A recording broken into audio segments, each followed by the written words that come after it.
Hello, Internet. Welcome to SCNS Live. Here are your fabulous contestants in today's One Shot. You might notice that I am not Kat, she is not Kat, they are not Kat, and he is not Kat. Kat's not here. And because of that, I have usurped her and taken her place behind the DM screen, or perhaps today we'll be calling it the GM screen. For we are not playing D&D 5th edition as we usually do. We're not playing a regular campaign. We are instead doing Pathfinder 2nd edition, a one-shot that I have lovingly called The Search for Katmar. You see what I did? You see what I did? So let's go ahead and start just by introducing ourselves as always. I am Christian, your game master for today. Hi there. My name is Cass. Is that it? Yeah, if you just want to go play your names right now. Yeah, I want to go play your names. I'm Cora. You're not Mia. No, I'm not. Oh, that's it. I'm out. Anyway. Mia is also absent today. Yeah. I'm Jason, and I'm learning something new today, apparently. Yeah. Hopefully learning some today and also learn some in previous periods of time. So that's... No? Okay. No. Very cool. What are we playing? I'm unsure. I typed in Pathfinder 2E, and we're just going to figure out the rules as we go. Okay, cool. Sort of just, Fantastic. rolling dice and improving. That's how... Awesome. Can I have a plus 17 to my initiative? I mean, what's an initiative? Exactly. Let's find out. Alrighty then. So, let's get right into it, I suppose. I guess really quick, for people who are unfamiliar, Pathfinder is very similar in many regards to D&D. It literally was a copy-paste of D&D 3.5 way back in the day. There was a short period of time where Pathfinder was actually more popular than D&D. They've diverged a little bit now with Pathfinder's 2nd edition. They've made a lot of changes to the functionality of how a lot of the rules work, but it's going for an extremely similar style to D&D. So you'll probably recognize a lot of like saving throws and attack rolls. A lot of the spell names are even the same. There's going to be a lot of similarities, but then some mechanical differences that we'll be working through and we'll be enjoying and exploring, experimenting with together today. But now on to the session itself. We are in the land of Broma. And within the land of Broma, all of you are residents. Each of you have befriended a half-orc bard woman named Katmar, a traveling bard who has gone from town to town, performing and making her coin. And each of you in your separate little stories meeting Katmar have befriended her and gotten to know her quite well whenever she passes through town. You have each been expecting Katmar to come visit you in your respective towns at some point this season, but the season is up, and Katmar has not been heard from or seen. So, the three of you, knowing that Katmar sometimes calls the town of Sunvale home, you each sort of independently decided to go to her home and investigate and see what may have happened to Katmar, if there's something amiss with her. So I believe let's start with the last of you entering Sunvale. Cass, would you like to describe your character as you enter this town of Sunvale? Go ahead. Of course. You see a fetchling woman. She's got kind of this dark blue skin with actually her eyes glow this very, very pale yellow. And every once in a while you can see through her veins just a little bit of light start to come through. She's dressed very, very simply in just some kind of robes that look strangely manufactured. You don't see a lot of that in this world. She's got a falchion by her hip, kind of in this very pristine looking scabbard, and she's got these kind of, she's a little bit on the heavier side, just kind of very plump, very very kind looking, very almost maternal kind of energy. And she just has this very calm smile when she walks through the town. She kind of greets everyone. She's got this long, kind of flowing hair that goes down to her waist that kind of, you see, flows with the wind in this very strangely elegant way. And she's just kind of walking through town, kind of greeting everyone, but also keeping a steady eye out to see if she sees anyone that she recognizes. Okay. I think as you're wandering through town, would you be asking around for Katmar? Absolutely. Okay. Cora, you hear this young person wandering around through the small crowds of this small bustling town, asking for Katmar. Would you like to introduce your character to us, and now that you hear this other player? Yes. You see, there he is a human, with like a dark, like a tan skin, but not like super dark. Mm-hmm. Violet eyes and dark brown hair. That's got a lot of like curl and body to it. He's got like the shaved bottom with it longer on the top. He's got like a 5 o'clock shadow. The undercut? Yeah, the undercut, Yeah. 5 o'clock shadow. He's got a rapier on one hip and a wooden tankard on the other. He's got a shield on his back with a crest taking up like the entirety of the shield. Breastplate, not shiny, but it does look nice. He just looks very nice. He'll perk up when he hears someone asking about Katmar and start making his way over there. Okay. Since you and Jason's character have already arrived in Sunvale before Cass's character, do you think you two would have already met up at this point? Asking around and like bumping into each other? Is Sunvale very big? Not very big. It's it's larger than a hamlet, which is only like, I don't know, like less like a dozen buildings or so it's larger than that. Okay. Most people would 2 dozen? 2 dozen buildings, yes. It's a small enough town that you would recognize many people in the town, but there's probably, like if you were a resident here, there's still people that you wouldn't talk to all the time. It's about that size. Okay. Oh, I should introduce my character. Sure, my character probably wouldn't be asking. He would be observing and would probably notice these other people So maybe who you were watch this. Okay. seeing them asking about Katmar. He will be trying to blend in. He is wearing a long kind of a cloak with a deep hood. You can see probably a bit of his face. He has a longbow over one shoulder and you can see the hilt of something on his shoulder. It is wrapped in a cloth, though, so you can't really see what it is. Over his other shoulder, and he is a dark-skinned young man, 19 years old, not feeling as comfortable around a lot of people. Okay. But also just kind of observing quietly and trying to stay out of sight of people. Not drawing a lot of attention to himself at all.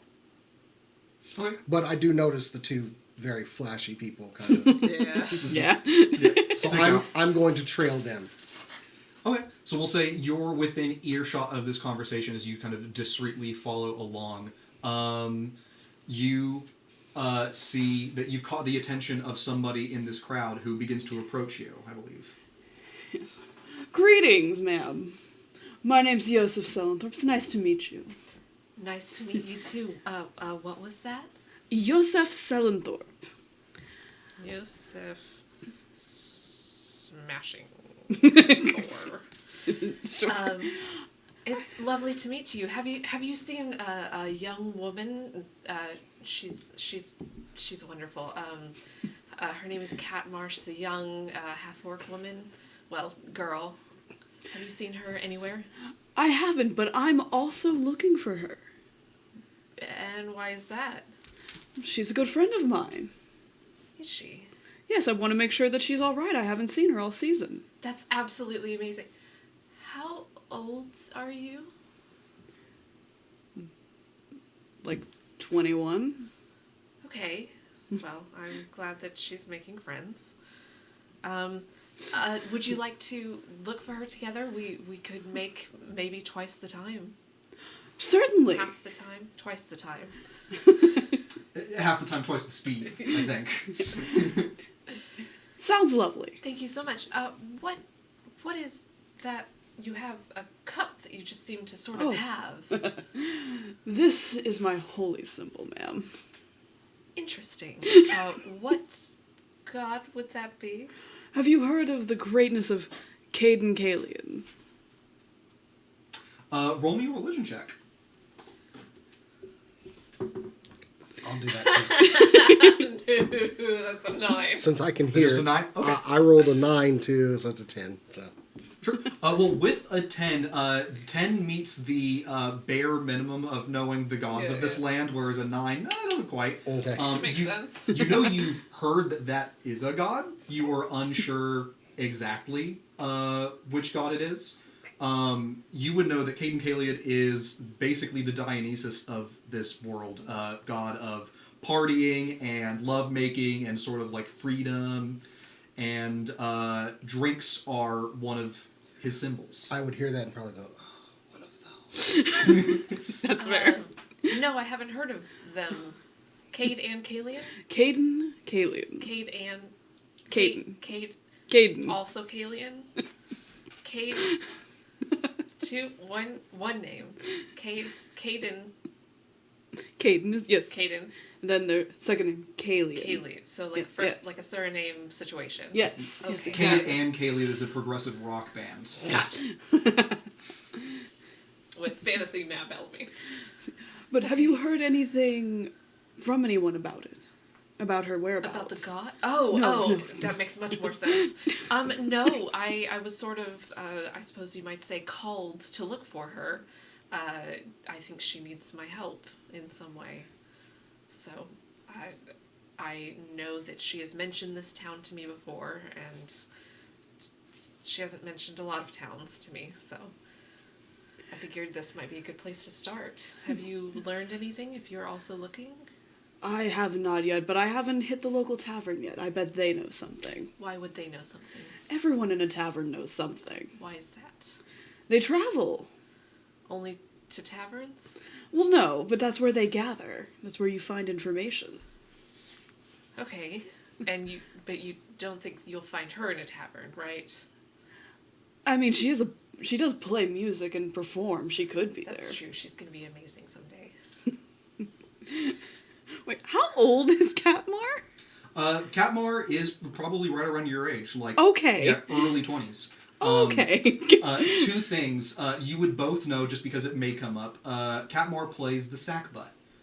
The what? I sack do butt. not know what that is. The sackbut is basically a early iteration of the trombone. How do you spell sackbut? I'm spelling it just and like it sounds. B-U-T. Sack, B-U-T. Incredible. Fantasy trumpet. Real trombone. Doesn't sound like it. Second thing is that actually I haven't gotten your character name. You haven't told me. I don't think you've told Nope. Corey yet. But your character would know that the call that you felt is a little bit misplaced, and your character would know this. Okay. Normally, when you awaken to a call from Katmar. Yeah. You've never woken up without hearing the call, Gotcha. but that is what has occurred. Okay. And so perhaps it's intuition or assumption, but you have not felt Cat calling to you. Or Katmar calling to you. Only I that mean. you... Yeah. Maybe I have a nickname for this person. Yeah, maybe call Cat. So she's a one-man trombone band? Sure. One more. All right. One woman, yeah. All right. There's... You get a lot more range than you would think You on the do get a sackbut. lot, yeah. Yeah. Yeah, Okay. honestly, trombones are... Yeah. I'm gonna have to You look get up this later. range, and then you can go there, and you can go there. As and long as your anywhere in arms the are middle. long enough. Yeah. And she's a half-orc, so she's a little bit bigger than most people. Gets a bit more Yeah. range. Yeah. I forgot what we were talking about. We're I got heading. so distracted with sack butt. Y'all are going to a tavern. Yeah, we're heading to the tavern. We're going to a tavern. Okay, so we can go to a tavern, which is where she hangs out. Awesome. Let's go to. Is there like a one in this town, or is there more? Would I have gotten that information from? If you've been here for a second, you've probably heard of the Sunny Spot, which is the one tavern here in Sunvale. Okay. Yeah. Of course. Follow me. Okey-doke. By the way, what is your name, miss? Oh, sorry, I'm Nenny. Nenny? Nenny. It's a beautiful name for a beautiful lady. Okay. We go up to the tavern. In character, I just shake my head and just follow. You follow him in? I let them get in and then follow them and then go in after they go in. Okay, sounds good. You enter this tavern. We'll say it's around midday that you arrived and that this is occurring now, so it's not a very populated tavern at the moment, but there is a woman behind the bar. There's a couple of patrons sitting at tables. There's one guy like at the bar who's like making some light conversation with the barkeep. Who would y'all like to approach? I'm going to approach the barkeep. Okay. I'm gonna follow. Nenny's not comfortable in the situation. I also approach the bar within earshot of them, but trying to stay out of their eye line, but also within their earshot. Okay. Yeah. Technically, right behind them is out of eye line, but within earshot.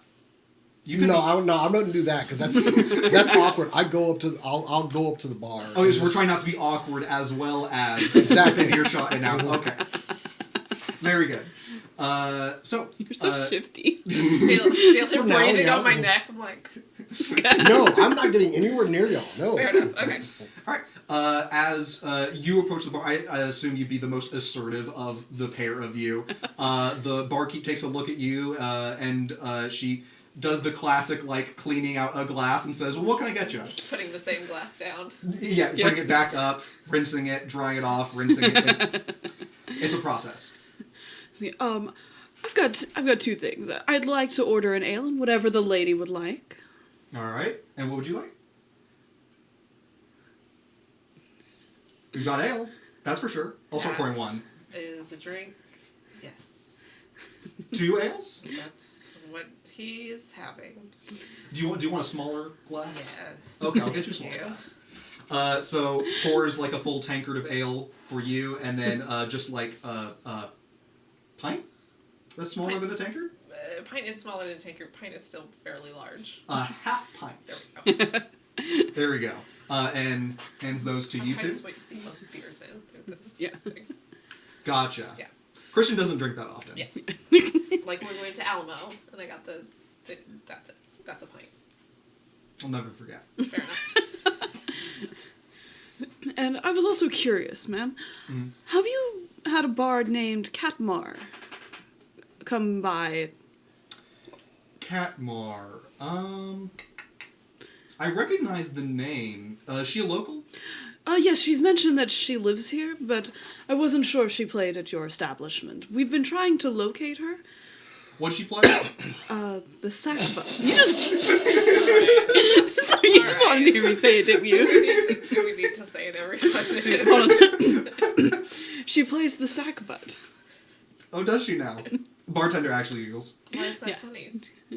It's just it's a funny name, don't you think? Do you hang around with these people? Of course.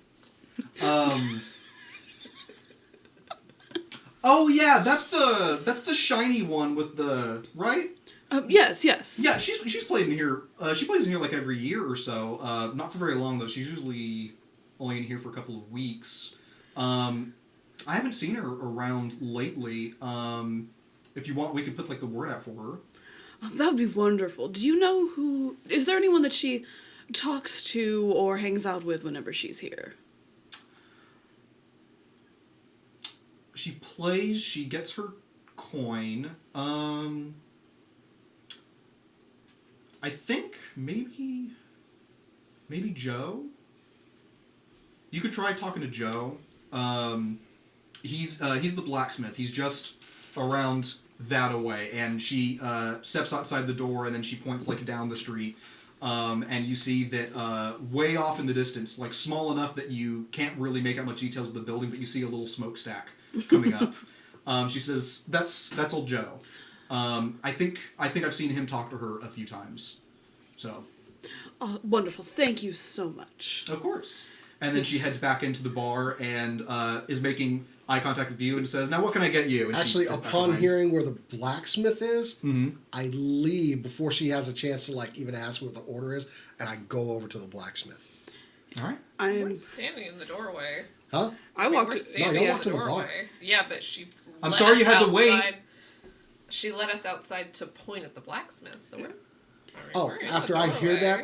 that, I just leave and I go towards where the blacksmith is. I'm gonna run back to the bar and like chug a drink, and how much was that, miss? Oh, that'll be 5 copper. Thank you. Thank you so much. And that's for you and the half pint.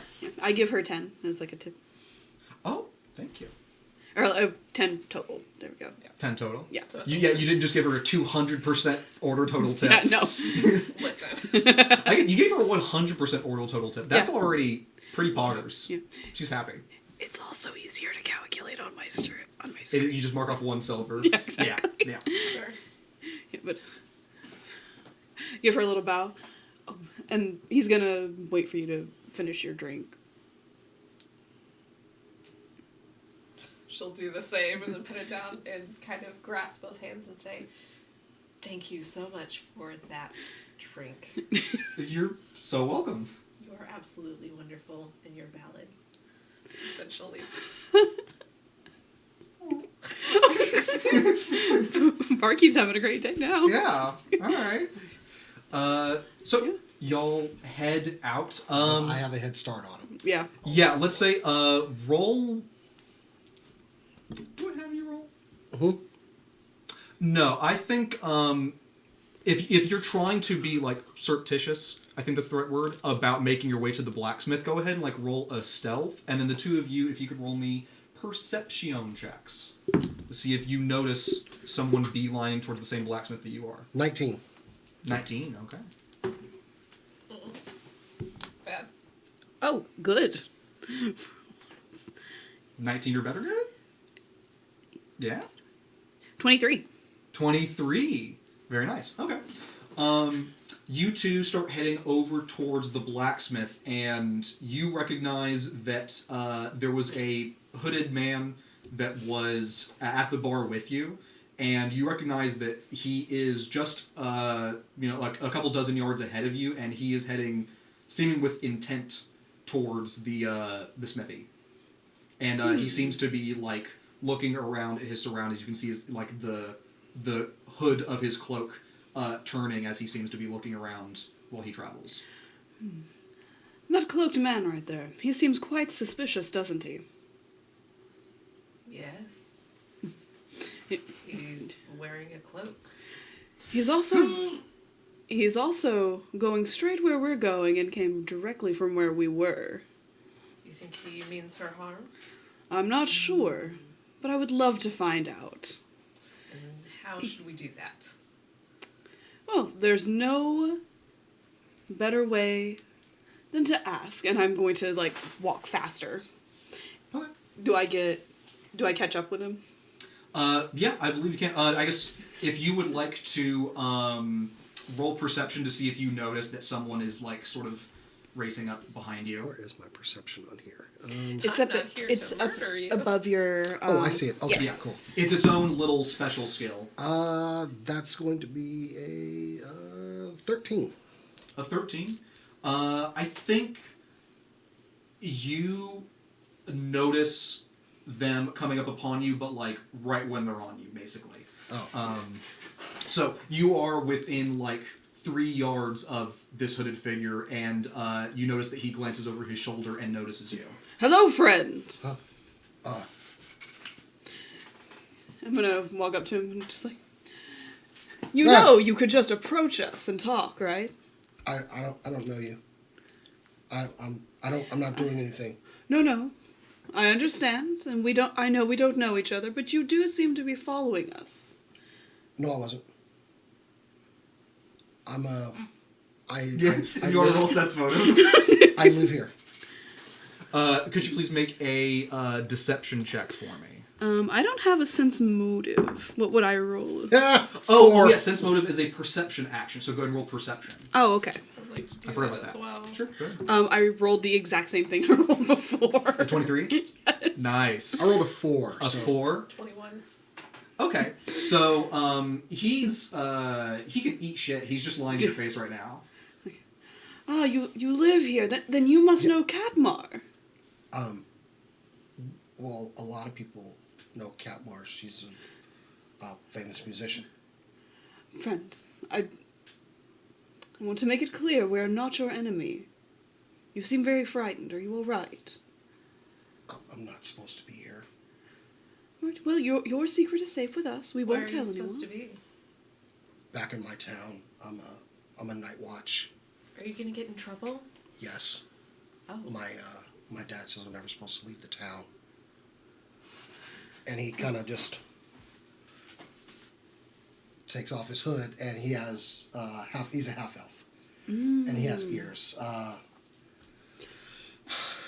My name is Bobri Kuga. Kat usually comes through our town and plays music, and I like her music, but she hasn't come through, so I went to go look for her. My dad says I'm never supposed to leave the town, though. I'm not here to hurt her. No, I just want to find her and make sure she's okay. that is our goal as well. Why don't we look together, and we'll Okay. make sure that you don't get into trouble. I think I already am. But it's more important to find somebody and make sure they're not in trouble. I'll deal with the consequences later. I agree. Relationships with your parents can be tricky, and I know that it's important to follow what they say, but when you truly, truly believe something to be right, I'm so proud of you for taking initiative. Bobri visibly blushes. Aww. Like, thank you. I think. You're just a Tumblr inspiration. And he tries to, like, upon that, like, he knows he's visibly blushing, he kind of just pulls his hood down, like, a little bit further. Like, You're just getting a very steady smile from her. why are you guys looking for Kat? She's a dear friend of mine. I just want to make sure she's safe. I suppose same. Very dear friend of mine. Her music makes me happy. And I just want to make sure she's okay. I know she'll be happy to hear that. Oh, you know, no, don't. Can we go look? Yes, let's go talk to Joe. Okay. The three of you, newfound companions, travel together to the smith shop that is at the end of this main thoroughfare here in Sunvale. You knock on the door, and the door is opened by a medium-height, burly man. You might think that most of it is like bulk, like strength, but really it's mostly in his arms, you can tell. The rest of him smells of ale and meat. And he's got like a big red mustache, red hair that's like balding a little bit, but also grown out a little bit too much on the sides. And he swings the door wide open and regards the three of you and says, "Hello?" Hi, Joe. We wanted to talk to you about Katmar. Katmar. All right, step in. And you walk into his. It looks like his storefront. He's got like parts for like plows and shovels and like wood axes that are like hanging up. And in the back, kind of like a distance behind like the front desk is you can see like an anvil and there's a forge with a fire going in it right now. And he says, "What do you want to know about Katmar?" Just wondering if you'd heard from her recently or seen her this season? Saw her a while ago. She came through. What's your business with her? She's a friend of ours. We hadn't seen her this year. We want to make sure she was all right. Ha! She's made friends? Yes. All right. It's her business, not mine. Well... Yeah, she came by, she normally stays here during, the summer months. It's now just cresting into, like, early winter before it's actually gotten cold yet. Yeah. He said, yeah, she stayed a little bit, shorter of a time here than she usually does. He goes off to like a second room where you can see there's like this office also has like there's a table where obviously like he eats there, and there's like a little kitchen there. But he goes into a back room that you can still clearly see, and he opens the door, and it doesn't look like the room where he stays. Like there's a bed that's like very well made and hasn't been slept in a minute, and there's like a dresser, and he seems to look around, like he opens a dresser and looks around, closes it, and when he comes back out, he says, didn't tell me exactly the details, and I'm not seeing anything here, but she said she was going, what was it? East, I think. Something about trying to improve her playing, with the sack butt.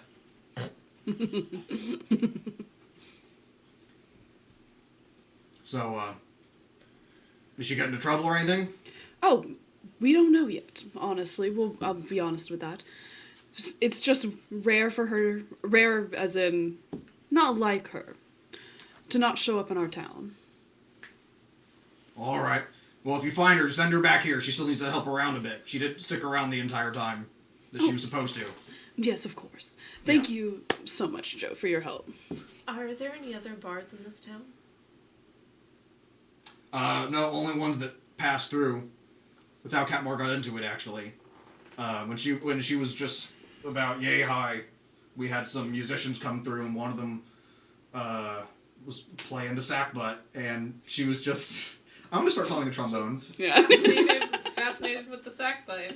Start playing the sack butt. Yeah. I mean, butts are nice. I mean, sack butts are... I mean, you see a butt, you know you like it. I'm not into sax so much, but, you know. Going off the rails already. Yeah, it is. Oh, it's the first time that's ever happened. Yeah, I knew, I was like, sack butt. And then I didn't think enough about it. I was like, I underestimated the comedic, unbridled quality of such a name of an instrument. I am at no point gonna stop calling it a sack butt. Like, okay. No. You know, very good. We'll practice our role play. We'll practice our dramatic chops here by avoiding the laugh. So,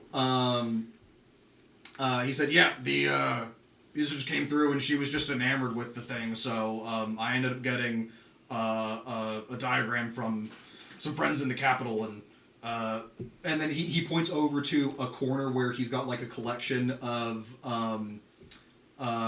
varying sizes, some like small like this, but some large, what look like molds for pouring heated metals to cast into implements. And he says somewhere in there we've got the mold for the sack butt, and I think she's still using the same one. She's probably outgrown it at this point, but I don't know how you actually play it. They're actually called tools. Huh? They're called tools. The die that you put the metal into, it's called a tool. That's what my mentor ever called it. We just called him a mold. Or we just kind of like, why did he speak up? Many people call it many different things all over the world. It's understandable that there's more than one term for the same object. What, do you think you know more than me? I don't know. Maybe. Who would say? I know that's a tool. You know your way around a forge? I could use the help whenever you're free. Now. No need to be rough. Oh no, I was sincere about that. Katmar left me high and dry for the summer. I'm behind. Oh. I think he just maybe doesn't have a lot of people skills. That's okay. Huh? Not every. Okay. Ooh, okay. Sorry. Either way. Thank you so much for your help, Joe. Of course. See, one last question. What is the closest town to the east? East? It's... Only town I've heard of is a ways away. I heard there was an establishment of something out east. I think closest one is probably, God, I can never remember the name. It's a foreign name. But there was some settlement that got populated, I'd say 5 years back. I think that's even overshooting it. It might have only been 3. But, yeah, there's something along that route. She didn't say how far east she was going. She could have skipped right over it. Best I can say. Wonderful. That seems like a good place to start, right? See if she went through there, sure. All right. Well, I don't know how long it's going to take you, but good luck to you. I mean, you could be... Maybe one day you get all the way over and you just come back around from the west side of town, so I hope your travels are swifter than that. Around world. Thank you so much. Okay. Yeah. He'll like extend his hand to shake his hand. Yeah, sure. And then, You need anything? It's all fine quality equipment. thank you, I'm good. Alright. Do you have any arrows? Sure, I got some arrowheads. You'll have to fasten them yourself. I have. Alright. I'll. How much money do I have anyway? Okay. Could I have 10 broadheads? Yeah, sure. 2 copper. Oh, cool. Okay. I hand over 2 copper. I don't know how to do this on here. Alright. Okay, and I'm gonna get a couple of broadheads. So. Alright. He pulls out like a wicker basket from like under the under that front desk and plops it on there, and you hear the shifting of a bunch of metals like psh, and he starts piecing out 10 broadheads and like sort of tosses the short ones back in and hands them to you and I takes take the them and copper. just kind of pull my pouch around and just throw them in there for now. Alright. Thank you. Alright. Anything for the little lady? I don't understand what we're talking about. Good day. I see you're actually pretty well equipped. Thank That's- you. You know how to wield that thing? Yeah. Alright, good for you. Just surprising is all. Understandable. She kind of side eyes him on her way out. Just a little bit. Do I know you? I'm not sure. My name is Nenny.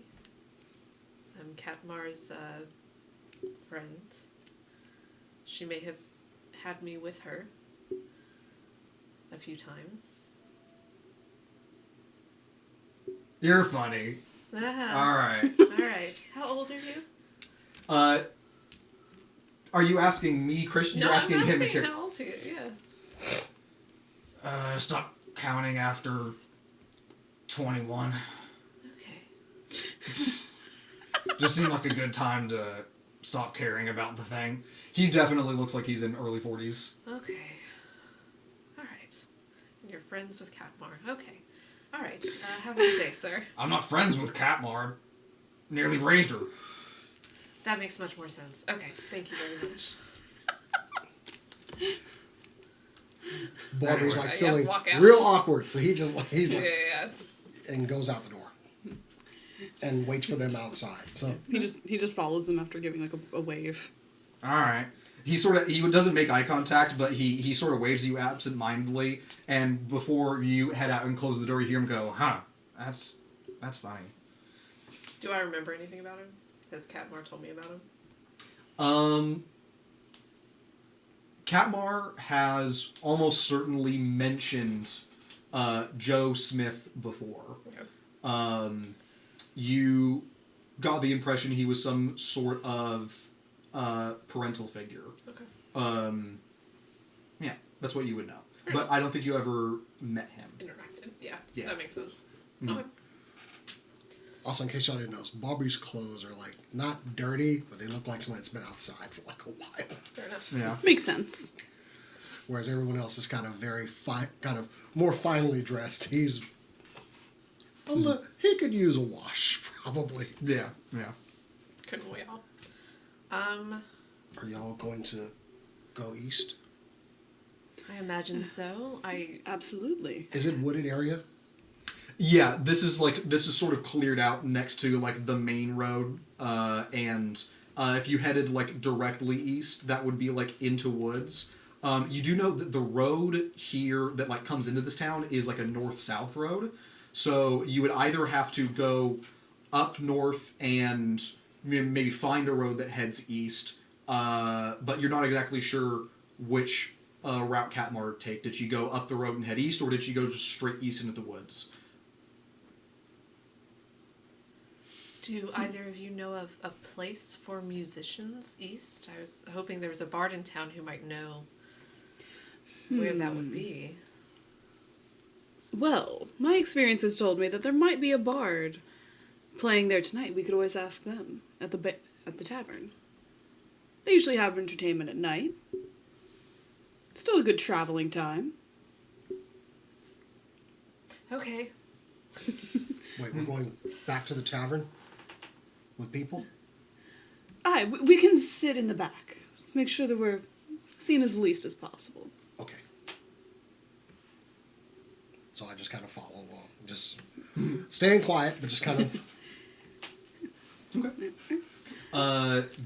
You head back to the sunny spot, and the barkeep regards you again. You're planning on waiting here until like a performer comes on to talk to them. Seems like the best person to know where a musician would go. Okay. Yeah. Yep. Later that night, after you've been hanging out for a little while, there is what kind of instrument would this bard play? A little sackbut. Little sackbut? Some dual sackbut action? Bless you. Thank you. I believe it's a recorder. Clarinet's too advanced for this age, or at least for this man's pocketbook. He has the recorder that you played in 4th grade? 3rd grade? Yeah. Something like that? Yeah. Yeah. Got teeth marks all over it. This was fine music back in the day, and still is fine music in A the land of recorder Roma. can be a beautiful instrument if you play it right. Yeah.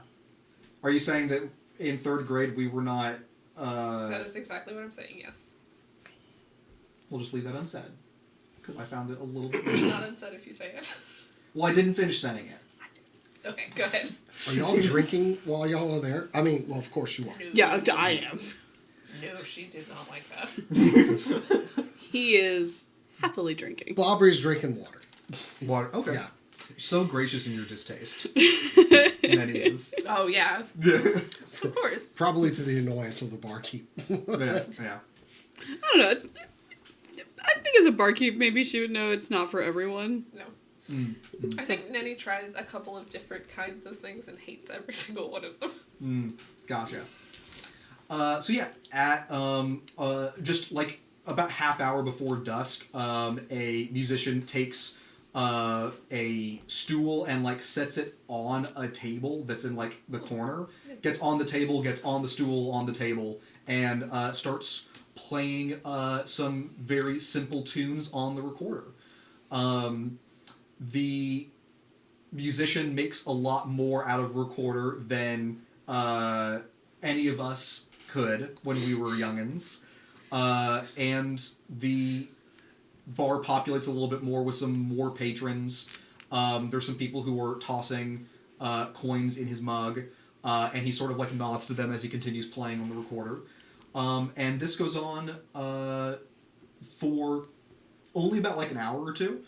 And finally, he is done with his performance a little bit earlier than you might expect performers playing in a tavern. They usually go until quite late in the night, until like the bar stops serving food, more or less.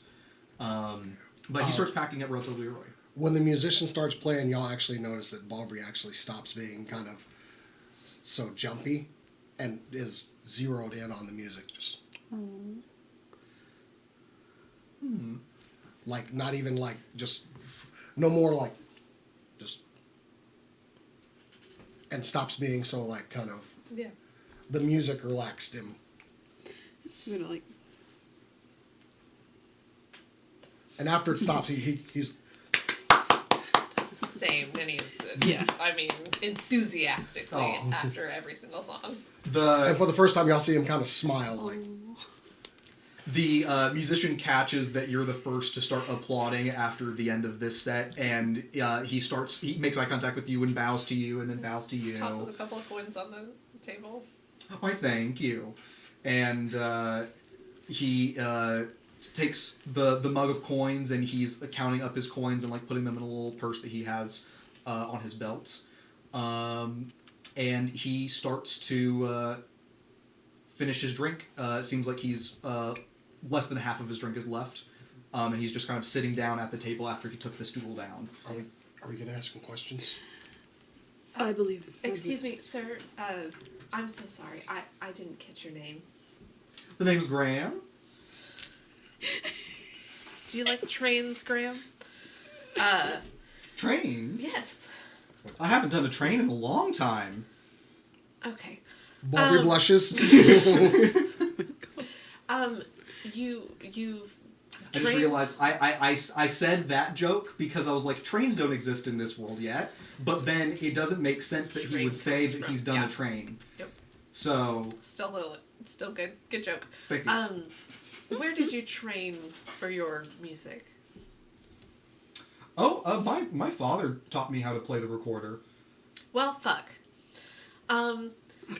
Is there a place east of here that you know that's for musicians that you could train somewhere? Have you heard of it too? Yes. I need to get there quick. Word's spreading too quickly. I thought it was just the musicians. I thought I got early on this. I'm also a musician. Oh, well, this makes sense. Yes. What do you... Okay. Well, yes, there's... they say that there's a town just a couple days east of here, of Sunvale, that it's some sort of, like, foreign encampment or something like that, but they brought their god from this other nation, and this god is capable of granting blessings for performers. So some people have been making pilgrimages out here to pray to this new deity, or maybe it's just Canvas in a different guise. Maybe they know Canvas is a different name, but yeah, I was hoping if we could go pray to this altar or whatever, he might bless me with new music or a new skill. So. Do you remember the name of this encampment? I think it started with a D. I don't know how you knew that, because I did not say that, I don't think. But it actually does start with a D, and that's all the most he knows. Okay. Something that starts with the D, they always just say it's east of Sunvale. So that's where I've been heading. Do you know anyone else who's come? I don't think so. I think a lot of people are trying to, keep it sort of secret. Yeah, I mean, I don't know if the blessings on this thing are limited. Perhaps they will tire of giving so many people skill. Perhaps it will make good music insignificant once everybody plays good music. So I just want to get in before the opportunity closes. I don't think it will make it insignificant. Your talent and your abilities will always be yours. Yeah, but when everybody plays as good, then what do I have to distinguish myself to get a gig? Do they just, if everyone can play good, they're just going to start giving it to the Chads, the ones who are handsome and tall, but he plays just as good as me, so I'll have nothing. But no matter what the music, it's always beautiful because it comes from someone else. It's their interpretation of how they hear it and how they want to express it.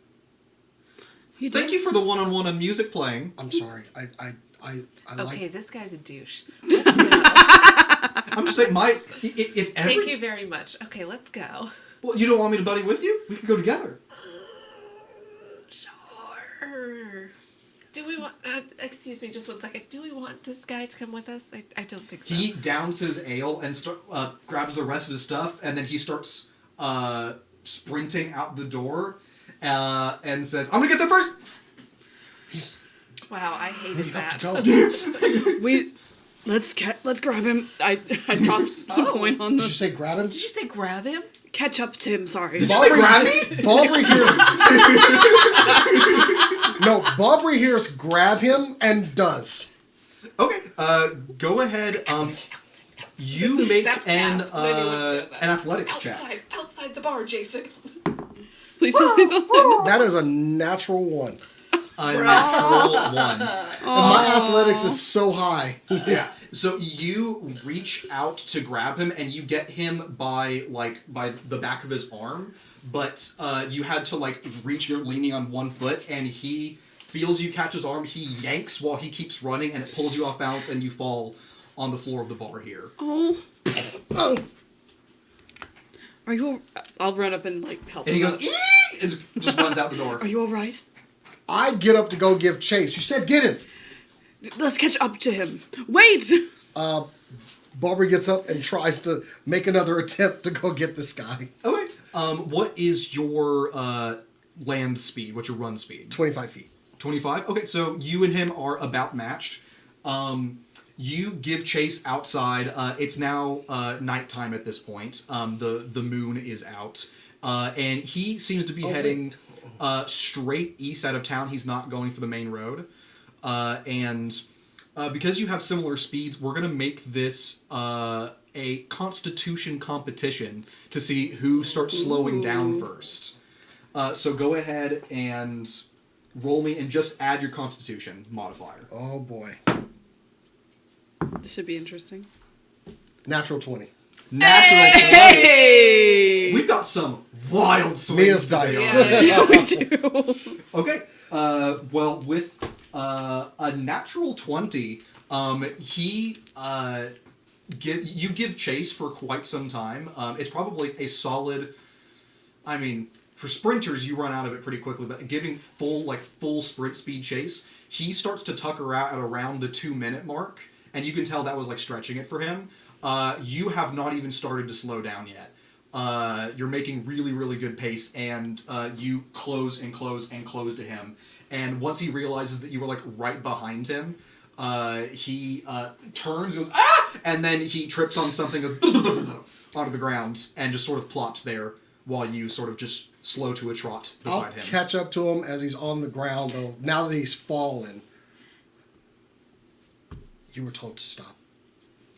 She said, "Get you." Well, why do I take orders from you? I. Okay, this is a free town. Okay, do you serve the king or something? Actually, because he's night watch, he kind of no. Okay then. Well, should I start screaming? Should I? If you do, I'll have to stop you. I do we catch up to him? Make me a intimidation check. That's going to be a 17. 17. Okay, yeah, that's definitely going to be his will save, or will DC. So please don't scream. Okay. I don't know what I did, but don't hurt me. Where are the other two? Yeah, did we catch up? I'm trotting up, yeah. Yeah, in another 30 seconds they catch up. I got him. He won't scream. That is a concerning sentence for another time. He's gonna turn to you. Oh fuck! And he, as you were talking to them, he takes out his bag and he pulls out his recorder and the second part of his recorder as it has snapped when he tripped on the ground.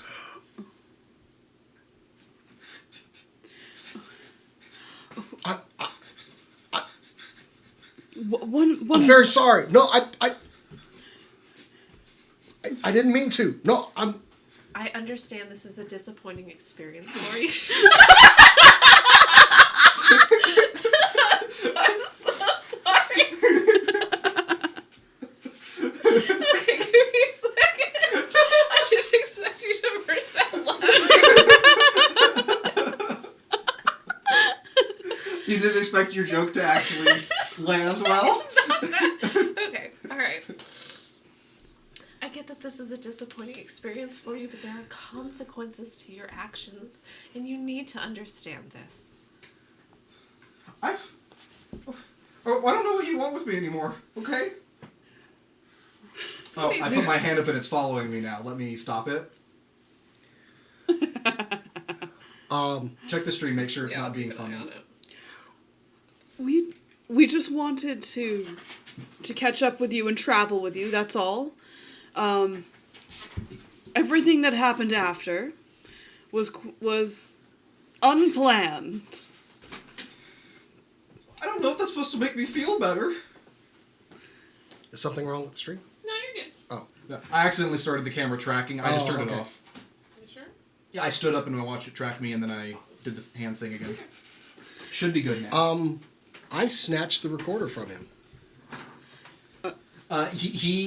You have to pull it out of his hands, but he gives it up after only a little bit of resistance. Okay, It's like, I have "It's an no use to me action. now anyway." I have an action called repair. Ooh, read that action to me. You have a repair kit. You spend 10 minutes attempting to fix a damaged item, placing the item on a stable surface and using the repair kit with both hands. The GM sets the DC. It's usually about the same DC to repair a given item as it is to craft it in the first place. You can't repair a destroyed item.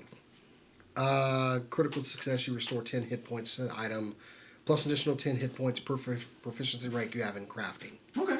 I'm going to say that because it is snapped in half, it's going to be a simple fix. We'll see if you have like the right wood glue to like repair a recorder. But it is a musical instrument, which means small alterations could alter the sound. So we're going to set the DC at 20. Can I give him the help action? Is the help action a thing in Pathfinder? It is. You're going to basically make the same check he is, and Yeah. if you also succeed, he's going to get a +1. If you critically succeed, it's a +2. Am I? And if you critically fail, it's a -1. He doesn't get advantage. No. It's Plus- a 20? Pluses are really good in this system because they don't only increase your chance of regular success, they increase your chance of crits Okay. and decrease your chance of crit fails. What is... So, What would my check what be? check is that repair? Is that a craft check, maybe? Yeah, it's a craft check.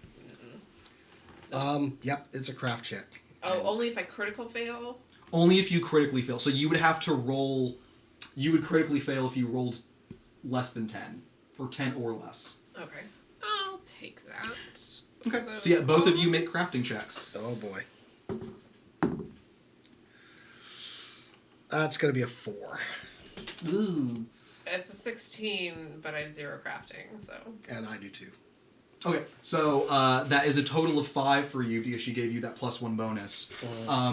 You try using like a wood glue that you sort of like mix together and you apply it to this recorder, and you find that something about like the finish on the recorder is, or maybe the material that it's made of is maybe not actually wood, and so that wood glue is not working very well. You hand it to him; it seems to hold together. And he starts to blow, and it goes, boop, boop, boop, boop, Yeah. as it just, the vibrations make it sort of like fall apart. I'm sorry, I tried to fix it. I'll pay for another. I'll make the money and I'll get you another one. It's a lot. You prepared for that? I'll do whatever it takes I to mean, get it's the money. almost a gold. Yeah, Okay. that's what I thought. Perhaps there's someone at this encampment that can fix it. That we're headed to. I can pay for it. Okay. I promise. I'm very sorry. Okay. Well, you give me a gold now, if that's okay, and I'll give it back if we get it fixed. I have the gold. I give it to him. You have a gold? Oh, you do? I have 1, which is now 0, but... Wow, you really spent a lot in the equipment stage, didn't you? Well, he wasn't supposed to have a lot of money anyway. Oh, okay. All right. Okay. Yeah, he takes your gold. Is it a gold coin, or did you just hand like an assortment of silver? No, it's 1 gold coin. That's the only one I had. The gold coin. He bites it just to test it, and he goes, "Okay." Wow, okay. So Sorry, that was Cass. we're out of the town now, right? Like we're out. You're on the outside. Like you're a little past the edge of town. You actually just passed Joe Smith's smithy not too long ago. And what time is it? The smithy is the person. The smith shop. But that's how surnames work. Yeah. Okay. His name is his surname Right. is Smith because he's a Smith. Right, because... Okay, alright. Cool. And it's nighttime. Yeah, Yeah, it is. Yeah, moon is high. because we Okay. waited for... Well, now that we're like out of town, Barbie kind of takes his hood off. Do y'all mean to travel at night? Are any of you used to traveling at night? I'm used to being awake at night, I suppose. I'm used to being drunk at night. Everybody's a nightcrawler here. I'm gonna cast dancing lights, and they're... What's Katmar's favorite color? Blue. Yeah, just very soft blue lights kind of circle around us. Wow. Oh. Magicians. Did you know a spell that could repair my recorder? No, I'm sorry. I've heard of people that could do that. Suppose not everyone can, though. I mean, Can clerics what did change your their... mother teach you about manners? Don't grab people was a big one. Okay. What about talking to people? And how you interact with people, that you should be polite to them?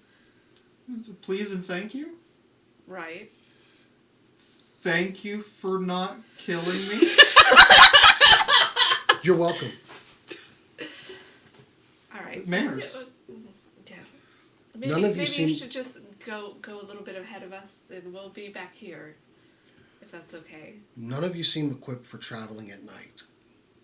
No offense. You can lead the way. None taken. I can see just fine. I don't have It's to, not and I'll just dismiss seeing the dancing things. lights. Oh, It's not just seeing things, it's the things you can't see out there at night. Excuse me? I didn't mean any disrespect, but there are dangerous things in the woods at night that having a lot of light and noise might make it come to you. I can see in the dark, that's okay. I can't see in the dark, but I'm sure I'll be fine. you mean... What things do you mean? Things that hunt. You mean like... hunters? Like animals that may hunt at night. Or Like thieves. owls? Or highwaymen. There are a lot of dangers out there. Owls? No, owls are fine. They hunt at night, don't they? Yes, but they're owls. And they fly silently, I hear. Quite. You'll never know. Yes, they're So quite they're upon impressive. you.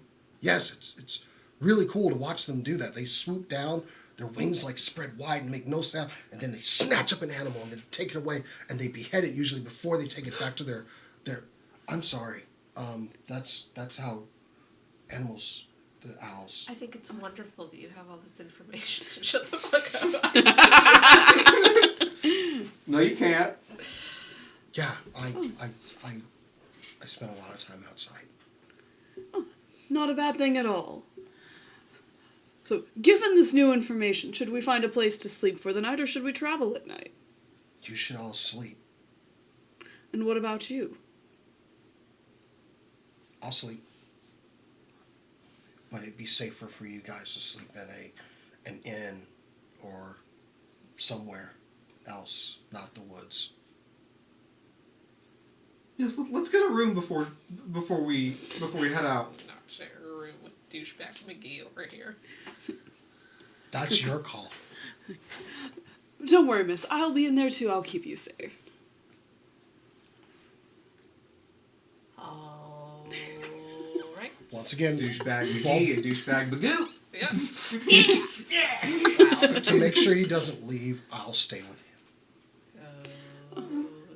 I don't think I have a lot of investment on whether he leaves or not. Then it's settled. Let's find a place to sleep. All right. You head back. Back across the border of Sunvale again. Back into the tavern.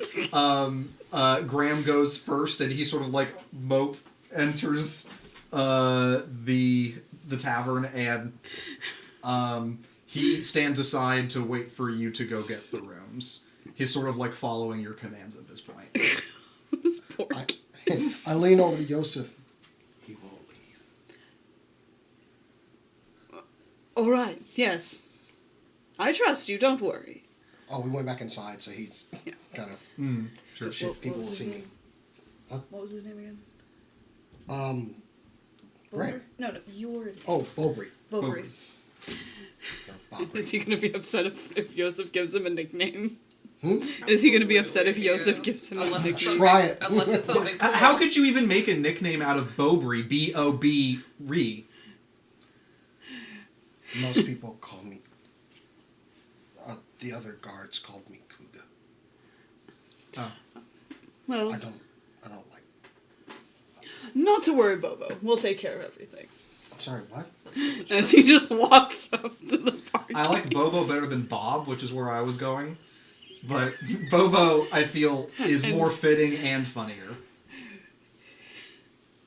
If he's already walked up past the bar, like he gave you the pat on the shoulder and he just walked off. Call me Bobo? I think it's a wonderful nickname. Most of the guards only call you by your last name, so But you said you don't like that? I don't like the guards. Oh, yes. That's why Nicknames by mean people don't ever feel good, do they? Well, I work the night watch, so I don't deal with them a lot. Mostly I see them in the mornings, and I go home. My dad used to be night watch too. What about now? Electric Boogaloo. Oh, he retired, Okay. but he doesn't want me leaving the town, and I left. But you left to help a friend. He told me not to. I tried to talk to him, and he said no. And he said, "You're not ready for the outside world. You're not supposed to go out there. This is where you're safe." Do you feel ready? I want to know things. There's people always come through town, and Kat would come through and tell all these great stories about everything out there and play this wonderful music and just talk about all these just wonderful things out there, and I wanted to go, but my dad says it's not safe, and so when I became a night watch, I had to be there, which I'm going to be in a lot of trouble. I don't know if I can go back. Let's worry about that tomorrow, okay? It's more important to find Kat. Okay. My dad will forgive me. He's not a mean guy. He's just trying to be protective. Yeah. All right. Let's get some sleep, okay? You made a really brave choice, I think. Shut the Wait, no, he's saying something nice now. Thank you. That's why she didn't finish the sentence. Bobby feels a little bit more comfortable, just like Aww. I didn't know you were so passionate about music, too. music is just. I used to have dreams about music, and like this this lady would sing to me, like while I was sleeping. I think it was my mom, Oh, wow. and she loved. My dad said she loved music, and it seems like sometimes when I go to sleep, when I was a kid, I could hear music coming from outside, and I used to think she's watching me, and it was great. Music has a powerful effect on people. Give them hope and inspire them. Can I go? No. Okay. Yosef comes back with room. Yes. Yay! Like room keys. Yeah, you secured some rooms, and Here's ours, and he goes to hand him the room key, but yeah, that's what I figured. alright. Well, I'm tired after the fear tonight. I think I finally calmed down, and now I'm very sleepy. So, let's wash up before we hit the trees tomorrow. Because we're not hitting the road. We're going right into the trees. The hitting the road didn't seem appropriate because there wouldn't be one. But there would be trees. Excellent. Lots of trees. So we're going to hit the trees tomorrow. Good night. I'll see you all in the morning. You're not in charge. She goes, I'm really not. and we go to sleep. Yes. You should sleep now. Okay. That was fast. This poor. Yeah, he is out. This is just Runner all over again. It really is. We accidentally took someone hostage in our first campaign. Oh. He was a It's cultist. very Well, similar. you can't call it an accident twice, can you? At least I'm not strapping him to my back with like a little caboose. There's time in the session left. Yeah. So,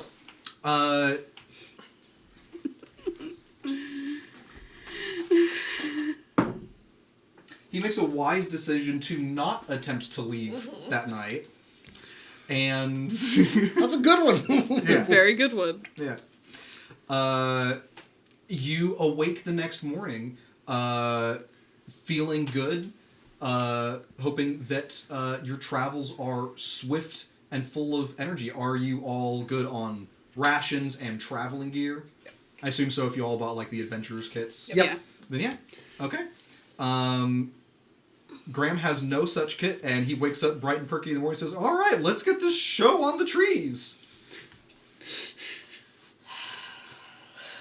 And he says that in his room with Kuga, but it is loud enough for you two to hear through your thin wall. I kind of motion out towards the door like, All right. And he opens the door and goes, after you. no, Oh. All right. please. Yosef is like shaving, but not like. I kinda fully, like- Just like Not put hands on, but herd him towards the other Shaving. doors shaving. and just knock on the doors for everybody else. He didn't go anywhere. I'm right here. Wonderful. I'll be there in just a moment. Did you have a good sleep? Yeah. Didn't. Well, you're talking through the door, so. I'm talking Oh. to Wilbury. Sure. Yeah, I- it's. Oh, is the door not open?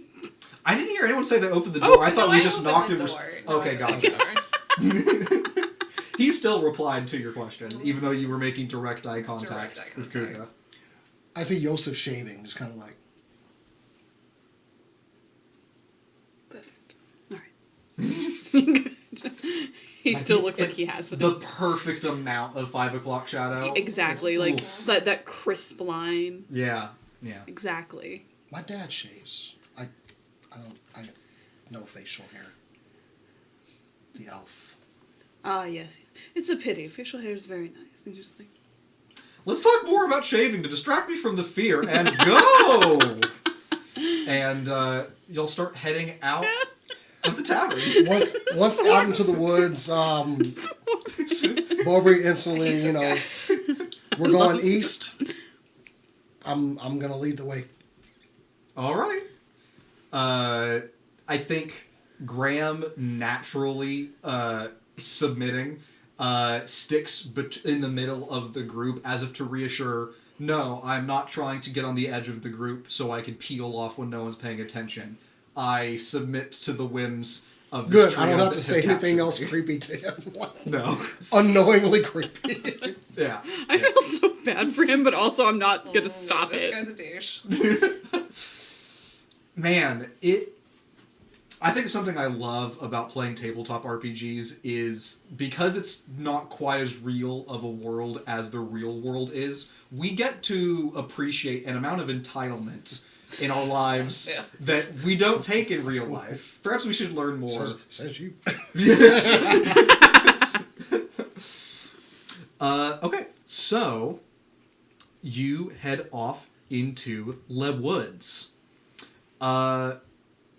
You travel east, keeping the sun at your whatever appropriate direction east would be. I believe during the day, The sun rises in the east. it sets in the west, so you're heading towards the On sun at the Earth? beginning of the day. What? On Earth. Yeah. What? No, that's actually significant. I've had fantasy worlds where Okay, that was fair not enough. true. So whatever direction that the sun rises in, we're keeping it to our back. And I want to. Ooh, do I want to get fucking tricky? well, no, we don't, because no, that's not It's a right. one shot. Can we just go with standard east, northeast, south, and west? I wouldn't change northeast, south, and west and I'm going to keep the sun and the moon operating as they would on Earth. Okay. Maybe some other time What I'll a whip out. kind Okay. and benevolent DM. I have a lot of power, don't you know? You lead the way. You're not gonna have to make a check to keep going east, as that is something that basically anybody would be able to do. Once it's noon, you keep the sun at your back. Right. So you travel for several hours today. As you are traveling, you do notice, maybe it's because like today's the day, or maybe it's because of the location, but you are feeling a sort of noticeable and somewhat rapid drop in temperature as you're heading east. It is early winter, so it makes some sense. And about 2 hours after you all felt this like drop in temperature and you all sort of like bundled closer together, I would like you in particular to make me a perception check as the ranger. Oh, I see my perception. Okay. As the ranger. 9. A 9? Yeah, it's one a great roll. This is something that is super duper easy to notice, so even a 9's gonna do it for you. We'll leave it. Yeah, keep your dice. Dice are helpful. You notice that you're not sure how long, but you haven't heard the woods for like a couple of hours. Like, you're not hearing animals off That in would the be distance. unsettling. You're to not him. hearing birds. Basically, the only sound you're hearing is the wind and creaking of some of like the trunks of these trees and the branches rustling. Even the number of leaves are getting a little bit sparser on the trees. I would tell them that. I would stop and just kind of turn around.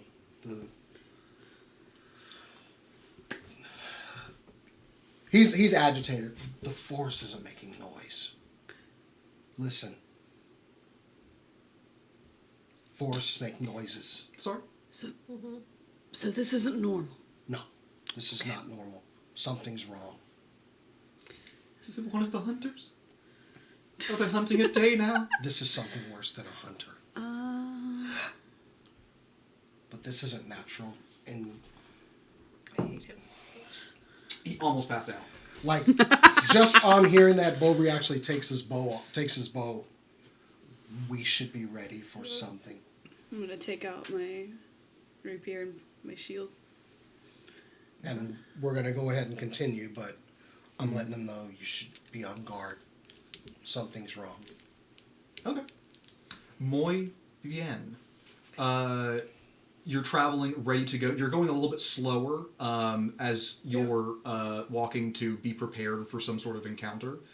But you travel for another 2 hours, and it's still still.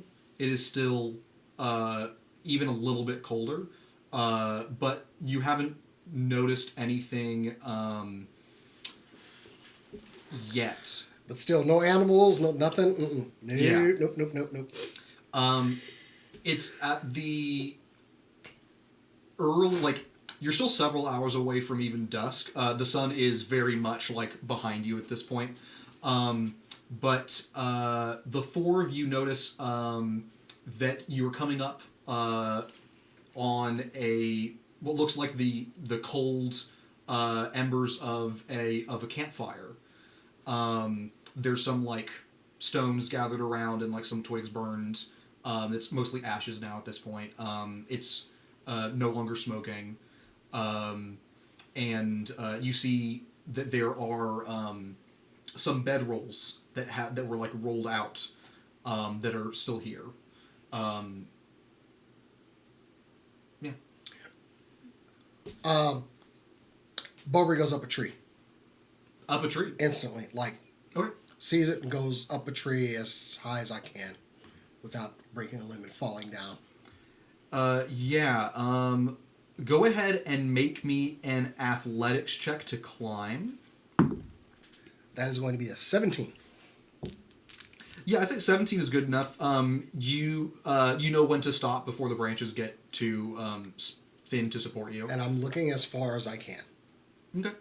You take a look around. First, starting east where we're going, and then kind of just nothing behind. Well, I'm looking 360. Just go ahead and look all around, see if I Yeah. see anything. Yeah, you definitely see something. Let me see how much you see.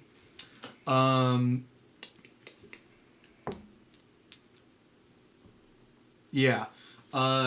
You see that just continuing east from this small campsite, just like a few dozen yards further east, you see what look like two people laying down.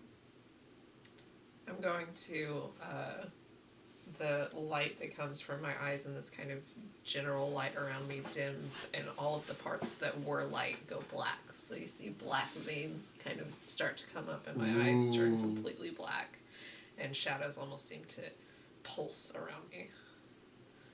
I'm gonna start sneaking closer. Okay. Well, you don't know anything yet. So I see two bodies on the ground. Not. Oh wow! I had a I don't see the bodies, but I see the camp, right? The empty camp. Yeah, you all got to the camp, and then he Yeah. scurried up a tree. Yeah, even, Well, I got- just that seeing him go up. Yeah. I had an action for Lights. climb actually. Yeah, the climb action. It has an Yeah. action so that you can use it like in the middle of a combat. But yeah, you climb up the tree, and that's what you see. And you can make it down easily enough. Okay.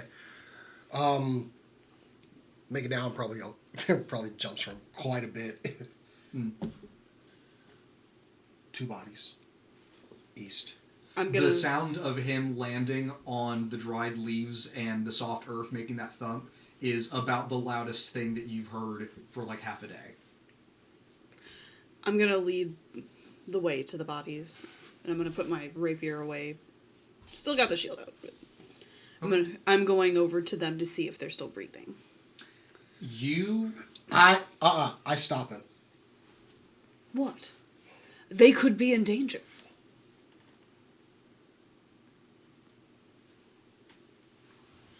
I'm going to go up there Okay. and very slowly go up to them. But I'm kind of I'm gauging them, but I also want to be looking wherever. This is a trap. Yeah. As far as Bower is concerned, this is a trap. Go ahead and make a perception check. It's going to be a 20. Dirty, but 20. Dirty 20. Dirty 20. You have avoided a fortitude saving throw that I was going to have you make, and I'm going to explain why. From far enough distance that you recognize what you're seeing, but before you catch too many details to sicken you, you realize that the two corpses that have fallen here in the woods were not left alone. These corpses seem to have been not eaten, but chewed. The bodies are mangled. It's still humanoid in form, but you can make out no details. It's like something was just eating them not to consume. It's all still there. I notch the arrow and start looking around. Seeing that I see that, I'm just gonna pull that back up. You're all on high alert. Graham is literally cowering, like he's like crunched down and he's like next to the largest tree he can. That's good. At least he's not making noise. And you stay still for probably, I'd say, a solid minute. You're not hearing anything in the distance. There is not a sound that the four of you do not make here. I'll go back over to them. Something is wrong. We should move on as quick as possible. Something chewed them. Chewed? Yes. They didn't. There are big things out here. And I see her appearance and Yes. do I know what that is, or do I recognize just from anything I've studied what her current state is? I'm confused as to why she suddenly looks like that. Yeah. I think you could roll me a Arcana check. Oh, not going to be a lot for him, but what do you know? Nope, that's a 6. You don't know a damn thing. You're mystified. Could I roll? What? Sure. No, I'm flat out going to ask, what are you? Dirty 20. A dirty 20. Yeah, so I think perhaps you didn't realize it until now, but you're starting to put the pieces together, and after you see that sort of transition, you realize that she is a fetchling. Would you like to describe your definition of a fetchling? So I'm new to Pathfinder. I'm new to fetchling, so I'm letting you decide what the Yeah, hell one is. yeah. There's different kinds of them, but they're usually either very pale or very dark skinned. Some of them have kind of this light around them, and some of them don't. They can change their appearance a lot of the time, but not like a changeling where they can complete just little shifts here and there. But this is, if you're familiar with fetchlings, you'd be familiar with ones that have kind of light as a thing that changes around them. I will say it is very slightly different in how complete the change is.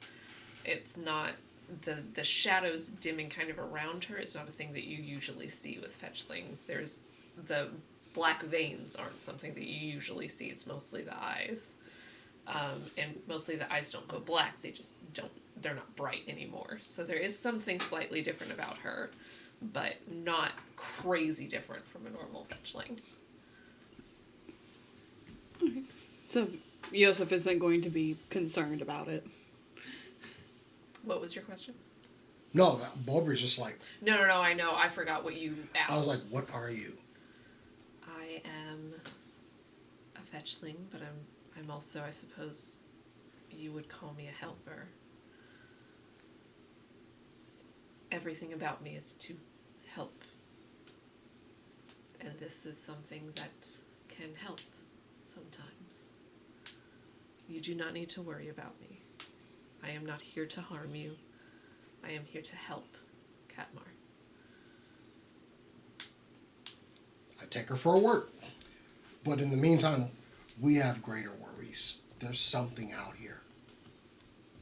We need to hurry and get out of the woods. Understood? All the animals are scared of something. Do we need to pick up our bard friend over here? Graham? How you doing over there? Graham looks at you and asks, oh, are they dead? Very. He gets a big smile on his face and says, well, good news! This is mine now! And he pulls out a fresh, new recorder out of one of their packs. You had another recorder? You went up to them? Their packs were back near their bedposts. Okay. That's Oh. better. He's going to put. That's better. He's putting his weapons away, and he just kind of walks up. So you looted their belongings before you even knew if they were all right. I wanted to see if...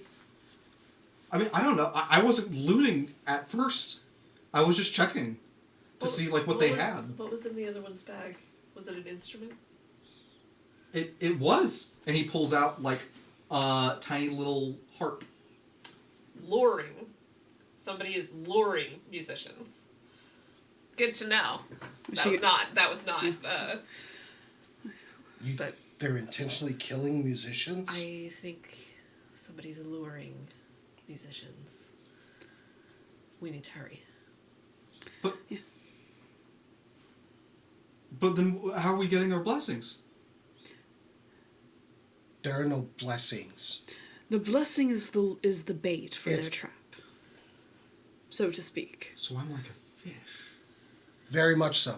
More like the worm on the end of a hook is what... Oh, I'm sorry, you are the fish. You're the I'm fish. sorry, you are the fish. And the blessing is the worm. And the Yes. hook is The monster? they're on a hook. They're dead. And this is the first time he's actually seen them and goes, ah! Yeah, that's right. Which is now the loudest thing you've heard.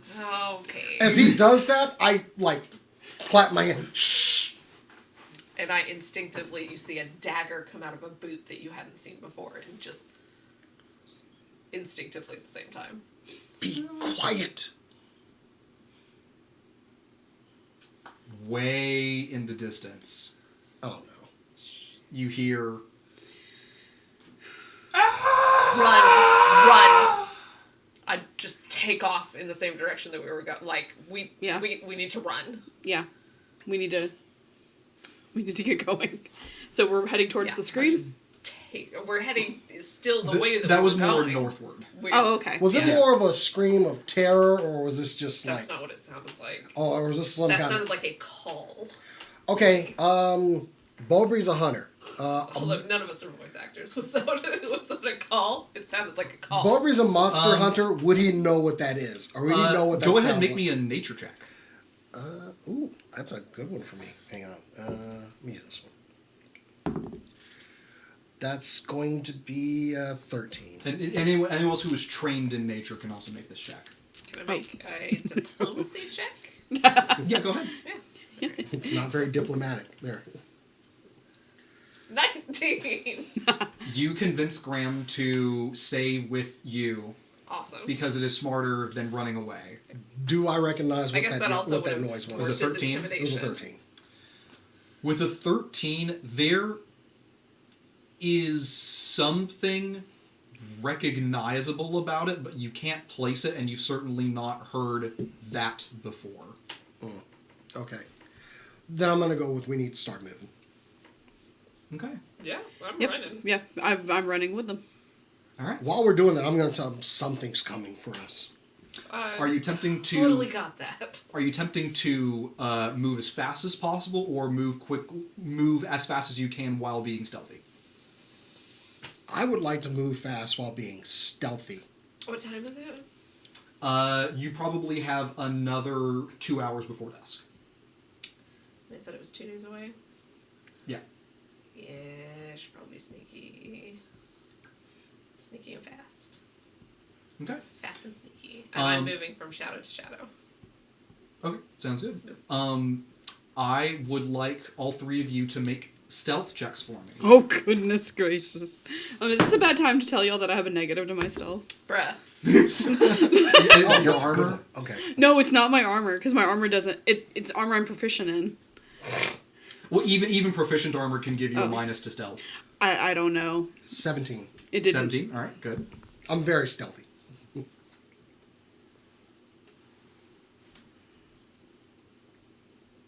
4. A 4. Okay. 4. Then. Okay, so it was a 14. Mhm. I have a feat, but it doesn't seem to apply to this specifically. Well, what I can feat? move further. It's slink. I can move further when I'm taking the sneak action, and if I succeed, then I don't become observed when I end a sneak action in dim light or darkness. Yeah, so that's So- going to be more specifically like in combat. But like we're sneaking. I'm moving in darkness. I feel like I should get something. And when it or they finds you, you can utilize that. All right. Now you got a 4, but the two of you. Oh, what was yours? It was 14. 14. Which isn't awful, but it's No. not great. No, and then you got a 17. Wildly the highest among you, maybe because they're so petrified that they're not moving very much, is Graham with an 18. Wow. Yeah. So, the four of you move relatively quietly through these woods. Unfortunately, there are still occasions where you make some noise just because, if anything, you realize Wow. too late that the dangling tankard at your side is... You don't really have a great place to secure it where it would make noise. It would make noise in your pack. It would make noise on your belt. And there's some worry that it might draw attention, but you're unsure as of yet. Holding it down as best I can. Yeah. You end up making it to nightfall. There are no sounds of pursuit that you've noticed. Are you going to try to cover extra ground by traveling through the night, or would you like to find a spot and get some rest?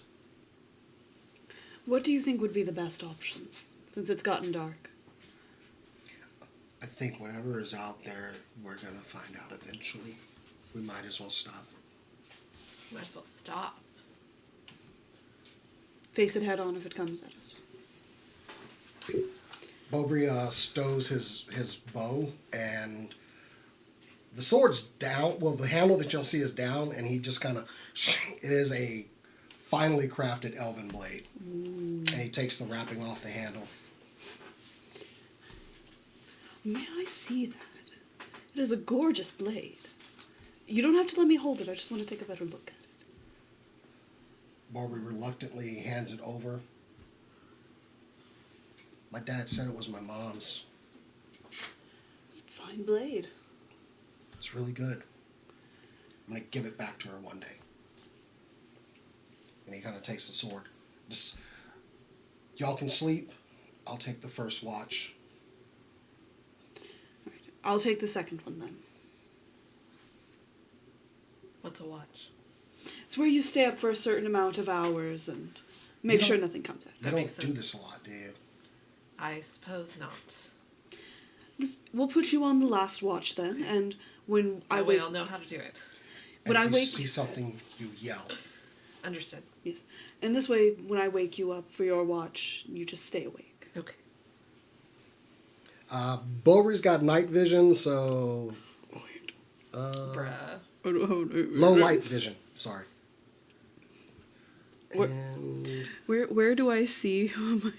It's right underneath, like where it says level 1 abilities and your feats and everything. It should be the rest of it. If you have low light vision, it will be there. If you don't see anything, you probably have normal vision. Yeah, I have You normal said you're vision. human? Yeah, I got Yeah, normal it's always had normal. vision. Yeah.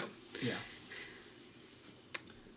While they're sleeping, though, I'll go up to a... Not too far off the ground, but a really thick branch, and that's where I want to keep my watch from. I don't want to be seen if something else sees them. Okay. Sure. Go ahead and make a stealth check for me. That is a 19. Okay. Yep. You find a really great spot where you know that from the ground you're mostly covered in a thicket of branches and what leaves are left on this tree. But there's a large enough window that your eyes get a really good vantage point over the clearing that y'all have picked out. Your watch passes. There's no sign of anything coming to y'all. Who goes next watch? Yes. Me. I can't see anything, but I can hear. I Okay. have ears. Sure. Okay. I'm not going to light a fire. That No seems... firework. Okay. Yeah, I have... I'm assuming we're not lighting a fire, at least. Yeah. Because, to not be a beacon. Yeah. Go ahead and make a perception check then, and the DC will increase substantially since Yeah. just going by your ears. Yeah, makes sense. Makes sense. 10? A 10? A 10. You got nothing to add to that? That is the added. I have a plus 5, and I rolled a 5. So let me just... Into the crapper. Sorry, pretty dice. It's a big turd in there. Look at that. It's a shiny one. Big shiny Oh, wait. turd. I got it to fit better. Awesome. Well, it's Love that. it's a blessing that you were unassaulted during your watch, because I'm not sure that Yosef would have noticed No. until it was upon them. Your watch passes uneventfully. Nenny? Alright. All right, dice isn't so bad then. Okay.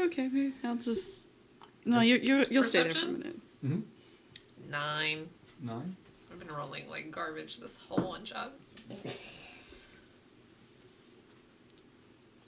Cass?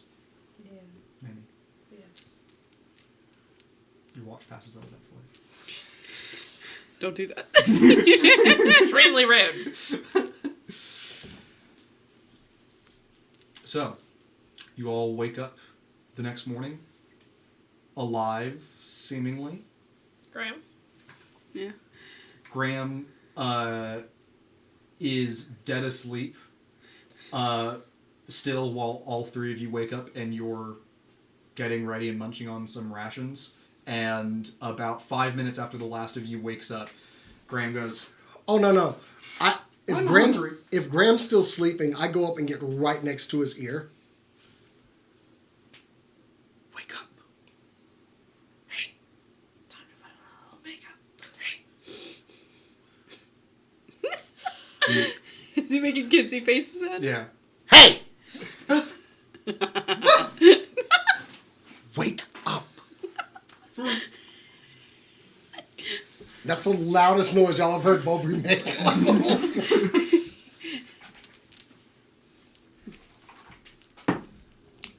Okay.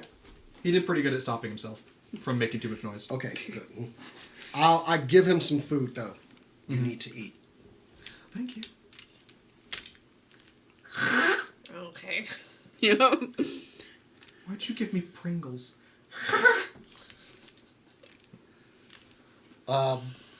Bober's like looking around because he's just...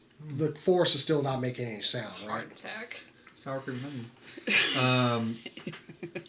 I'm going to go ahead and spring up again and just Sure. look east, like the direction we're going in. See what I can see. Do I need to make some athletics checks to climb or anything? Or? I'll say you're familiar enough with the trees after that first athletic check from yesterday. Okay. You know how to climb them. Go ahead and make me a perception check. Lots of perception checks here today. 17. 17. With another scouting up the tree, the only thing you notice is that they're the first sign of like actual like dead animal life here. You see a little ways south of you. You see what looks like a skeleton of some sort of like decayed animal. You see only bone from here, so it seems like it's old. Okay. That wouldn't be that alarming. If it's a bone, that's been a while, so... Yeah. Still. Given everything else. Yeah. Spring down. Nothing's out there. I saw a skeleton, but it's very old. Well, that's a relief.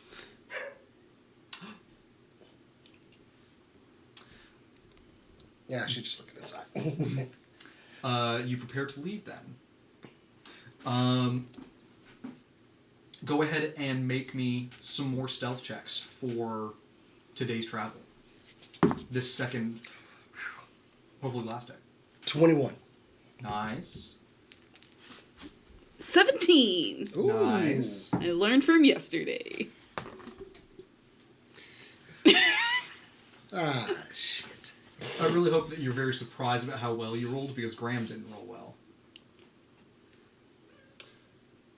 I think Oh, God. if I'm moving through shadows, I can get something. What shadows?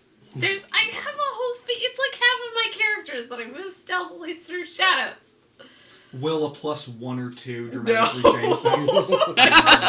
3. That's a total of 8. A total of 8. Okay, that's not So awful. a 2 would. I'm throwing all of my dice away after this. Not a single one has been nice to me. You travel for about half the day.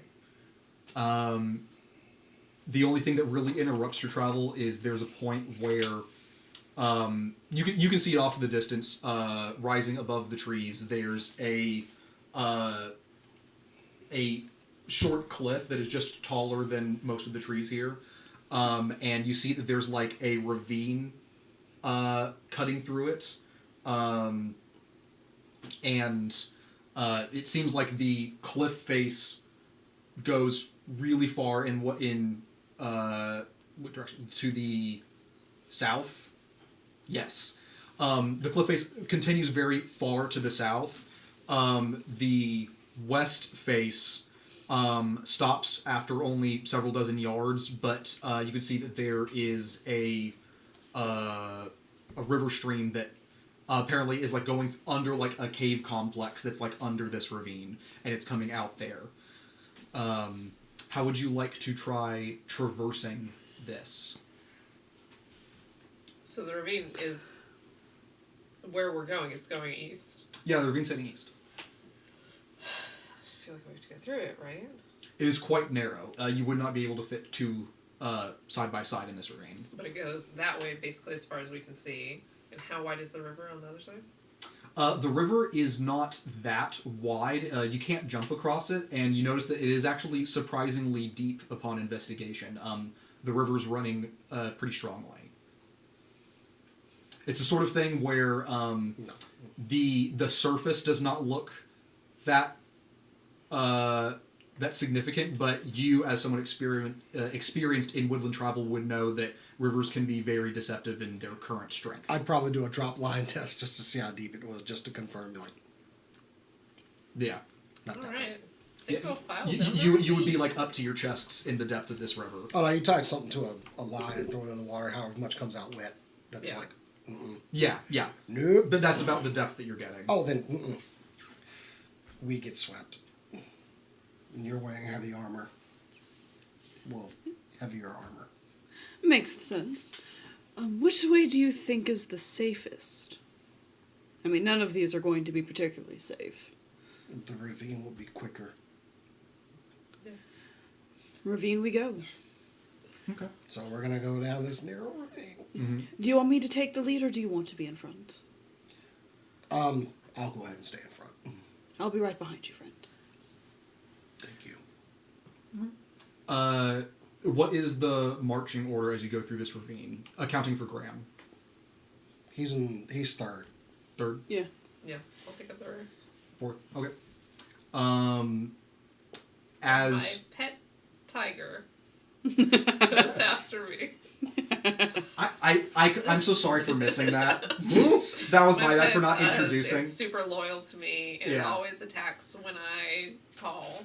Yeah. You have an animal? No. No, no. That is Cass making a bluff check immediately. It's bluff like to the DM. Yeah. What's funny, you could have an animal companion, and it could be a tiger. Even at level 1, I think. Maybe that's for rangers mostly. Yeah, that would be mostly for me. And I don't. I'd love to, but I don't. Yeah. So. Yeah. So as Maybe you later. enter this ravine, everyone's like lining up and getting in sort order. You make your way through first, followed by Yosef and then Graham. While you are about to pile in after Graham, you take a look, like one last look around you to make sure you're not being like followed or anything, and you see that over by the bank of that river, there's sort of like a cut-in where like the bank like drops really quick, and then there's like a level that's like right at the waterline basically, and from an angle that you didn't notice until you were like right about to enter this ravine, you see there's what looks like another dead animal. This one is, again, it's just skeleton. You see it looks like the skeleton of like a canine, like a dog or a wolf, and the way that it's positioned is interesting because it doesn't seem like it died like in a fight. It's not like laying like that. It's got this sort of like dog taking a nap pose where it's got like its legs crossed and its like head is like resting here, and it looks like it just died and decomposed and went to skeletal frame in that position. And it's just like... That's right. What? The skeleton of the dog looks up at you, and you see that there's some pale green light in the sockets of its eyes. Make me an initiative roll. Are we in the ravine yet? Oh, we just made it out. Oh. Or we just went in. Yes, this is while you're piling in. Oh. You know what? Come here. Gonna give you a cheese. Do I get any bonus to initiative? I'm looking for it here. Your... So initiative is not its own stat. You Okay. are all going to add the appropriate skill check to what you were all doing. So I'm going to say that you will make perception since you were taking a look around. The rest of y'all, let's say it's also perception because you're noticing what's about to happen behind you. Oh, okay. So just roll perception for initiative. 18. 18? Okay. 14.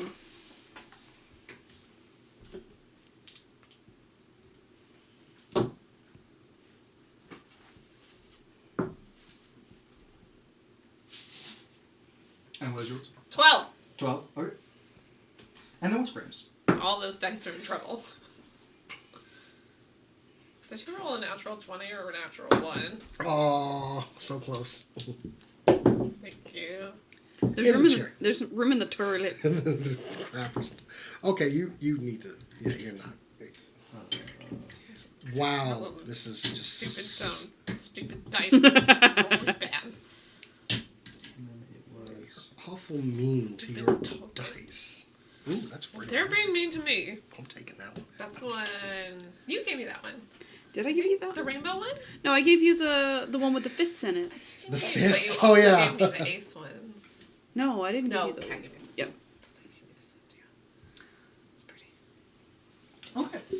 So, on a natural 20 initiative, Wow. you are startled by the movement of this skeletal wolf on the bank. I'd say 10 yards away from, not 10 yards, like 15 feet away from you. 15. Okay.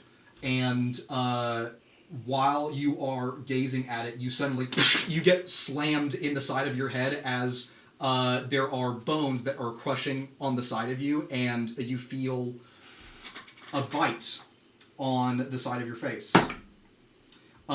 It does nothing on its first attack as you grapple with a thing that has jumped on you, and there is a nearly identical bone wolf that has just leapt at you from your left as you were looking at this other one. It's going to make... Wait, so I'm facing a dog, so the second one didn't come from the ravine, it came from the other way, right? Yes, so like... Okay. Yeah. You were, if this is the ravine on your right and you're looking this way, you just got sideswiped by another one So after one your attention was drawn. Skelly dog goes first. Yes, that was the natural 20 Skelly Dog. Now let's pull up they stats. But on a natural one, I didn't need to check its stats. It was bad. It did bad. It did a very bad. It is going to use its second action to make another attack at a -5, because in Pathfinder 2nd Edition you can make as many attacks as you have actions, but each attack gets a -5 stacking penalty. So if this bone wolf makes a third attack, it's going to be at a -10. Those are bad attacks. It is chomping at you viciously, but is unable to actually make any flesh break or bleed. It's going to attempt to demoralize you as you sort of like held it off, and it is snapping at your face. You're kind of like, this monster is like snapping at you like right in front of your nose. Let's make an intimidation check against you. That is a total of 13. That's a will save for me. What is your will bonus plus 10? Wait, what? Just tell me your bonus to will and add That's 10. 5, and then so it'd be 15. 15? Yeah. Okay. It fails to demoralize you. Oh, okay. So yeah, it I don't makes even the have to roll for that? No, it makes the check, and then your resistance is based on your will. Gotcha. If it was like a spell that would make you roll a will saving throw, then it would do it. That makes sense. Yeah. Okay. Still very much learning. Yeah. At least that's what I remember of the demoralize skill working. I'll double check that later. Okay, but that is that wolf's action. Next is Buggery. So you are deeper in this ravine. You're the first one in, so you've got 3 people to get through before you can get back to the entrance of the ravine, which currently Cass is standing in. Nenny is standing at the entrance of this ravine. Can I at least see what it is? You heard, I assume, like a cry as something pounced on her, and you can see over the heads of Graham has like ducked down and goes, ah! And you see that clearly Nenny is being attacked by some sort of skeletal wolf that has pounced on her. Can I and use is a snapping feat? At her. What feat? Monster Hunter. Monster Hunter? Okay, what does that do? Swiftly assess your prey and apply what you know. As part of the action used to hunt your prey, you can also attempt a check to recall knowledge about your prey. When you critically succeed at identifying your hunted prey with recall knowledge, you know the weakness in the creature's defenses. You and the allies you tell gain a +1 circumstance bonus to your next attack roll against that prey. You get bonuses from Monster Hunter only once per day. Also, using the hunt prey, I get a +2 circumstance bonus to perception and survival checks when I'm tracking them. Okay, so that feat is augmenting your hunt prey action. Okay. So your first action this turn will be hunt prey, and you're targeting this dog. Yes. So go ahead and it's a recall knowledge check. Is that right? When you recall knowledge? Yeah, I'm trying to find out what it is though here. Recall knowledge, any sort of skill that involves knowledge can use the recall knowledge action. Okay. So I'm going to say go ahead and roll nature or arcana.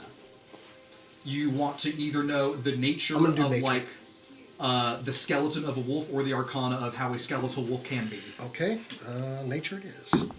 That's a 15. A 15. I think a 15 just passage on a recall knowledge check. So you know sort of how this creature operates. Was that the idea? Know what it is too. You know what it is. Yeah, I recall knowledge and know what it is, how they operate, and any weaknesses. Okay, very good. So what are they? this is a bone wolf. You know that these are not born naturally. Something has to make these things. You know that in many regards, it's going to operate just like a wolf. They're going to try usually hunting in packs. They're pretty smart about their tactics. They're going to try to... you know that when wolves like attack someone like in the woods, you know that they tend to try to like, go for their ankles and like trip and drag them. And get them on the ground. Exactly. Tear their throat out. Yeah. And in terms of weaknesses, just a quick assessment. You know that it's going to, because it's a skeleton, trying to stab it is not going to work nearly as well as trying to crush it. Or slash. Yeah. Slashing will probably work, but you are kind of like cutting into bone, which is the hard part to cut through. Slashing will probably be fine, especially if you target its joints. You know that just absolutely smashing it, that's going to be pretty effective. So, okay, I used that. What else can I do now? So now... can I try to move? Yeah, you can move, and you can move up to your full speed with just one action. I'm going to say that because this is a tight ravine, every occupied space, which is all of them that you're trying to get through, would be difficult terrain. So it's going to be double movement. Okay, I'm pretty springy, so I would like to try to move past everybody if I can. Like, okay, parkour. If it's that narrow, I'm going to try to, like, or something. Oh, yeah. If you want, you can, I believe, a acrobatics check. You might be able to, like, avoid the difficult terrain. All right. Come on, baby. This is a Mia dice, so. Let's go. That is a natural 1. Ooh. So you turn and in your determination to jump in and help your friend, you end up initially bumping into Yosef and have sort of like just wasted the action of moving. Okay then. You still have one action left and you can move again. You can spam moving. You can also, you could use that to draw a weapon. You could use it to maybe try to demoralize the wolf. You might try like scaring it off. I could. I'm pretty good at intimidation. But I'm going to try to move again. Okay, sounds good. Okay, let's try athletics again. And actually, I'll say this. You failed at the check to like tumble through.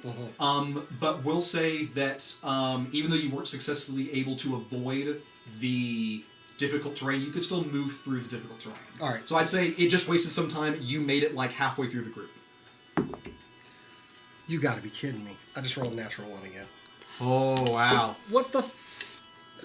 So- All right. Well, I'm gonna stop trying to move because clearly it's not working. Well, so you failed at getting through quickly, but with 2 whole move actions moving at half speed, it's only 15 feet. Even with double your movement halved to just your normal movement, it's 25.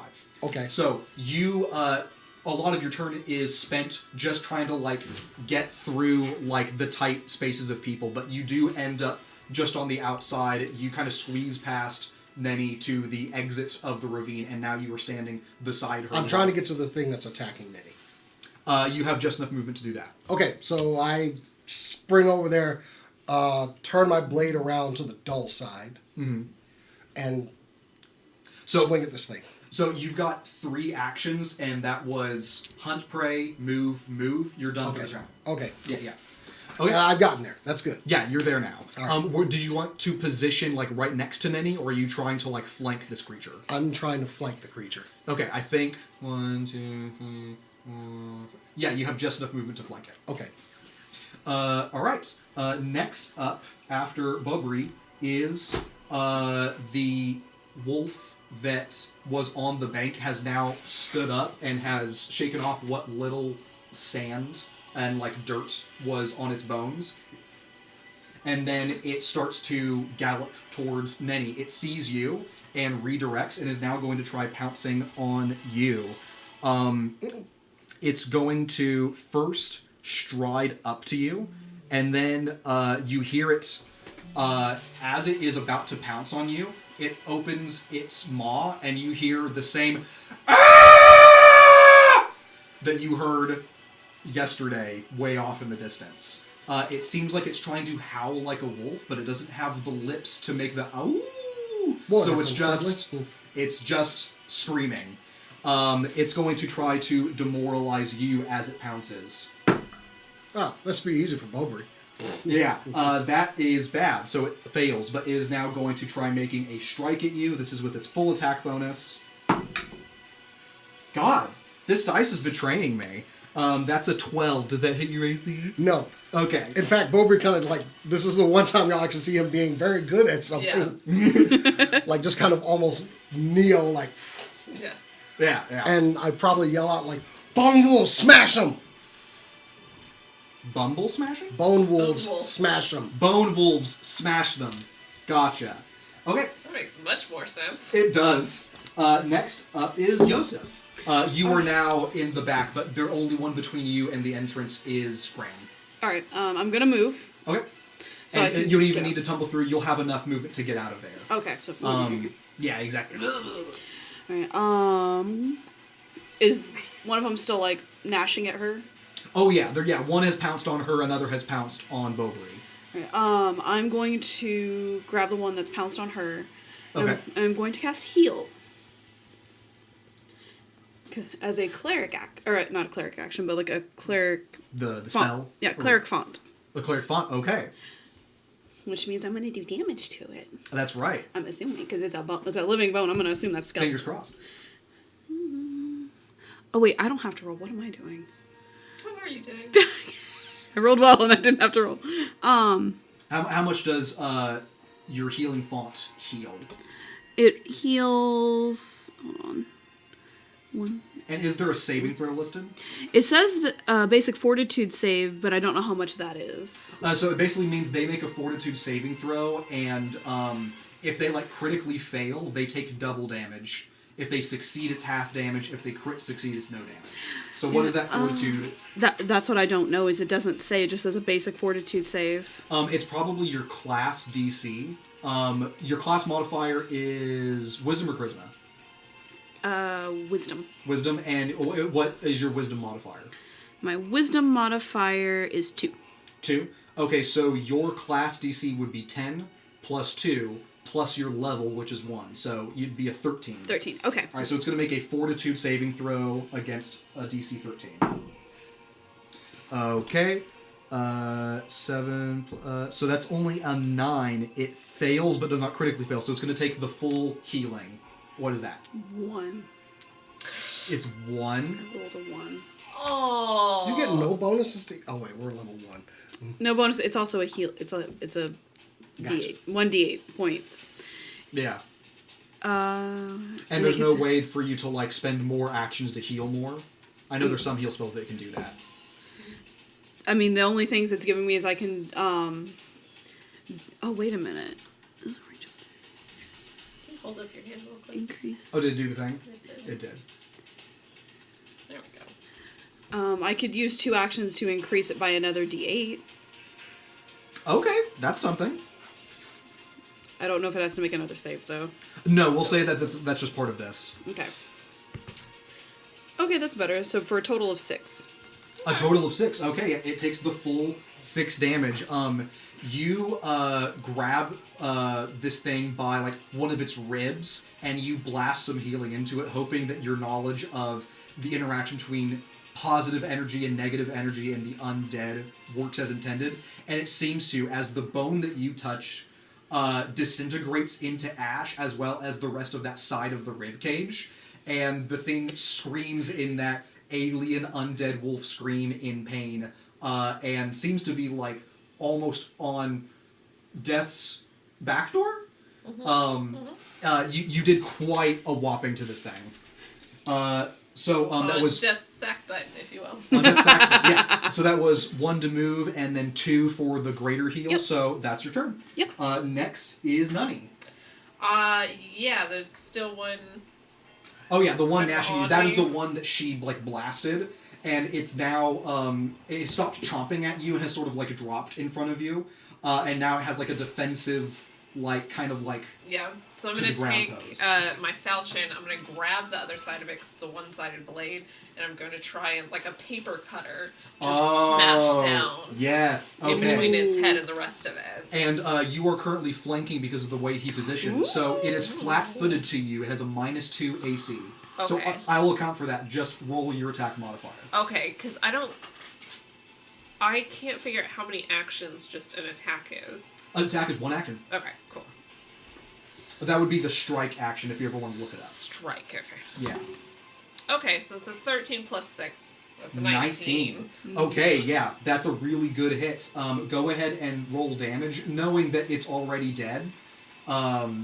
Just see how much damage you do. Yeah, that's an 8 plus 3, so 11. So yeah, Yeah. literally just like a paper cutter, I kind of put the hilt on the ground and then just roll it across where its head would go. Nice. And just slice the head Nice. Nice. Yeah, okay. You detach the head and the bones that aren't even connected by ligaments, it seems. The bones just fall and scatter on the dirt. The skull of this wolf hits the ground, and you see the green light, like, it grows really bright, and then just like a light going out. For just the second before it dies, it sees that green light reflected in my black eyes. That's gonna be like a green glint in your black Yeah. mirrors of eyes. That's really good. Okay. And then- You still have 2 other actions. Yeah, how far is the other one from me? Oh, It's like easily. 15 feet, right? Yeah, with 1 movement, you could easily just get around it, and now you're again flanking with Bobry. Oh, because the other one ran up to me as well. Or It ran up to to him us. to attack him. Yeah, Yeah. ran up to us as well. Okay, so yeah, I'm going to kind of sidestep. And do I have to do it with the dagger because it's the other hand? No, you can attack with the same weapon. Okay, then yeah, I'm going to pick up the falchion and then wrap it around my head and try and cut off the other one's head as well. Okay. Since this is the second attack, it's going to be at a -5. Okay. That's a 16 plus 6. So is- 60 plus 1, 17. Yeah. Yeah, that's still going to hit. Go ahead and roll damage. Well, that's only a 1, so 4 damage. 4 damage. Okay. Yeah. Hey, better than nothing. Yeah. Okay, you deal 4 damage to this thing. You slash across like its bony spine, and you actually do like sever the spine, but it seems to be like connected in such a way that you, even though you see the spine is not, it's almost like the spine is still connected by like a magnetism. Like magnet, yeah. Yeah, exactly.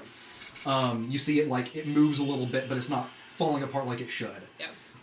So that is the end of your turn, and finally we end the initiative. With Graham. The natural one, Graham, who no longer is okay, and he spends 3 actions screaming and diving to the ground. Wonderful. Yes. That seems appropriate. Yeah.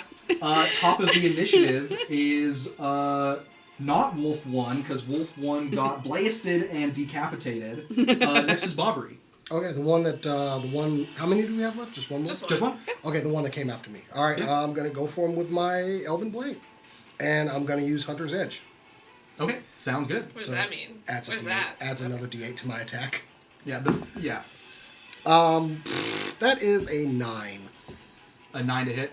A 9 to hit. Okay, that's not going to do it, but you have 2 more actions. Okay, I'm going to go ahead and try to hit him again. I missed, so let's... Also, keep in mind that the wolf that you initially had your hunt prey on is the one that got destroyed, so you'll need to move the hunt prey over. Oh, This is the new wolf. okay. So if you want, you could spend an action to move the hunt prey to this one, and then your last action is going to attack. I'm just going to attack him. Okay. Let's try again. Okay, that's a lot better. 19 to hit. Is that with the -5 for the multiple attack penalty? 19? Oh, no, that's not. So that will be 14 to hit. 14? 14 to hit just barely misses. You swipe down with your elven blade, but as you're coming down, the dog sees this and it snaps at your hand, and you have to like swerve to avoid it like catching your wrist in its jaw. So then you've got the next one action attack left. would be with a -10. Yeah, -10. That's right. I'm gonna go for it again. Let's Okay, go. all Natural right. 20. Spam these attacks. Let's go. You know what? I'm gonna give you Natural another 20. chance. Natural 20. Natural 20. Nice. Natural 20. What is You your have to say it 3 times. It's like yeah? Beetlejuice. What is your bonus to attack? +7. +7. Okay, you hit by numbers, and then because it's a natural 20, you also crit. Yeah. Oh my god, I crit it, and I'm using Hunter's Edge. Yes. So double all of the damage, including the dice and the bonuses. Do you want me to move this out of the tray? Yeah, I only got to roll 2, and then I'll just double it, so that's going to be 16 points of damage. Okay. Yeah. How would you like to do this? With the miss. Okay, so Bobbery just no. And on the third one, he and spins the blade and actually looks like he's actually got some style and comes down right across the skull, bisecting the skull in half. The top half of the skull goes flying through the air and lands somewhere else in the woods. The only thing left on this wolf is like a jaw hanging from a spine. And then you see that the jaw isn't actually attached to anything because the skull is gone. Right. The jaw is just floating there as if magnetized, and then the jaw drops, one of the legs drops off, and it slumps and seems to have disanimated. It makes that little sound from Mario. As it falls, Bobbery takes his blade and kind of just... It is all right, my friend. I do believe everything is dead again. I think. Oh. I'm sorry. No, that was incredible. No, you! How did you know that? No, what? You healed it! That was a heal spell! I saw it! Oh, yes. Well, I've learned through my studies, being a cleric, I've learned that healing spells hurt the undead. That's amazing. And then you look like a butcher just carving something up. You all are great warriors. Thank you. Oh, thank you. You all did so well. Can we go? What did you do? And we're going to go to break. Oh, I didn't see you come in. Welcome back. Dumb and also stupid. Dumb and stupid and Graham sucks. unintelligent. And Graham sucks. Okay. So, you just fended off a couple of these skeletal bone wolves at the entrance to this ravine. You can call them skelly dogs. Skeletons? Skelly dogs. Skelly dogs. Actually, I don't think the skeleton dogs got a single point of damage on any of y'all. Is that right? They never, Yeah. never made contact. Okay. I perhaps powered these things down too much. Don't worry, I'll correct that. Oh no. So 2 more. 2 more, which repeat. Yeah. I mean, Makes for exciting. no one spent any. I guess you spent a healing spell, so someone spent a resource. But not one of my, like, Yes. deeply important. Yes. Yeah. Graham spent his voice, as it is now hoarse from the yelling, and he begs you all to pile into the ravine with him so you can get going. Do you have to do the thing when you do recorders? No, right? You just blow into them. Yeah, No, you don't have to set up like an embouchure. Okay. Embouchure is for any sort of instrument where like the funnel goes sort of like around your mouth. Well, I was thinking more like reeds. Oh yeah, reeds do that too. You're right. Anyways. Yeah, recorders don't have reeds. Gotcha. Yeah. I don't know if And the that was high-end relevant ones- because... Because voice versus... It doesn't matter. I was thinking he played a kazoo, I guess. where he mixed the tone with his own throat. No, I don't believe that is the case. Okay, cool. All right. So, what is y'all's reaction to finishing this combat with these skeletal wolves and doing standing at this ravine entrance? I tell them I saw other bones when I was up in the tree. These are bone wolves. Something reanimated them. So, but now that I know what they are, I can track them. Also, Bobri is like starting to get more vocal. Like he's not only telling you about the bone wolves, he's explaining like when he saw them. When I would be on night watch, I would see them go by, and he's like really. He's maybe it's time to tell him to shut up. And so then they'll throw them like they're wolves, but then you have to smash them. Walk and talk. To, Walk and talk. do you have to smash them to actually? If you use a blade, you can chip your blade, or I'm guiding him it'll start into the to. ravine. It'll start. You can chip your blade. You can break your blade. You don't ever want to put it on the edge. So, you saw some of these back at home? I saw lots of animals. But like bone animals? I've seen them. I've All encountered animals them. have bones. This is true. And for the first time, he doesn't regard you with fear, but is kind of like, is that supposed to be a dumb thing to say? Is the intention behind his face. Mm-hmm. But he goes, yeah, so... You need to be specific when you talk. The bad thing is these animals run in packs. There could be more.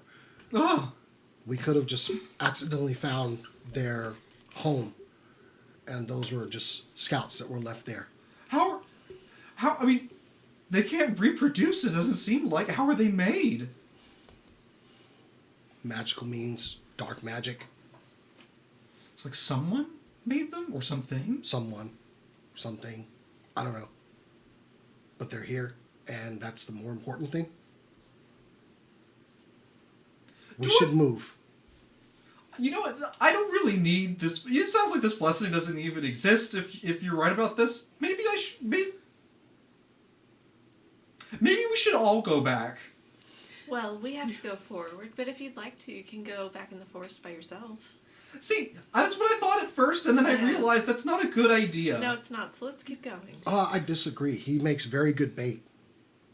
Well, but if he's bait in the forest, we can't use that. Well, they want musicians, so I figure he'd be good bait. Like, Yeah, but not by himself in the forest. We need to be in a vicinity. oh no, he would just get killed out here by himself. Oh, He I'm shouldn't okay go with by. that. Is it weird that I'm like a little happy that somebody wants me? Yes. A little bit, but we can unpack that later. For now, we do need you. You're the one who knows what to look for, so to speak. And you're kind of our ticket in, I do? so to speak. You also have our ticket in to wherever these blessings are being given out. I'm not a musician or a performer, as you can tell. I think you would make a wonderful performer. Father also thought that. Okay, alright, well, we can unpack that one later. I mean, everybody's got an instrument. I'm going to need you to stop. No. It's not mine, but I've got one. Clearly. So do you. I'm going to need you to not make that noise again. Dagger. You don't need your voice to make music. Actually, I need to breathe. Not the same thing. Need to be specific when you talk.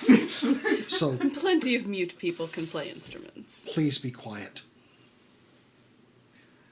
We should move. Yes, sir. All right, same order. Worked out Can I great go? last time. I want to go behind Bobo.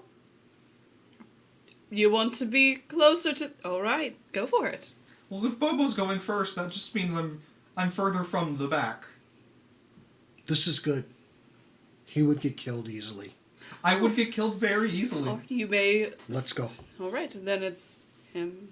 I don't know how many hit points I'm supposed to have, but Christian's gonna give him not much. I think commoners are 10 usually, right? It doesn't matter. We yeah. keep going. We keep going. All right. You travel through this ravine with its high walls. It remains narrow the entire way through. There's even a section where you actually you have to kind of get to your sides and shimmy.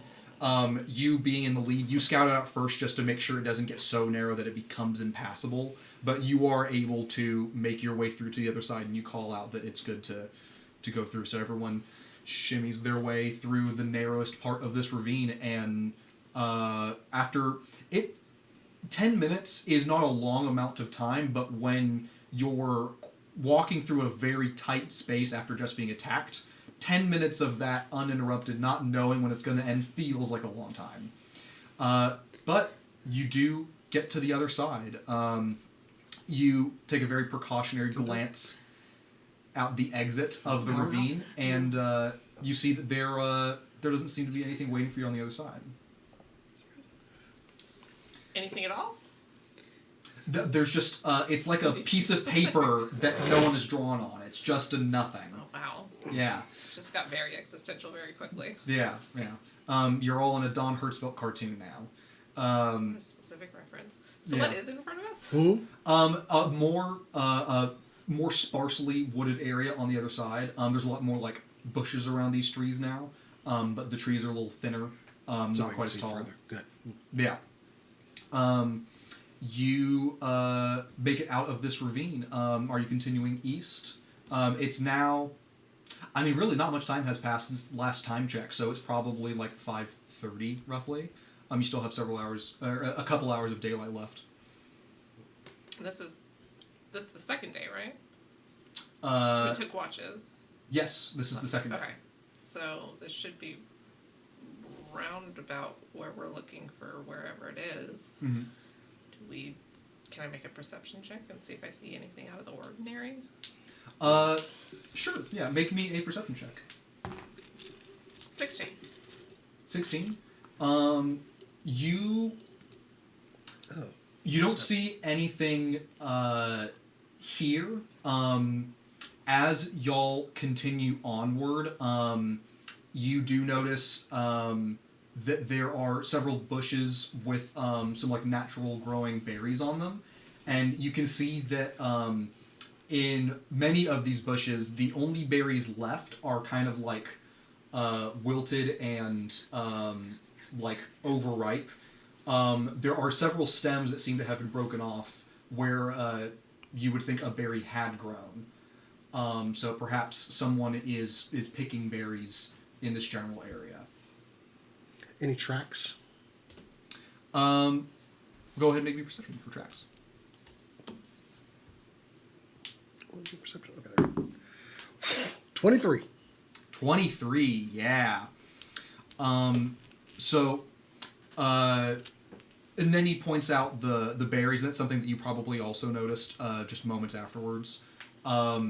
You start looking around for tracks to see, okay, was someone plucking berries here, and were they here recently? How quickly were they moving? How wide apart are they? Yeah. You do notice that there is a set of pretty fresh footprints in this area. You anticipate that whoever came and picked these berries was not here that long ago. I would say like certainly today, maybe with like in the hour. Somebody came through here today.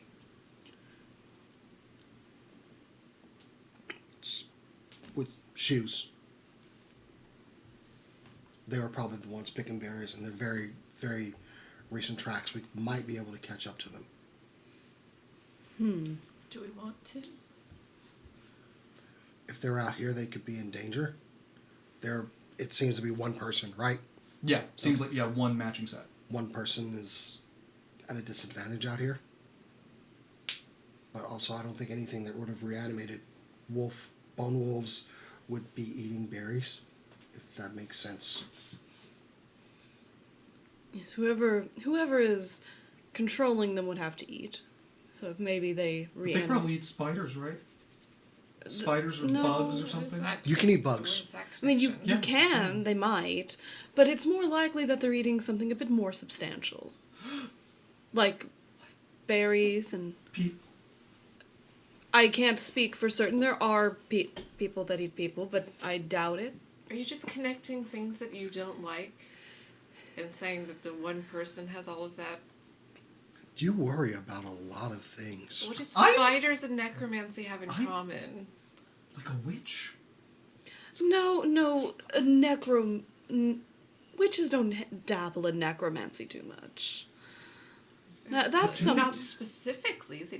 Not specifically, yes. There's different They types of can. witches. I mean, what's what... the connection though between spiders, cannibals, and necromancy? It's just You all seem more educated on like dark you magic eat than I something, do. You can't then reanimate I don't know a lot it. about dark magic. I don't really know a lot about... You know about bone wolves. That's something I've seen. I deal with healing and good magic. I don't know a lot about dark magic. How do you know that witches don't eat spiders? If you reanimate something after eating it, isn't there a chance that part of it could... I think that's a bit... That's very unsettling. Yeah. I think when they cast it, I think it feels like they're just going for what's on the outside, not what they've eaten. Oh, Maybe? so you think it's like a zone of necromancy? Probably. We should move. Yeah, yes, let's move on. The other things bone wolves are good for, guard So if there dogs. was another dead small thing in a pile of bones, and you animated the bones, would the spell know? What Let's you're keep trying- going, Are shall the we? tracks going in the direction that we're going? Could I wake up with a mouse hand? Yes. Okay. Answering his question, not yours. I'm going to keep heading that way, but we're looking to see which direction those tracks went in. Kind of trying to follow that a little bit. So long as it's continuing to go east. Yeah. The tracks are like bounced from like bush to bush initially when you first notice them. As you continue east, sort of following them, you see that the tracks eventually, like when there's less bushes that have like things to pick on them, the tracks start heading more steadily east. And you also notice that not far away there is another pair of tracks that was heading this way, coming from the east. So you imagine this is probably the same person, came from the east, got berries, and is heading back. Oh, okay. Yeah. Definitely going to follow that then. Yeah. You follow those tracks, and about, let's say, half an hour later, so now it's like a little bit after 6 p.m. at this point, you seem to catch up with the person that made these tracks. You catch through the trees off in the distance, I'd say 20 yards away, once the trees clear up a little bit more, you see what looks like a frail young woman has stopped at another bush, but is, instead of plucking berries, is like she's bent down, and it looks like she's carving some like roots out from the bush. Let's see if she even notices. Oh, yeah, quite perceptive, at least at this moment. So you step out of from behind this tree when you notice her, and moments after you notice her, she kind of like perks up and then turns and goes, Shh. Why are you out here?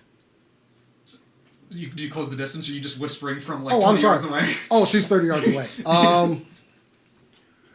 I'm going to make an obvious Bob remark. She sees us. Why is everyone always so surprised by us? Should I get her? I could approach, talk to her. Hello? Hello? I'll. You like Hi. dust off the armor. Okay, yeah. Hello there. And let's start walking towards her. He's better at talking. Who are you? Hi, I am just traveling adventurer, ma'am. I saw you out here. It's a little dangerous out here. Are you all right? I'm doing fine. What brings you this way? Well, I'm here with some friends of mine. They play some instruments and musicians. I'm sure you've heard of some kind of like. I'm sure there's been a lot of traveling bards coming through here. There have been. Yes. One, do you know which direction they were headed?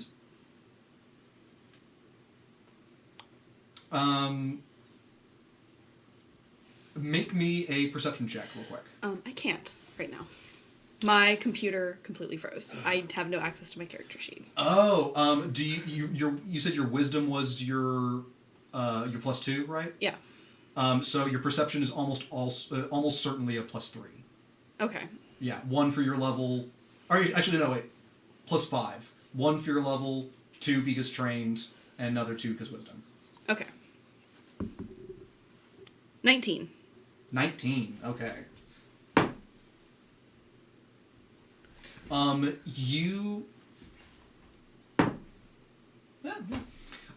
There is a moment where you can tell that she's like thinking a little bit too long about this answer, and she glances at you and sees that you've sort of like caught on, and she says, she seems to give up on the whatever idea she was thinking. She says, "They were going east."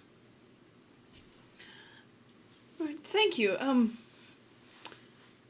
Is everything all right? It took you a bit to answer that. Something seems like it's troubling you, and I would like to help as a cleric. As a holy man, as it were. She takes a look at the three of you, completely skipping over Graham. Fair. He's in the back.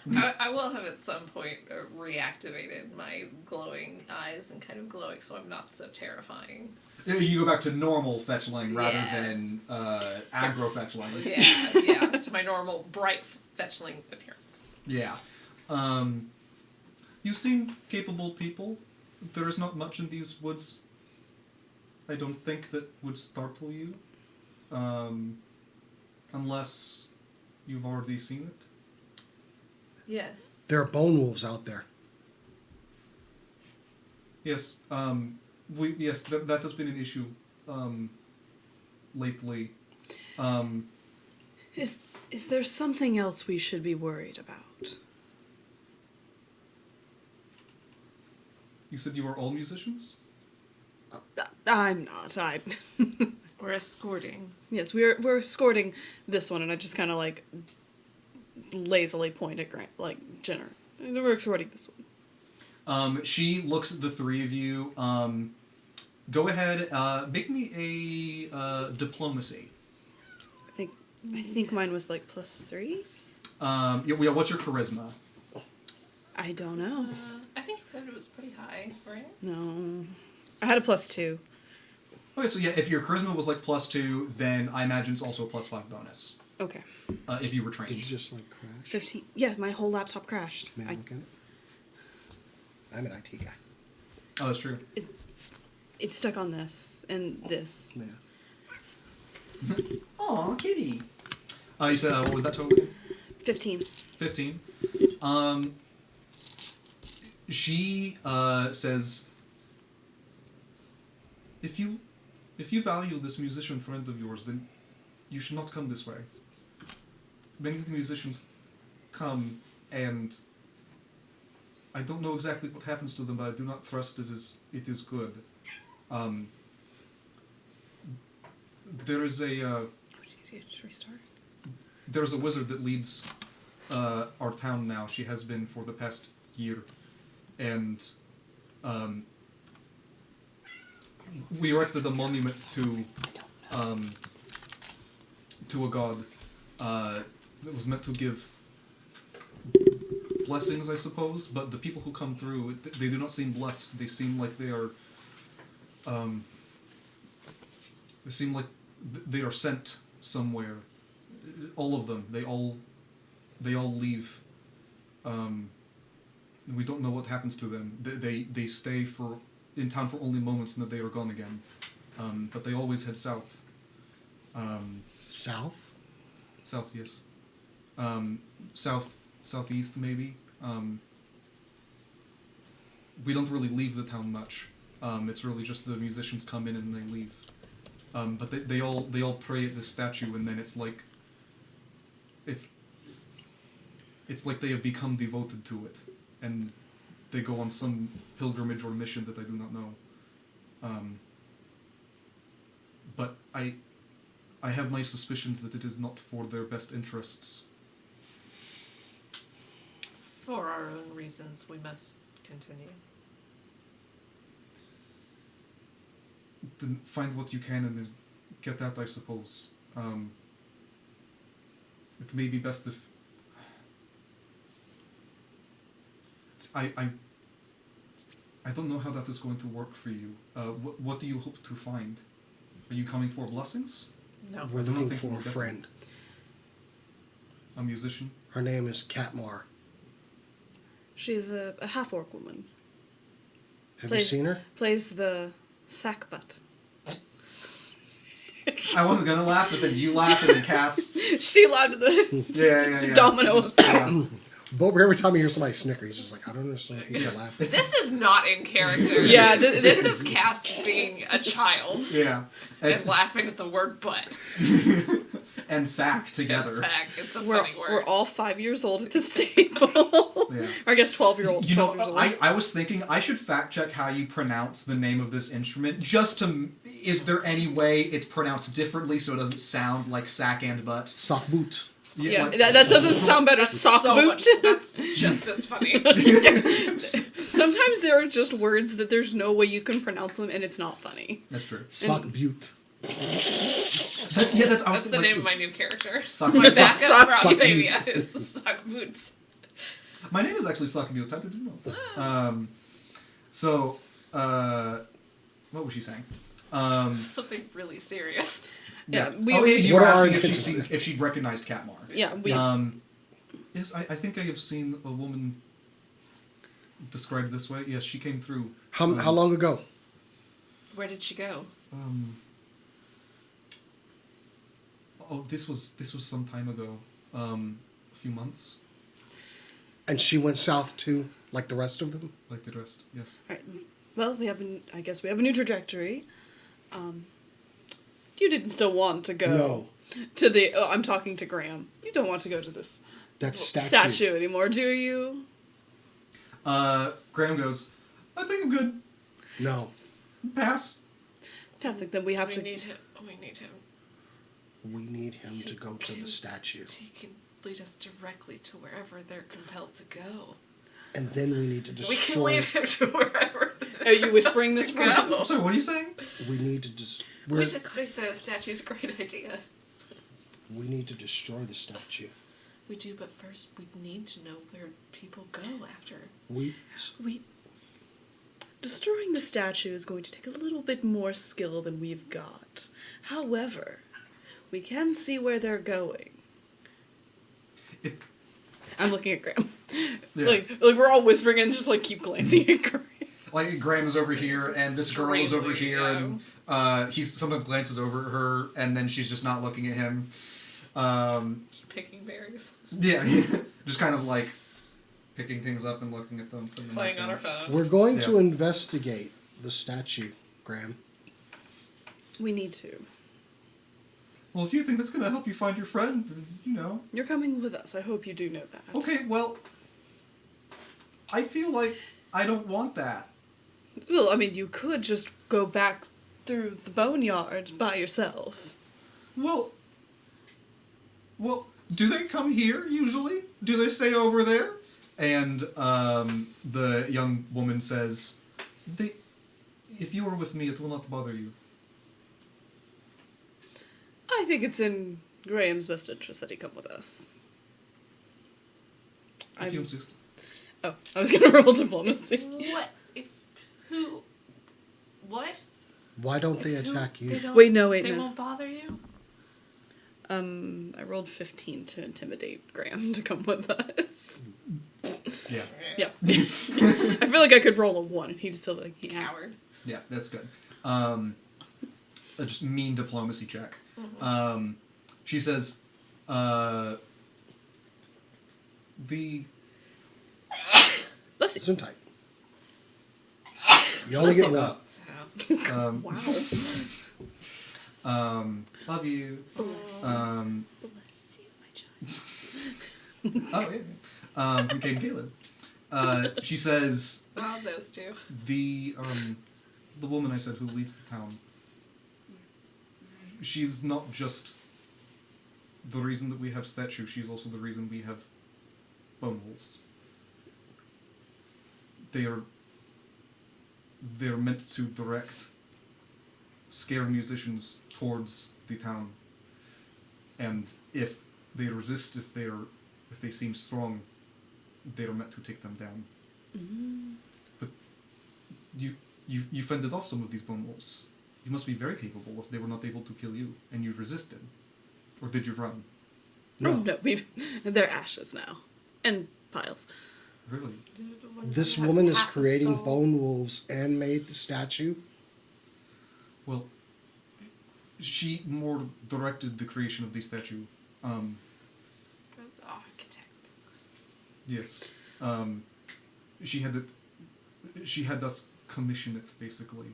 Although it's covered up now, it doesn't look like it used to. Is she a bad person? My dad doesn't think so. We're sort of new to this area. Excuse me if I trip over my words, or sometimes I misunderstand you. I'm still getting used to the language here.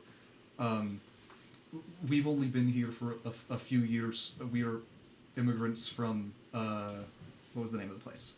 From Vilnius.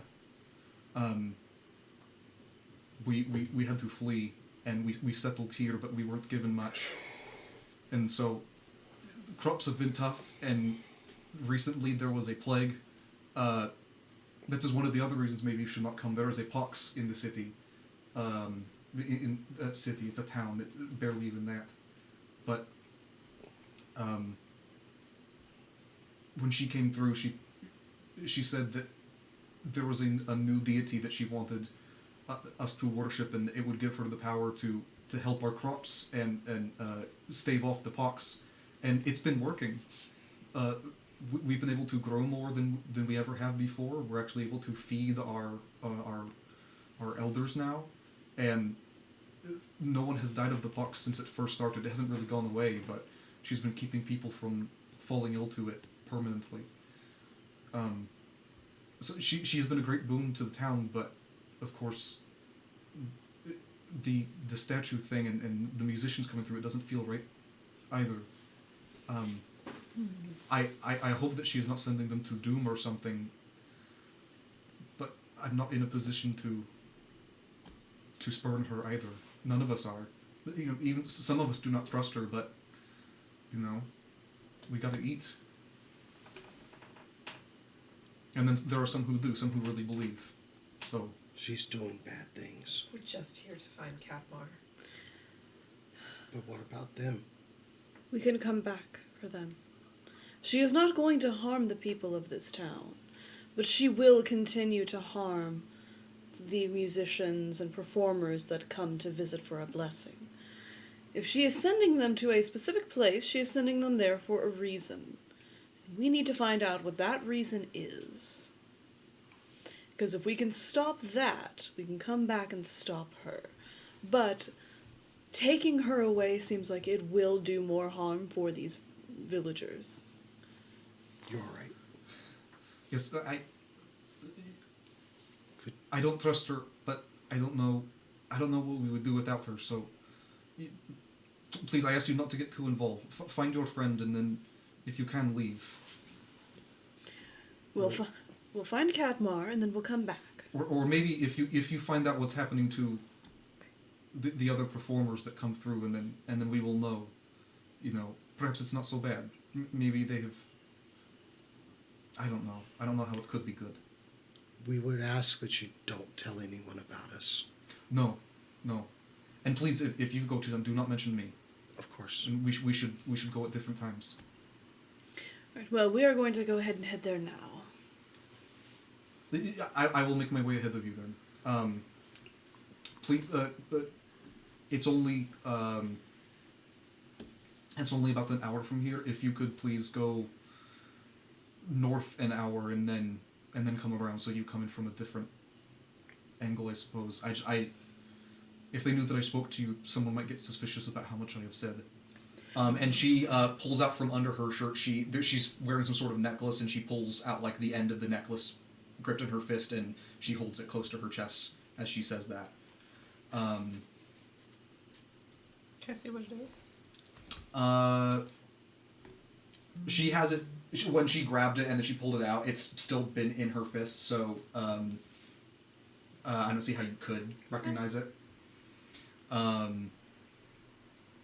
But she sees you eyeing it, and she says, "I hope you are not offended. It is not one of the gods here that I pray to. Don't mention that either, please." Of course not. Who you worship is your own business. Thank you. Alright. And then she puts it back, and she double checks to make sure that it is hidden before she turns around and she starts heading east again. All right, let's head north for a little bit, and then we'll turn back east.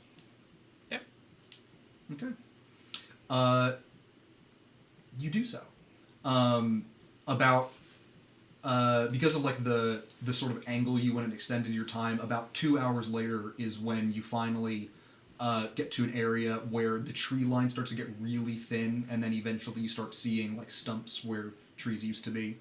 And around that same time, you see in sort of like a more like a plain, like a large clearing amongst this sort of like dwindling forest, you see a hamlet, which is just a really, really small village. Like I said earlier, there's only about a dozen buildings here. Most of them are fairly simple and large. It seems like there's a lot of like multi-family dwellings here. But you can see that there are some smaller buildings that are like in progress being built on the outskirts. Basically every building is surrounded by like twice its size of like farmland, sort of like facing out from the center of the town. How do y'all approach this town?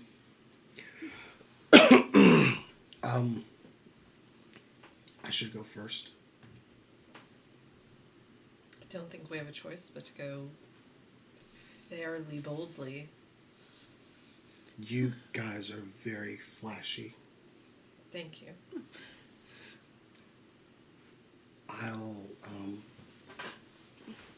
I'll go before you. If I see anything, you'll see a signal. And I'm gonna go in. Very. Okay. Graham, dear, do you still have that harp? Oh yeah, you think I would leave that behind? I have an idea. Hand that over. I'm sorry. What's your name? Nettie. That was me. Yeah, that was Cora. that's good. Yeah. Can you hand that over to Nenny? Oh, okay. Yeah. And he gives you the harp. Now it's like I'm your escort. I can't play an instrument. I definitely don't look like I do. 2 instruments. Yes, I'm 2 escorting. musicians. I'm escorting 2 musicians in town. Now it's not weird. All right. I guess let's wait on the signal from right. the boss. Bobby's not the boss. Boss 0.5. To Graham, you are. All right. You head in. Are you trying to blend in, or are you trying to remain unseen? No, blend in. Blend in. Okay. I'm looking for the statue. This is going to be. I think this is still a stealth check. It's just a different kind of stealth. Okay. I would say if you want to, you can add your charisma instead of your dexterity.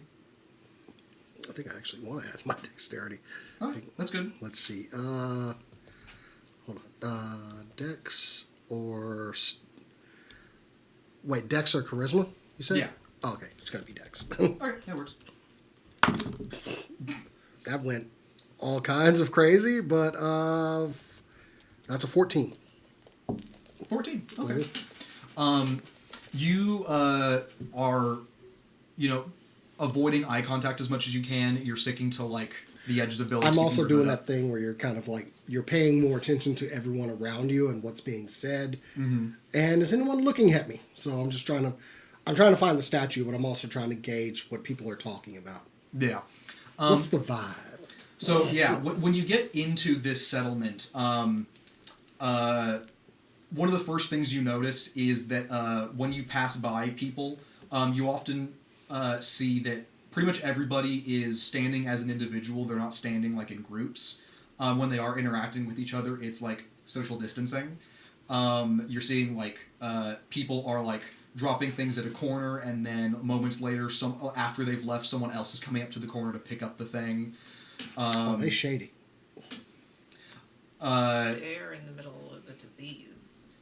You do see that there are outside some of the houses. There are women who were sat far apart with separate like tubs who were like scrubbing clothes with actual soap, which is a kind of expensive process for this small town. Like collecting the water, having the large barrels, and getting the soap. Those are all like additional costs that most people in this day and age wouldn't pay. They would just take their water to the river and like sort of scrub it and beat it there. So they're in an alarm status, and I'm a stranger in their town. In a very small town. Where everybody does. But Great 50-year-old reference, Christian. that everyone Cheers still isn't gets. that old. 70s? That is Cheers? No. 80s. no. Cheers Four. was 70s. I'm pretty sure. Don't start with me. No. I'm so sorry. No. Anyway, moving on. Yeah, you better Google that. Please. Anyway, 1982 to 1993. Oh, 80s. Oh, I'm so sorry. Good 40-year-old reference. Yeah. thank you. Anyway, Woody Harrelson was a baby. so they're sick for some reason. She mentioned a pox. Uh-huh. You're not seeing anybody walking around diseased. Anybody like any obvious symptoms or anything? No one's really catching a cough or anything. You're not hearing anything. Because field medicine is something that Bobry does. Yeah, you do. When you're trying to first enter the town, you sort of lean up against one of the corners of the building, sort of like you're hanging out, and you're just kind of scanning around, and you do hear inside the building on a second floor. You're just under a window. You do hear someone coughing, and they're hacking it up. So, the second big thing you notice is that there's a very short, main thoroughfare in this town, a lot of distance across this street, and you see, towards the end of town, opposite to where you came in, at the end of the street, there's, the big house on the end, and in this sort of, cul-de-sac between these buildings, you do see that there is I'd say, not enormous, 10, maybe a couple more feet tall statue. This statue seems to be made of wood. Interesting construction for a statue. And it seems to be just some person with their arms outstretched wearing thick robes. At least that's what the carving sort of implies. There's a hood, and the hood is even covered by wood as if it was shaded. And they're just holding out their arms with the robes, they have the really long sleeves that go down, and you see that there's most of the wood is untreated, it just looks like wood that was carved, but there's a lot of colors that you can see from this distance on the openings of and the front of the robes. Make a religion check for me if you wouldn't mind. Ooh, not my best stat, but 7. 7. Yeah. Okay. You're not sure what this is supposed He to wouldn't. represent. No. Yeah. I mean, it's there's a chance that he would have, but Not his best thing. yeah. With seeing everyone kind of coughing and everything, what he does, I'm going to take like a scarf that he has around his neck and just kind of, Sure. Yeah. which, it'd be something that he probably would use to like more just mask his appearance. But I'm going to go back to the group. Okay. You head back. And y'all probably see the mask up now. They're sick, and they're trying to keep from getting others sick. You'll need to stay apart. Anyone close to each other would probably draw a lot of attention. These people they're small town, so they'll notice people not following the same procedures they are. So stay apart and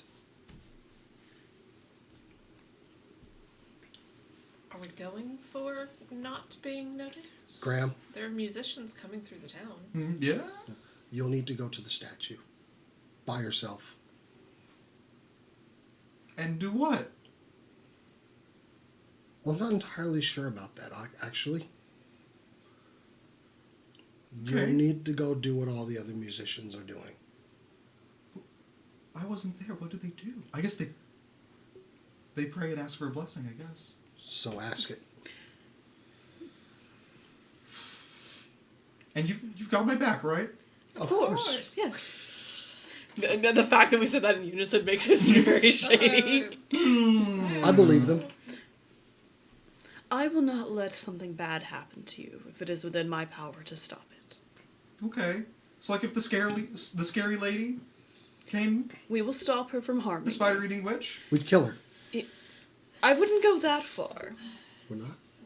No, our objective is to find out where musicians are going. So we need to follow Graham. She has no reason to harm you, though. At least not until we get where we're going. Yet. Yes. The girl didn't say that they were killing the musicians. She just kind of sent them away, right? Exactly. It's gonna be great. Yes. Okay. Let's go. All right. This may surprise you, but I'm not that brave. But I'm gonna. No. You know what? I mean, who am I kidding? You three are so. I'm gonna go. And he sort of like straightens his back and shivering starts walking towards the town. I'm gonna pull out like a handkerchief or something to wrap around my face. It's a long ass handkerchief. I know. It's like a bandana. It's A fine. bandana. Yeah, that works. Fine. Okay. Or I'll- actually no, a handkerchief and just hold it up. I'll go first so I can watch Graham. I'll follow you. All right. The four of you, sort of single file, head into this hamlet. Graham, once you sort of like get to the same building that you sort of like posted up out on the corner there, before he like steps out into like the main road here, Graham turns and looks back at you, and is like,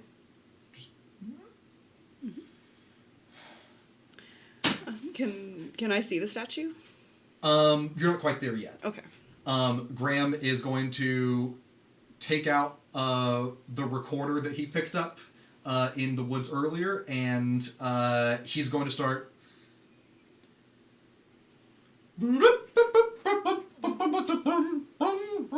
And he he steps out into the street playing a jaunty little tune. It does not match the vibe. Yes, it doesn't. Does not match the vibe. Does not match the vibe. Bulber's impressed because he's probably like, he's drawing attention away from us. Wow. I mean, I'm impressed with the press support, honestly. Of someone that's shaking with fear. And it's Yeah. Like, Yeah. Oh, He's doing something that feels natural. That way, It's not pronounced. He is doing a good job masking it, but you can hear it. You know that it's there, and you can pick it out. Vibrato, I don't think is the right word, and That is that's singing. only, I think. Oh no. No? You can do There's vibrato vibrato in it. You can do vibrato on basically everything. Fair enough. But there's another word that's because vibrato is you're alternating the pitch. You're going like kind of waving the note. There's another version where you're Strength. sort of what? The strength of the note. That's the other one. Yeah. Yeah. So yeah, there's some other things similar to vibrato, but you're alternating the volume rather than the pitch. That's what he's doing. And so yeah, you hear a very shaky version of that you know is unintentional, but he's doing an okay job passing. Nice. And he strolls into the town, and this catches like all the, like maybe a dozen people that are out and about right now. It draws all of their attention immediately, and out of the not out of the big house. Actually, yeah, out of the big house because there wouldn't be, out of the big house. It's a large house, but there's no like big double doors. It's not that impressive. It's more like the largest of the large shacks here. Door swings open and out walks someone who does not seem dressed nearly the same way as everyone else. You see a short adult brunette woman. She's wearing purple robes. You can tell, even from this distance, that the hem of her robes have been, like, sewn up higher than normal. Like, it seems like these were meant to sort of, like, trail on the ground, but they've been sort of, like, curled in and sewn so that they don't touch the dirt here. She's also wearing, like, an ill-matching belt around the waist that doesn't seem like the robe was meant for that either. But it's keeping her robe, kind of, like, more secure. She's got some leather gloves on. You see the flash of some very simple, like, silver jewelry. There's, like, a ring on her finger and then, like, just a simple, like, chain necklace around her neck. She steps out and begins to address Graham, like, across the street, saying, "Welcome! Are you here to give your blessings to Canvas?" And Graham finishes a stanza and then stops performing, and he says, well, yes. Yep, that's what I'm doing here. I'm here to pay my respects to Canvas, you say. I recognize that name. And the woman says, yes, he saw fit to bless this town with his presence, and I see word is spreading far of the patronage that you can pay to him. Please, come speak with me. My name is Agnes. And she approaches him and shakes his hand. He very tentatively shakes it. And she says, it's a pleasure to meet you. Would you like to pay your respects now? I'm afraid there is a pox here in the town, so you wouldn't be able to stay for long, but perhaps you can get what you came here for. And he says, let's do that. I haven't really prayed to Canvas before. How do you do that? And she says, well, this is a monument to Canvas. You can see that it's, as musicians come around and other performers like painters and sculptors and otherwise, they've been leaving their mark on Canvas just as the god intends.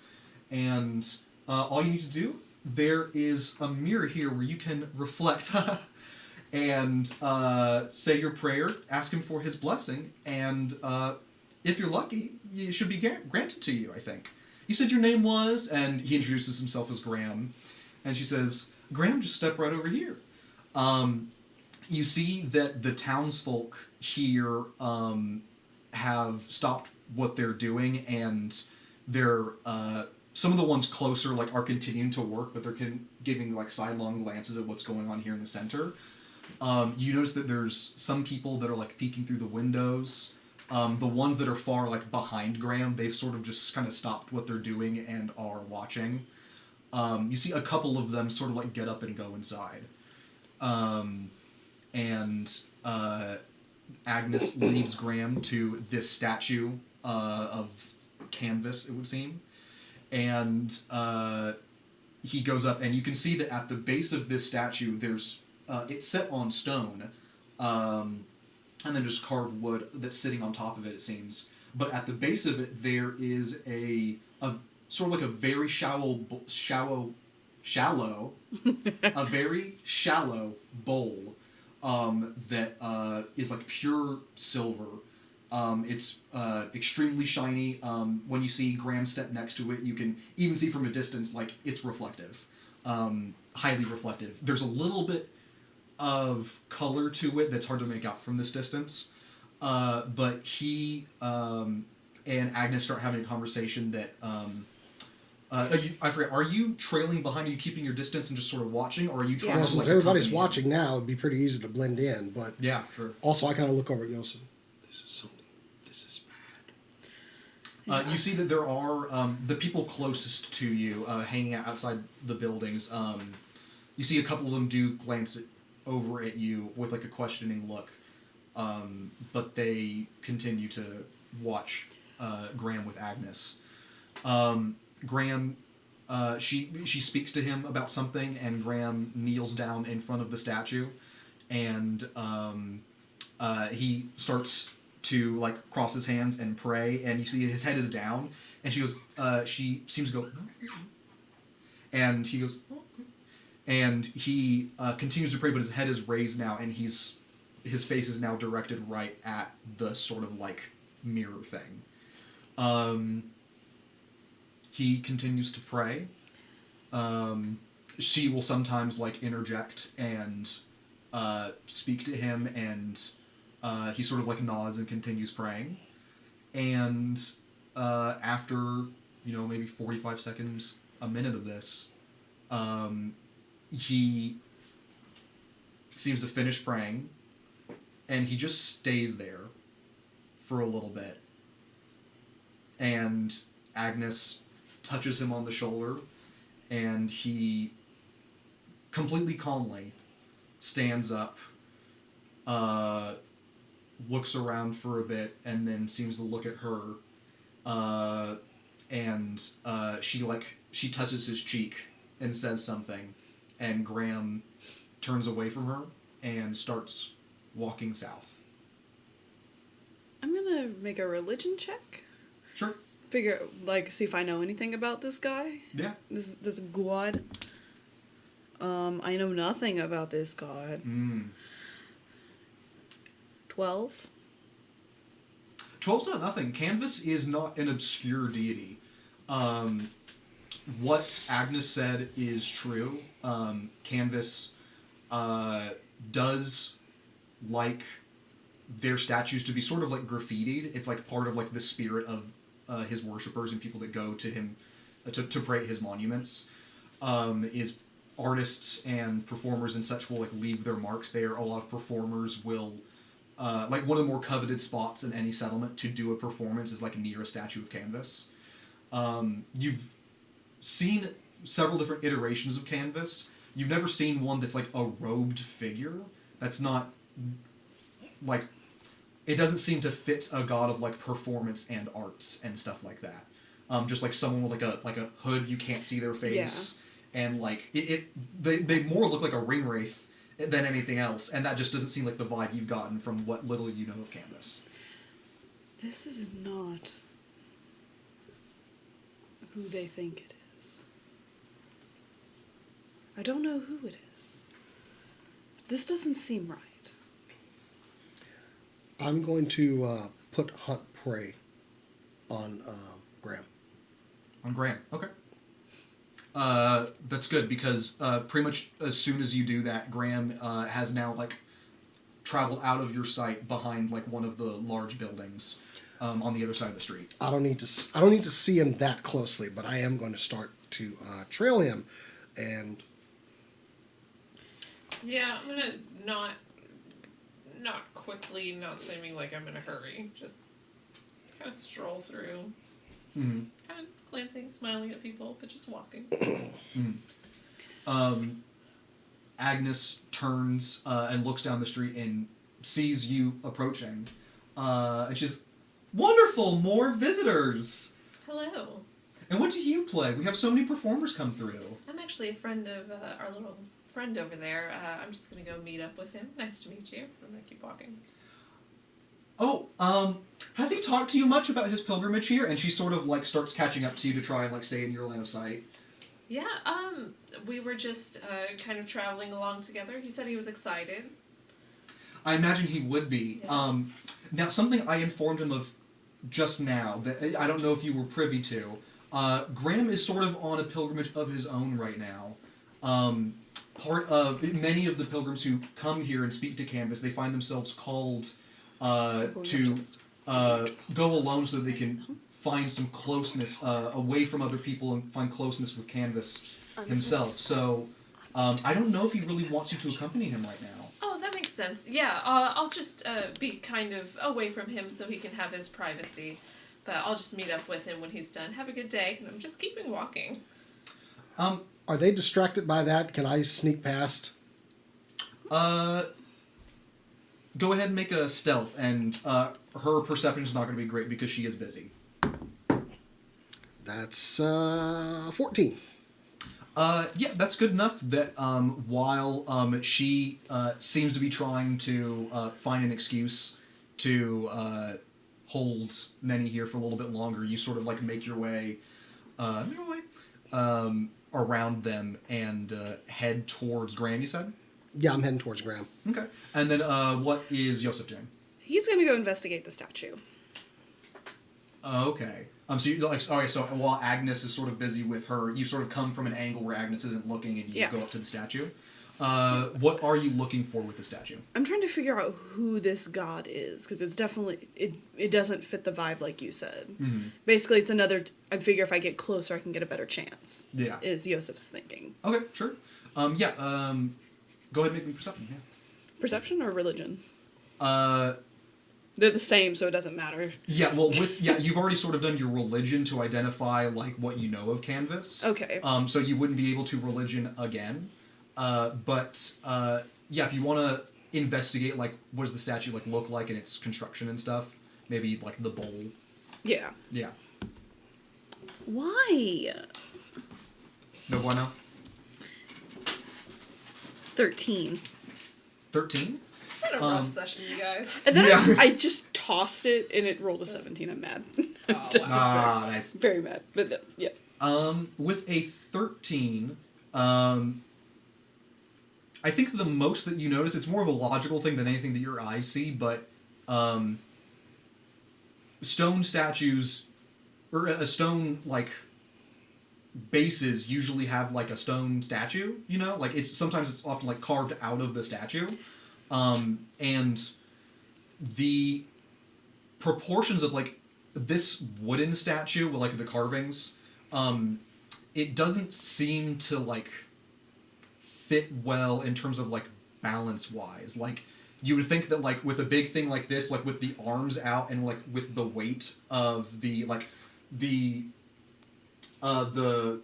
sleeves, the really long sleeves, the sleeves don't go and touch the ground. The only thing that's really touching the ground at this point is, like, the bottom of the robe that flows around the legs. And with the arms and the large sleeves sort of, like, out that way, you'd think it'd be, like, tilted forward kind of precariously, but it's not tilting. If this were... You don't see how it's secured safe enough to just sort of, like, be sitting here like that. Most statues are usually designed very especially so that, like, their weight is sort of, like, good for, like, striking a pose for, you know, ages. Can I touch it? Sure. Like, I go to touch it. And you touch it. I was going to roll a die, psych out. You touch it. It's bare wood. Not even treated very well, which seems kind of unprofessional for a statue. And when you touch it, you recognize... It's one of those things that, like... It's mostly an intuition, but you touch the wood and you realize that's not that thick. It's not like a thick... And then you sort of... You knock on it, and you realize that it's a hollow statue. But it's not fully hollow either. Like, when you do this light tapping on it, you realize that the wood has a little bit of a give, like there's reverberations, it's not a thick layer. But any sort of echo that you hear in there, it sounds like there is something in there that it, like, maybe this statue is built around something else.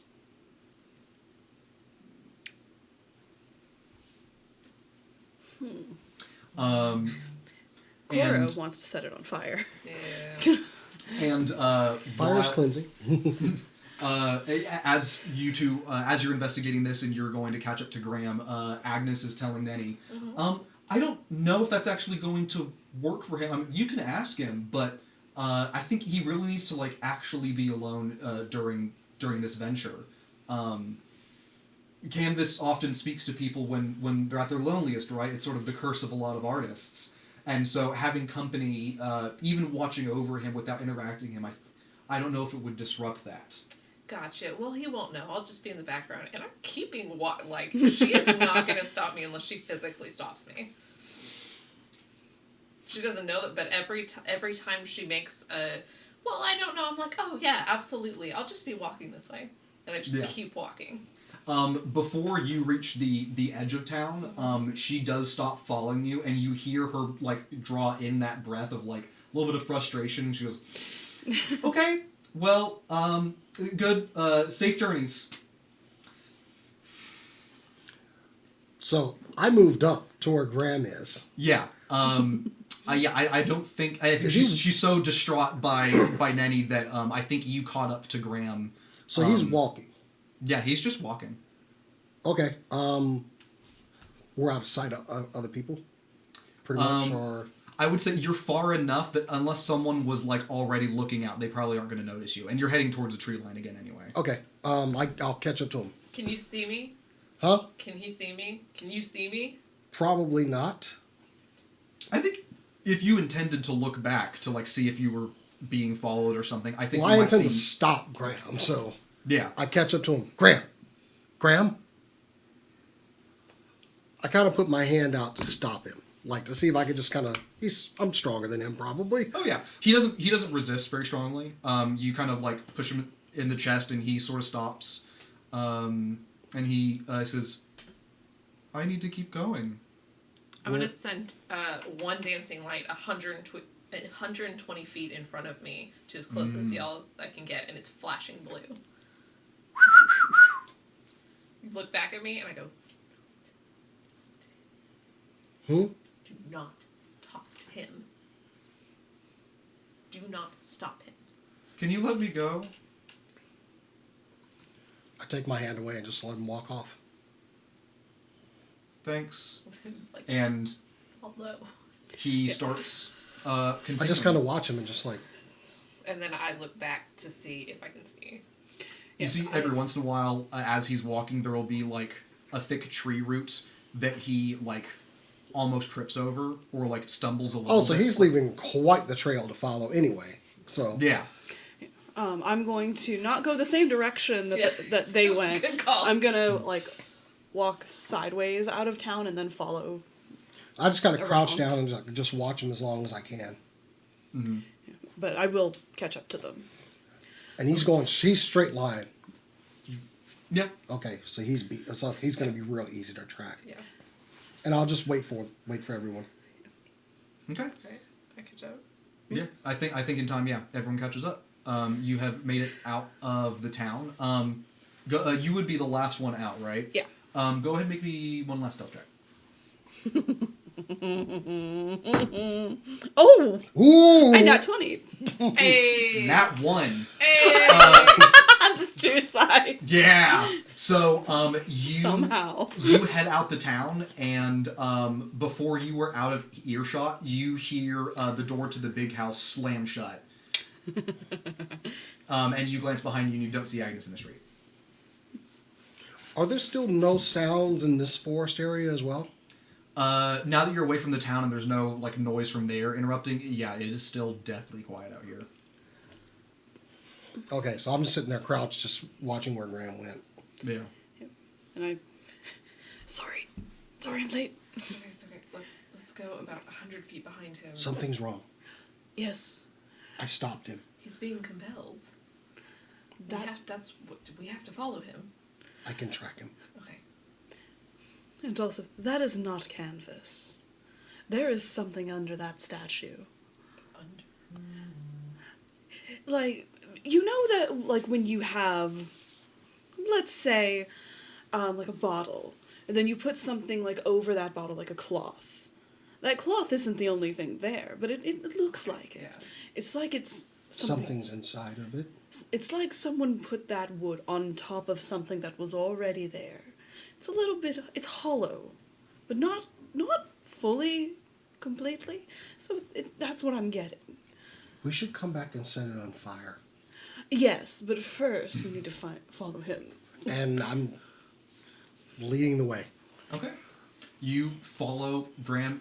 You catch up to I'm him quickly. going to keep a standoff distance, probably 50 feet. Okay. And we'll be behind him.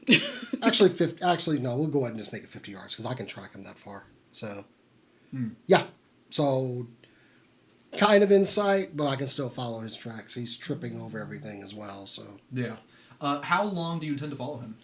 until he gets to where he's going, I guess. Okay. You follow for 10 minutes, an hour, few hours. It's approaching dusk. He, around dinner time, when you would normally like break to like rest and like eat, you see he's, while still walking, he slips his pack off of his shoulders, takes out some of the rations that you spared for him earlier, and starts munching on them, but he does not stop walking. Yep. I can stop him. And, No. Oh, go on. Oh, go ahead. No, you're good. Yeah. No. We He stopped, but he still kept going. We need to see where he is going. We need to see where the other bards went. We need to see if we can help them. Okay. And if there seems to be more danger than it's worth, then we will find a way to snap him out of this. Scared the shit out of me. What the hell? You hear another one of those calls that you heard earlier in the woods that sounds just like what you now understand to be a bone wolf. And then a short time and short distance later, you hear a return call. Let's get closer, shall we? Pack, Yeah. bow, and Yep. You group up around Graham, I assume? You're sort of like making a triangle around him, maybe? Yeah. Yeah. what do we see? There's not much subtlety this time. You are glancing around in all directions. The sun is now getting low and the shadows are long and dark. There's like, most of the light is just what little is filtering through the trees here, in like beams. And you are looking behind you, and the first thing you see is not bone wolves. You see purple robes that are walking out of the woods from behind you and are catching up. You see Agnes following y'all. I notch, and I'm Please fine. don't. We don't have to get nasty here. Okay? Your friend's going to be safe. He's doing his god's bidding. No What- need to interrupt that. What god is that? Canvas. You Bullshit. saw the statue. Why do you besmirch his name? That's not Canvas. He's done a lot for this town. Full draw. You insult him. If I'm insulting anyone, it's not Canvas. She whistles, and two bone dogs from around the sides start flanking around you. Okay. First bone dog, I hit it. All right, let's roll initiative. Okay. Oh no, my dice! Where Oh, did wow, it go? in the knee. I'm sorry. Let me roll that. Yeah, you roll that one. Yeah. Oh, I got it. Okay, I have it. I see where my initiative bonus is, and I don't have one. Yeah, because it's a. What did you say it was based on? This is going to be perception. Okay, so. Well, then that's a lot better on that roll. Okay. That's going to be a 12. 12, okay. Dirty 20. Whoop, whoop. I hope I go before y'all. Oh, I didn't get an attack of opportunity. I was ready to launch an arrow. Oh, yeah. And then... Yeah, I'm not playing. I don't know this lady. Ooh. I want that attack. I mean, at the very least, that has to hit first. What's right? your dex bonus? My dex bonus? Yes. It is a +1. +1, okay. And it can be on the Bone Wolf because it jumped up. Yeah.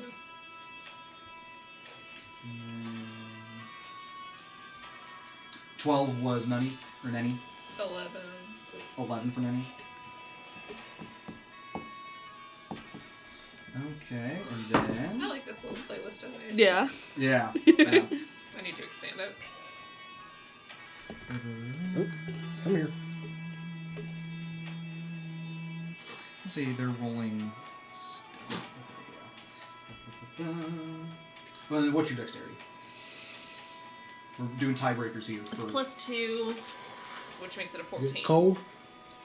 Okay.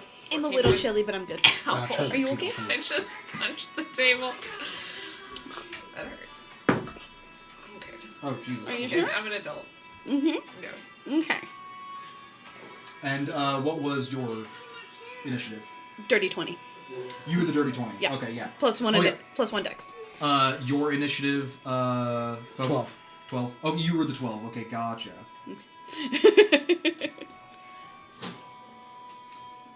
Bobo. Are you actually okay with Bobo? I don't care. Okay. The character Bober would not care about something like that. Very Okay, good. cool.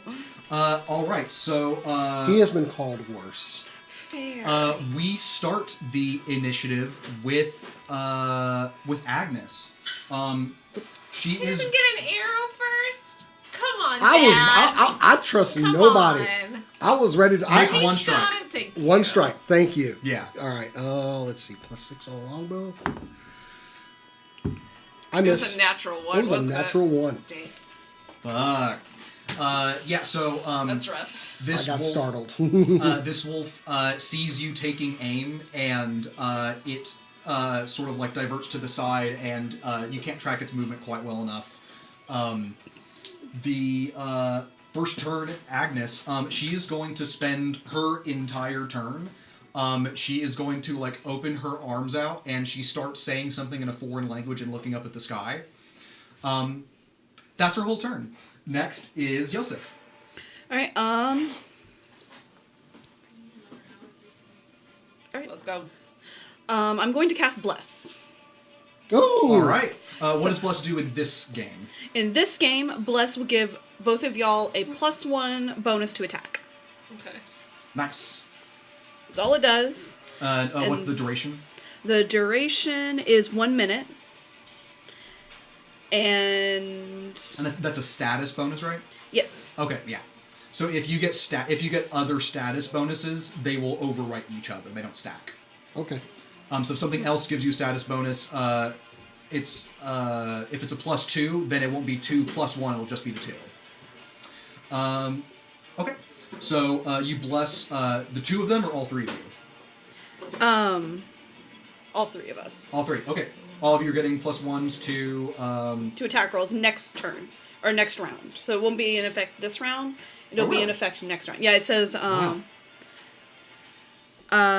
My bless is much better. your allies gain the +1 attack roll once per turn. Oh no, I'm sorry. You do get it that's something else. This is just saying I have to continue concentrating, I think. Oh, that makes sense. Oh yeah, if you want to sustaining the spell, you have to Yep. spend one of your actions to keep the spell going. Yeah, And you oh. can do that for up to a minute. Okay, cool, whatever. Yeah, I believe based on what you said.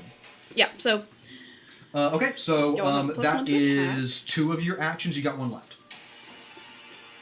it counts. Oh yeah, it does count as 2. Yeah. I am going. Oh no, yeah, you can spend an action to increase the radius of the emanation. That wouldn't matter in this scenario, though. Oh no, you and your allies gain the bonus to attack rolls when they're right next to you. Oh, That's the so 5-foot emanation. You're creating an area of bonus. And you Gotcha. can spend an action on your turn to make it a 10-foot area. Gotcha. Okay. So if you stick together, you'll have those bonuses. And then next round, I just have to bump up the radius. honestly, Essentially, you could do that. Oh yeah, starting the turn after you cast bless. So yeah. That's I fine. want to run up now, though, so that we can get that bonus. Yeah. Use that final action so- to move. Well, I only use. Oh no, because it's got a little. Yeah. The number of squares, basically, Yeah. the little diamonds, is the number of actions. Oh. So there's 2 diamonds, that's 2 actions. Oh, okay. Okay. Yeah. Damn, I was gonna do something. Okay. I'm going to. Well, if I move up closer, then. Oh, it doesn't matter. I'm gonna move up a little bit closer to like. To Agnes. Yeah. All right, sounds good. All right, you you start this emanation of enhancements around you, and you march your way up to Agnes. I'll say you're like 10 feet away from her at this point. She looks down and notices you like approaching her, and she continues to pray or whatever she is doing. That will be the end of your turn. Next is Bobo. All right. She is doing something weird, so longbow. Okay. And I'm gonna go for. I get a +1. That's right. Yep. Cool. Oh wait, I don't. Get him. Oh. What is?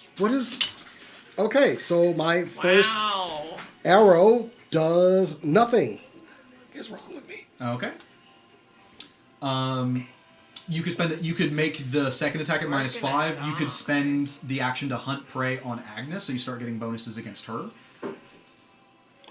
I'll move the hunt prey to her since he's right there. Okay. So yeah, I'll move hunt prey for my second action, and if I attack, it's gonna be -10 on my third one. -5. -5. I'm gonna try to hit her with an arrow again. And But if you're next to him, it's only -4. yeah, if he's moving up, I'm moving up. So Then it's only -4. All right. Well, if you're moving up to keep with him, that's going to be one of your actions to move with him. Oh, So yeah. one Then to I'll- attack, one to move, one to hunt prey. okay, I'm just gonna launch that arrow from where I'm standing right now. Just standing I'll where you catch are. up. Okay. I'll catch up and probably have to melee next. Anyway, Okay. So let me use this pretty little Yeah. dice here. Let's go. Well, it's an 18 Ooh. plus 6, so that's gonna be -5 for 19. Yeah, that's still definitely going to hit. 1d8 of damage, 5 5 damage. Okay. on Agnes. Yeah. Thank you, pretty dice. Yeah. You can hold on to Agnes, this if you want. I'll use Takes 5 piercing damage, and it hits her pretty hard. You get her in the shoulder, and she winces with the pain, and she stops doing whatever she was doing, and she glares at you for shooting the arrow, and she tries to like crouch down as if she's trying to get defensible. That is Boa's turn. Next are the 2 wolves back to back. They rolled exactly the same, and both of them have higher dexes than Nenny, because all 3 of you rolled 11s. Oh my god. Yeah, that was a I'm lot. gonna punch something. Wrong character. Yeah. I think with the 2 wolves both in sort of flanking positions, and you hanging in the back right now because you haven't moved up yet, I think the 2 of them are both going to pounce you from either side. The first one's not going to get flanking because the second one hasn't caught up yet. But first one is going to... I think it's just going to stride, and it's going to try demoralizing you as it screams as it's coming up to you, and then it will try to strike.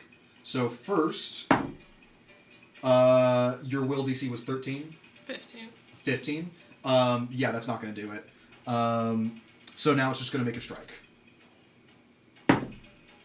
Ooh, does 21 hit you? Yes. Yeah, okay. So on a 21, it's going to do 1d4 plus 1 piercing damage. That was a 4, so 5 damage.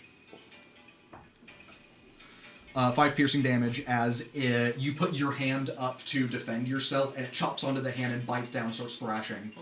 That is its turn. Next is the other bone wolf. This one comes up behind you and starts napping at your heels. It's going to attack, and you are flat-footed to it, so your AC's down by 2. That's a natural 1 on the first one. It's going to try again at a Right. -5. Nope. Yeah. Man, these It's not the wolves that suck. They have a good attack bonus. The dice suck. The dice do not like my bony wolves. My bony boys. They don't like your boys. bone. Yeah. Those bony boys. Oh, this You guys hunter's are bones. Okay. The fact that you had to stop, reset yourself, and then make the joke was just very strange to watch. And now, end of initiative, it is Nemi's turn. Okie dokie. What do I want to do?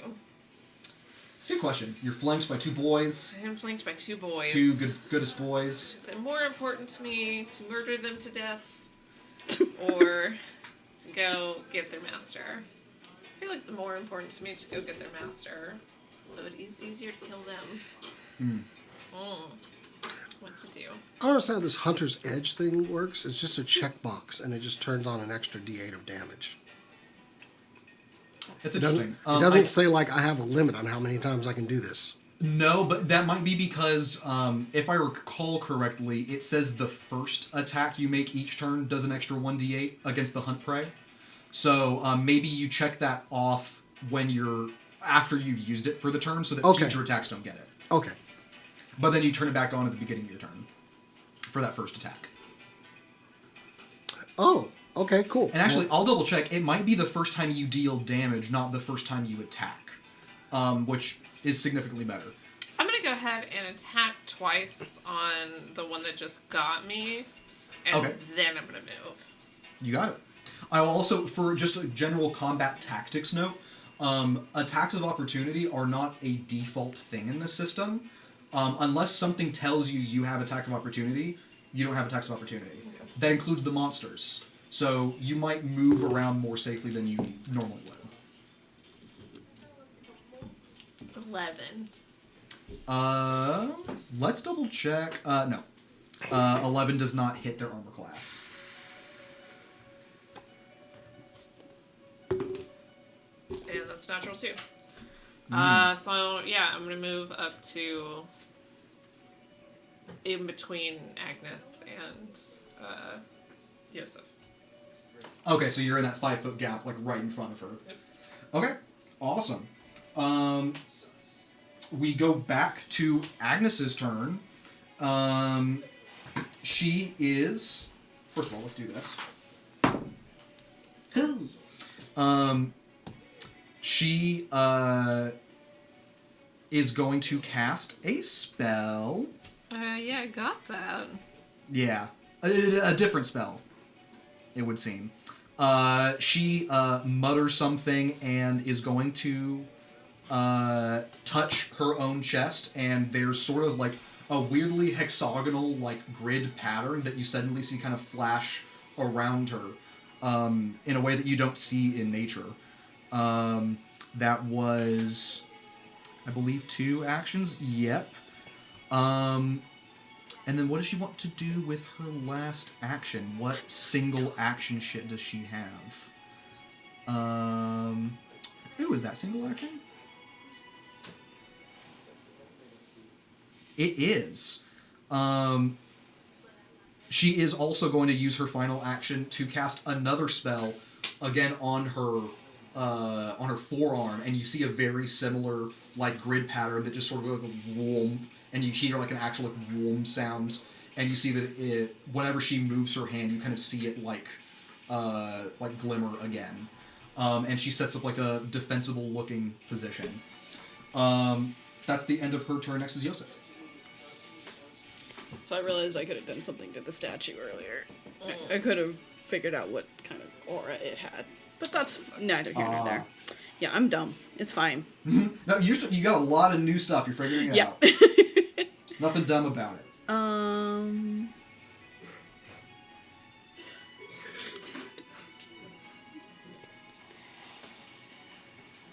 Okay, now I have to figure it. Okay.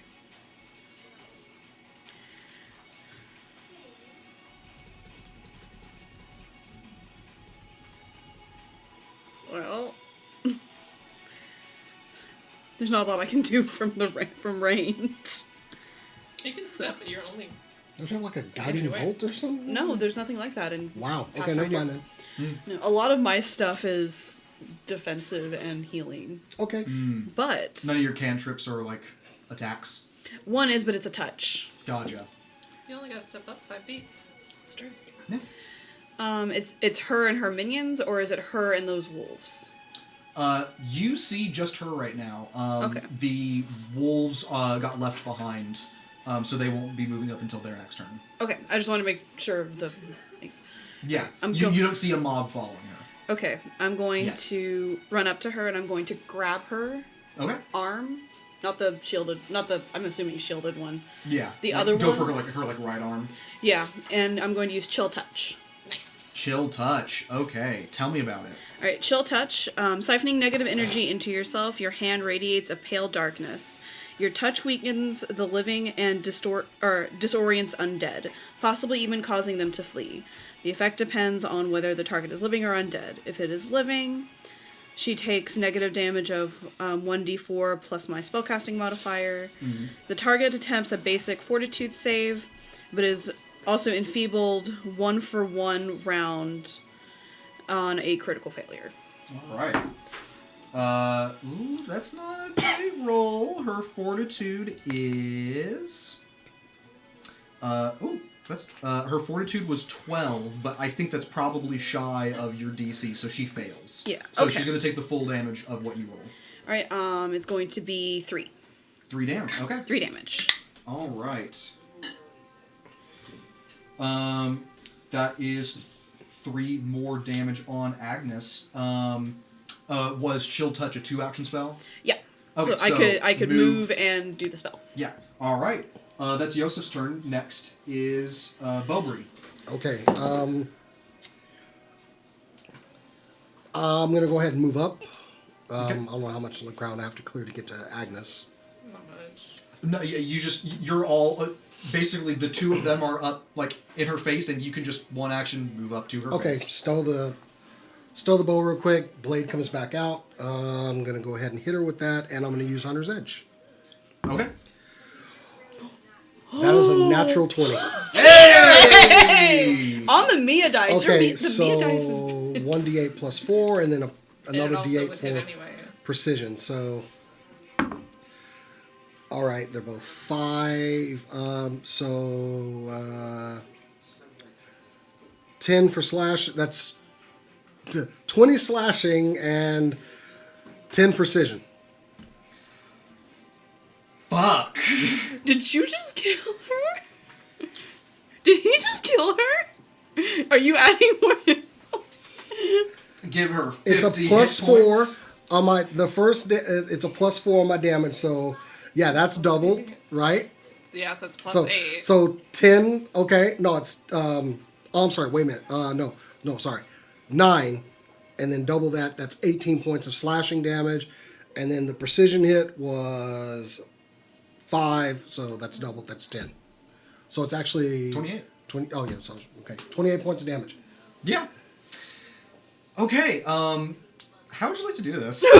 Get right. I literally like run past because pretty quick, Yeah. ranger kind of guy. I just go and like slip right past Yosef, get behind her, just and Okay. off with her head. Awesome. You run up to Agnes. Agnes has put up all of these shields and tries to defend herself. She puts up the shield to block, which does absorb damage. Like it actually prevents some of the damage from going through. That's why I but went behind her. You feel the impact of it hitting her shield, and you just carve through, and the shield bursts, and it sounds like glass shattering, and then you come around, cut across the throat, head falls off. All right. Well, she's dead. I'm going to. How close are the wolves now? The wolves 'Cause are. I still got 2 attacks. The wolves are a full move behind you. I can't reach them with a melee weapon. Not with a melee weapon. All right. Stow that, and I'll try to hit one with an arrow again. Okay. Okay, I can't use Hunter's Edge on the second attack. I can only use it at the beginning of the. Okay. That's what I'm thinking. Cool. Yeah. So I'll take that off.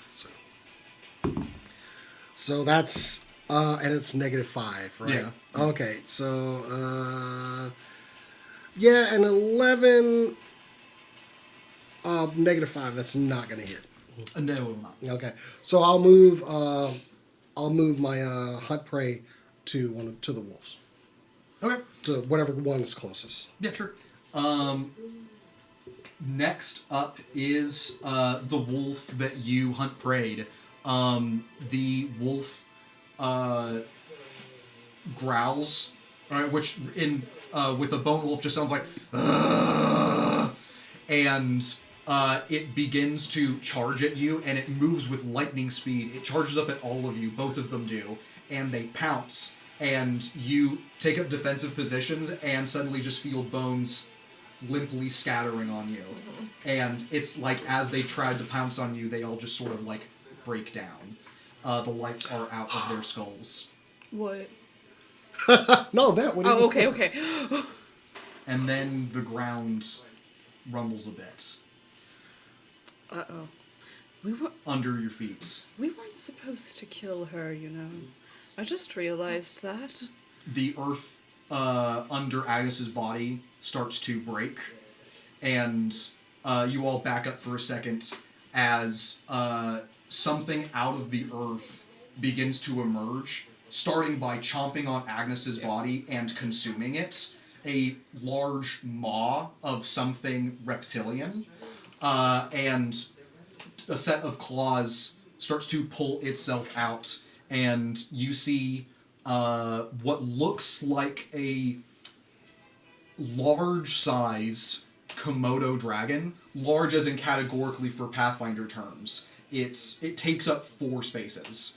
You see what looks like a giant-ass Komodo dragon that has no skin and is just bleeding everywhere, and its head, rather than looking like a lizard like a Komodo dragon, it looks like a dragon head.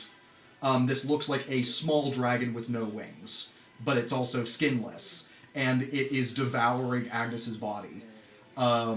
As it crawls out of here, it's going to roll initiative. Well, I rolled the initiative earlier, which thank God that was a natural 20 on that one. But no, it actually goes at the end of initiative. G. As well call it G. So that was the end of Bobo's turn. The wolves are gone. So, Nenny, you have the last turn before this thing starts taking action. You can see... yeah. It just looks gross as hell. You can see that out of its maw after it has devoured her, you see that it like belches, and there's actually like a little bit of like a visible cloud that you can see from where it belches. And it is right on y'all. It's within melee distance of all of you. I don't like that. Cool. I don't like that at all. Is anybody else hurt? No. Okay. Well, that's I'm good. not taking any damage. Just need to... I feel as though that's about to change. Yeah, I'm gonna go ahead and move kind of around it, like kind of in between its front legs and its back legs on one side, so we're not all clumped up in a group. To one of its sides, okay. Yeah. Because if I know one thing about dragons, it's don't clump up. And I'm just going to take 2 swings with my sword. Okay. 13 for the first one. A 13 exactly hits. What are you going to strike right now? Are you trying to strike for like its legs, or are you trying to strike at its tail? Because it has, you see now that you've got an angle around it, it has a thick tail that is sort of like swooshing back and forth, like an alligator tail. Yeah, I think I'm going to go for its front leg. Front leg? Okay. Yeah. Sounds good. Because that's what a lot of animals attack with. That is 9 points of damage. 9 points of damage. And what kind of damage is that? It's slashing. Okay. You feel that slashing at it, tearing through its just exposed muscle, is doing a little bit of extra good than that makes sense. it otherwise would. Awesome. Second one is a 19 plus 6 minus 5, so it's a dirty 20. A dirty 20? Yeah. That's still going to hit. Yeah. weird. And that is 13 points of slashing damage. Okay. I rolled a 10 on my d10. Nice. Okay. So, here's what you do. Here's what happens. You go to slash at its front leg. It rears back and it starts to turn to try and snap at you. And you take that moment where now its neck is like sidelong at you to chop down on it. And with a surprising amount of ease, you behead this thing. What? How much damage did you roll? 20 total? 20 total plus an extra 4 because every time you hit, it was an extra 2 from slashing. Dang. So yeah, I kind of sweep at the leg with the falchion, and then I do almost kind of a flip and come back down and be like, oh, that's the head. Watch as it rolls away. I'm like, What is it with both of you and beheading things? Bobert Yeah. was about to like go bloodlust. Like Yeah. you can already see it like in his eyes, and then sees that and just like, and that is how it's done. The stump of its Indeed. head spews out like a bunch of like, not blood, but like a gurgling, like what looks like acid. It starts to steam as it hits the ground around it. Then you stand there with it, like the body's like still standing up as the head like falls over. The head on the ground is like starts snapping as if it's still trying. oh, like a snake, like a reptile. When Oh. they get, Like a reptile and also like a zombie. I see that and like just as soon as it like does something like panic, and stab it like right in the brain. You stab it in the brain. Yeah, like and right between the head immediately stops snapping. So gone from Yeah. Panicked and then panicked again. You have your sword extended in this thing, and then the other arm of this beheaded creature rears up and tries to swipe and cut off your arm. What's your AC? 17. 17 Sure what to do AC. now. Wow. Yes. 19 plus 7 is 26. That you avoided a crit by 1. And Oh my God. Second part of the attack doesn't hit. Yeah, you take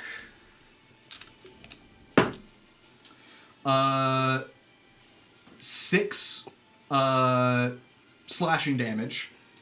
Okay. And it's going to spend its second action, or its final action.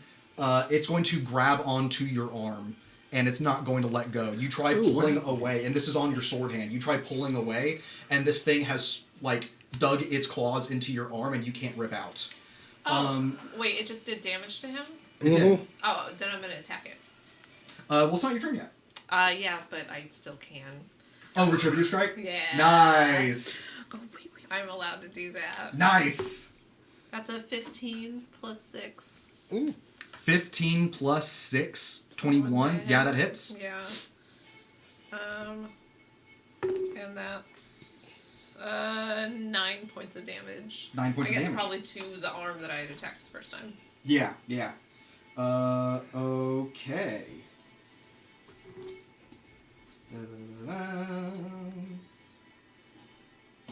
Very good. You do, actually, you do a little bit more than that. You're mirroring the exact same thing you did earlier.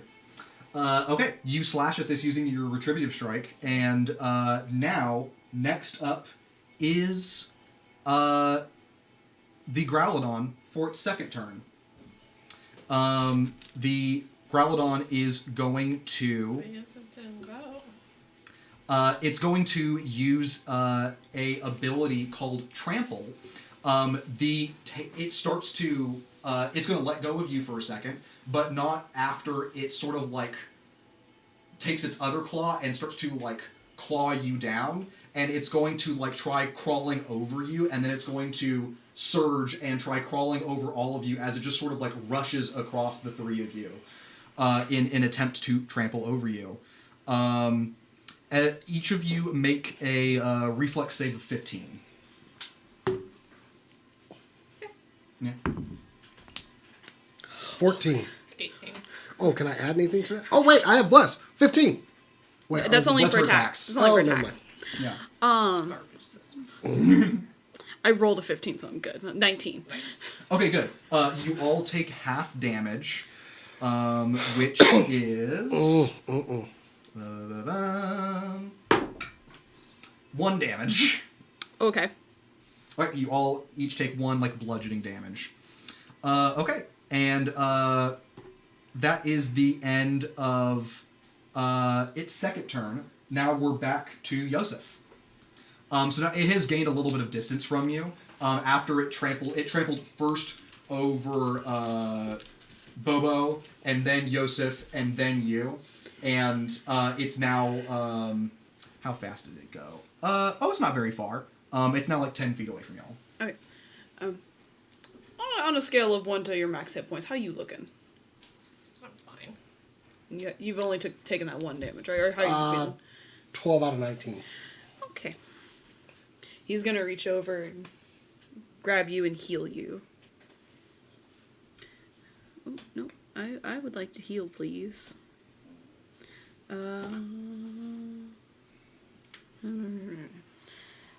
You are going to get 7 points of healing back. Cool. And that was only 1 action. Nice. So I'm going to turn to this creature. Mm-hmm. This headless creature that is still kind of thrashing around. Horrific headless creature. Mm-hmm. And I am going to use Chill Touch again. But it's going to do something different this time because it's an undead creature.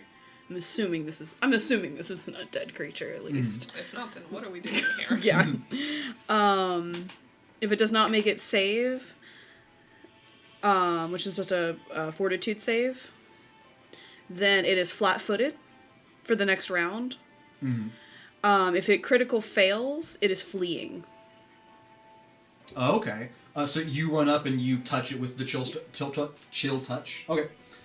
Fortitude save, you said? Mm-hmm. All right.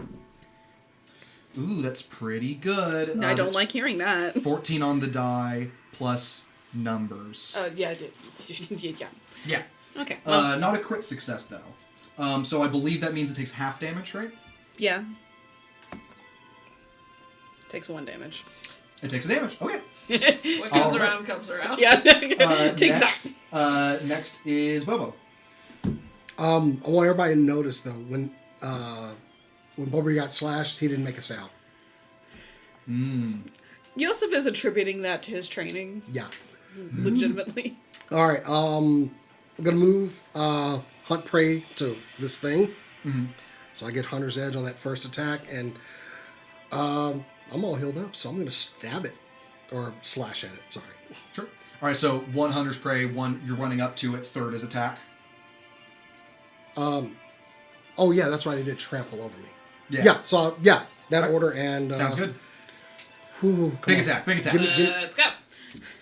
Big whammy, I don't trust you. Nat 20. Not 20. Cut in half 20, again. 20. Woo! Oh, that's 21 to hit? Yeah. Oh, are you taking the bless? Is it a 22? Oh, yeah, it's 22 to hit then. Okay. All right. You are 1 shy of critting by numbers. So close. All right, well, let's see how much damage we can get, because it is a Hunter's Edge attack. That's true. So you get the extra D8. All right, we're going to do 10 on slashing and 2 on precision. Okay. I'm going to ask you this for a second time tonight. A second time? You mean a third time? Is it a third time? Oh, it is a third time. Yeah, it is. Yeah. For the 3rd time tonight. How do you want to do this? Since it just trampled over and I'm running up on it, I'm going to just run down the side, yelling now. and just like run along its side and just cut everything on the whole side of it. Just like a dashing kind of... Nice. You start like with the base of the tail and just go all the way up the torso to the stump of the head. Yeah. Yeah. You drag it all the way across there like anime style. When you get to the end, you go... and your blood goes like flying that way. The creature has basically like... There's no skin there, but you cut all of that muscle along there. It's unable to keep moving and just collapses to the ground, spasming. You see, it has not stopped, and it will not stop moving, but it can't attack you. Now, its arms are just there, like, grasping out. Its claws are, like, just kind of, like, twitching as it reaches out. The tail is going... And it just keeps doing that. It doesn't get up.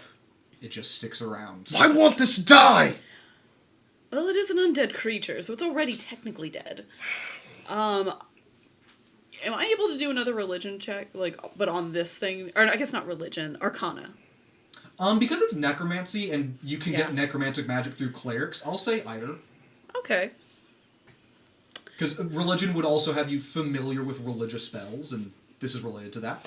Okay. I also make a religion check.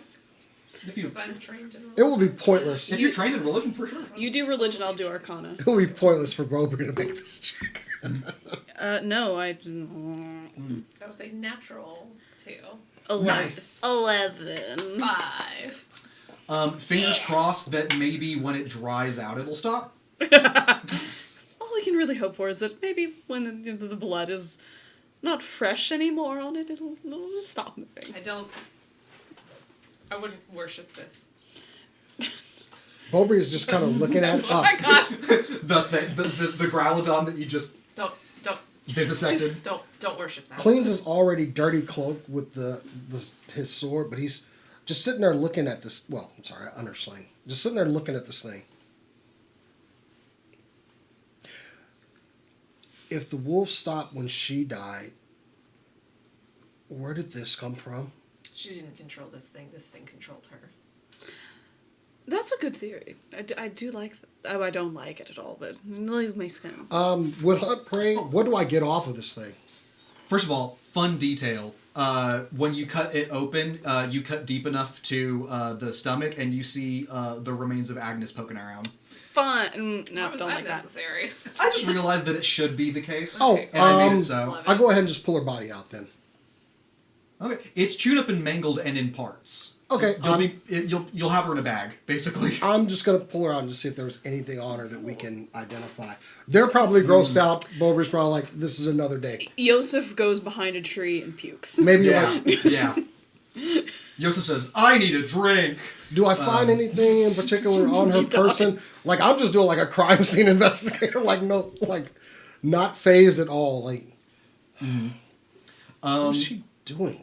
Just You are investigating. What would be? I mean, you find like the ring and the necklace that she had. The ring has some sort of symbol that you don't recognize on there. You can make a religion check if you want. All of you could. I'm gonna like wipe the goop off and go, and just like look for Yosef and I come back and like I'm wiping my mouth. Are you okay? I'll be fine. What's up? Do you know what this is? That's a fingernail. No, the other thing. The thing on the finger. Okay, I do a religion check. Wait, I got the necklace and the ring? Yeah. Okay. Once again, like... You had to pick up her head and like take the you had to roll the necklace off the stuff. Which is, I just probably, Actually, no, you decapitated It her. would've fallen That off. the necklace would have been over there. Oh, okay. I go and pick up the necklace and... 21. 21 on religion. Yes, for this ring. Yeah, And you take a symbol. look at the symbol on that ring. You recognize, with your religious training, you know this is a sign of like an emblem to a god. You can also tell that this was a generic ring that had like the symbol carved onto it like roughly later. Like someone who was not a professional like added this symbol to it.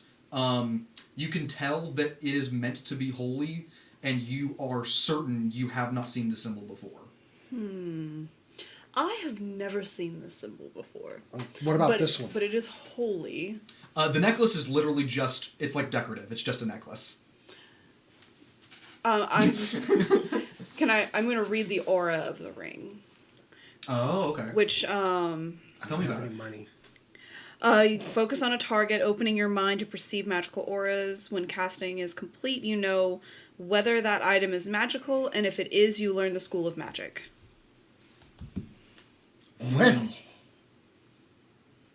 Well, This, interesting. The school of magic that you get from this ring, and you do get a school of magic, is divination.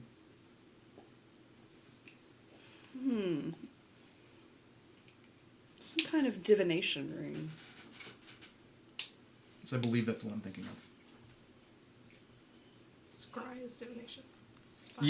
Yeah, like to divine things. Yes. Yeah. So a holy kind of thing, which makes sense. This looks like a holy symbol of some kind. You said divination? Maybe super don't touch it. is that bad? Well, divination is seeing through other people's eyes and finding people and things like that. I look around. Where's Graham? Graham has been walking south the entire time. Combat did But not around last. a second, yeah, around Did not Yeah, last- is 6 he's seconds. You panic for a second, and then you sort of focus in the distance. Exactly. And you catch him. You catch like him like peeking out behind a tree, still walking south, but you just kind of catch him around the angle for a second. So he's still got the heebie-jeebie on him. You watch, and he is continuing to walk south. Yeah. Completely unfazed by Let's everything that go. just happened. I'm gonna put the ring in my pocket. Okay. And I don't think there's anything of value off the guts of this. Now let enough Seems bloodlust unlikely. for now. Let's go. Yeah. Okay. So I start tracking Graham again. Yeah, you catch up to him, immediately, basically. Where's he going? How long will you continue to follow him? As far as he goes. When you reach time where you're all sort of fatigued from the fight and it's well past dinner time, Graham continues to walk. Can we put a rope on him and just tie that rope to a I tree? mean, I was going to do that anyway. Like a leash. No, he would just get tired and grind his feet. We should just lash him to the tree. That works. Which I proceed to start doing. Basically just kind of... Make me, while you're lashing him to the tree, make me a perception check.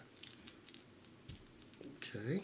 Actually, all of y'all can, because you'll be interacting with him at some point. Ooh, 23. Yeah. 6. 10. 10. Okay. I With, perceived everything, right? yeah. You are like unto God in that your omniscience is infinite. Yeah. I guess that's actually the definition of omniscience, isn't it? While you are wrangling Graham to the tree, he's, like very weakly sort of like resisting you, not putting up much of a fight to you. And I'm not being rough with him either. Yeah. Kind of feel bad for him right now. Yeah. He keeps saying things like, I need to keep going. I can't stop. I need to get there. It's okay. And It's okay, buddy. as you make eye contact with him for a bit, he does not look directly at you. He sort of has like a glazed sort of look in his eyes. But you notice there's sort of like a sheen in his vision, like in his iris that you didn't notice before. And it has the same like appearance of like an oil slick. It's got that sort of like swimming, translucent, like green, blue, purple, sort of like dark, sickly rainbow sort of look. And there's a moment where you recognize, I saw that today. That was the sort of like tint of color I saw on the bowl mirror at the base of the statue.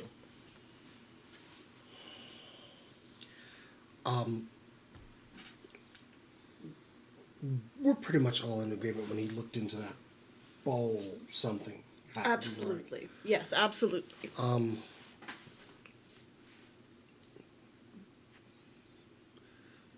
I don't know what to do for this.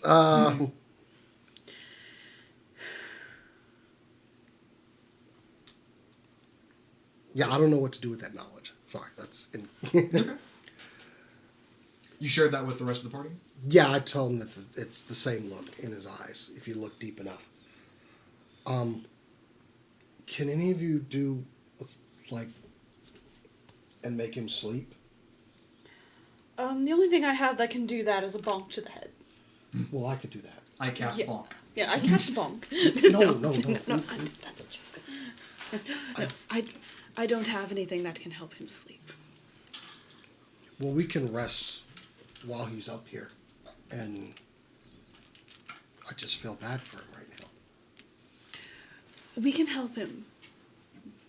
We just need to find the source. Okay, well, we should rest then. Okay. Y'all get down to rest and bed for the evening. Nothing assails you in the night. Everything passes sort of uneventfully. You notice as you take your watches that Graham does eventually, like, sort of like... Exhaustify himself. Yeah. Exhausts, and, like, the whole time he's, like, sort of, like, fumbling at, like, the knot that you've tied around him. Unless you, like, intentionally, like, kept the knots, like, somehow, like, out of his wrap. During my grasp. watch, I try to, like, I'm going to give him some water. Mm. Because I know he'll involuntarily, like, swallow that, hopefully. Yeah. Because he said he was, like, taking food and everything. Yeah. So I try to give him some food and water and just kind of keeping watch, but kind of keeping watch on him more. Mm-hmm. I kind of feel bad for him. Graham, eventually does get some rest that night with you. And there's several hours where you don't have to put up with the noise that he makes while he kind of, like, bitches and moans. In this sort of, like, unfocused way. The morning comes. What would you like to do? On time, keep going. Yeah, we get fed and Yeah. take my knife and just, like... A quick question. Mm-hmm. Are the spells I pick as a cleric mine forever, or can I switch them around, like, before we leave? There should be a list of spells that you, like, know, and then there's the slots that you can prepare, and every day you can prepare whatever you want of Okay. the spells you know in those slots. So, new day, new spells. Cool. From your spell repertoire. Neat. Are we still level 1 after all that? Yeah. Oh. This Yeah. is just a one-shot, my dude. Oh, okay. That was only, like, 2.5 encounters. Oh, well, hey, Yeah. it was a good time. Yeah. We have been going a long time, so I'm trying to think of what's the speediest way to resolve this. Yeah, what is our time? If It is 8 o'clock. Oh, wow. Yeah. If y'all have been enjoying this, we could try doing a second session at some point. Let's come back next week. Yeah. I don't know how everybody feels about that, though. I'm just... Or if you prefer, we can sort of like rush to the end a little bit if you want. It's up to y'all. Oh, I'm having fun, so... I think rushing to the end might be best because, Who knows? yeah. We'll want to get back to the main campaign for sure once everyone's available, and that should Yeah. be soon. Yeah. Yeah, that'll be next session. Well, this was our odd week.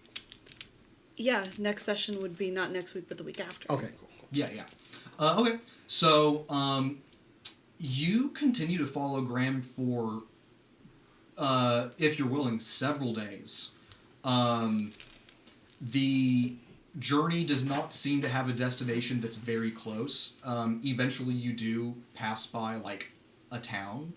Sort of like, another small town. This is sort of like a very, like, rural area where people sort of gather in small clusters. The capital is many, many days, a few weeks away by travel.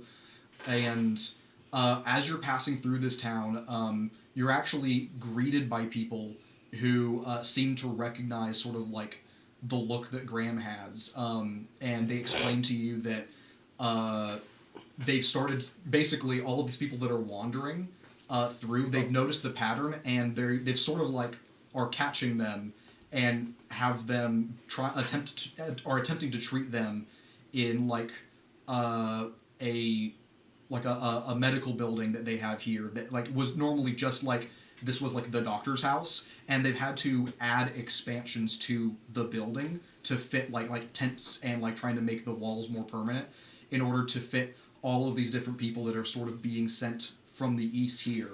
All of them are, from what you can tell, are musicians. Like most of them still have their instruments that they wandered through in their pack, and among those people, you find Katmar. Katmar is sort of like strapped to a bed. All of them are strapped. And you see that like people are coming around like feeding them, and these don't seem to be nurses. Like these are the other villagers. Like they have one doctor, so like the village is sort of like grouped together, like working together to try like helping these people. But they explain to you that like nothing they've tried has been able to remove whatever affliction they have that is all sending them away. But they're doing their best to keep them all here because they don't trust where they would end up. Do they have a horse? There's a horse available for sure. May I borrow it? Are you planning to head back to that town? Destroy the bull. You're not going alone, dear. It might be better if I do. No. I won't. She won't need me once the bull is destroyed. That is untrue. She is still going to need you. And so it's best that we get you back here in one piece. I think I speak for Bobo here, and think we are going to make sure you do that. Okay.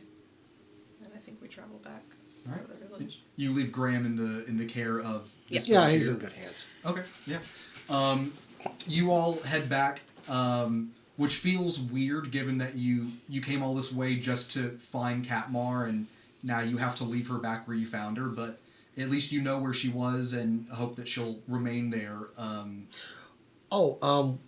We should probably leave word with the people there where we're going and what we're doing. Okay. Just so.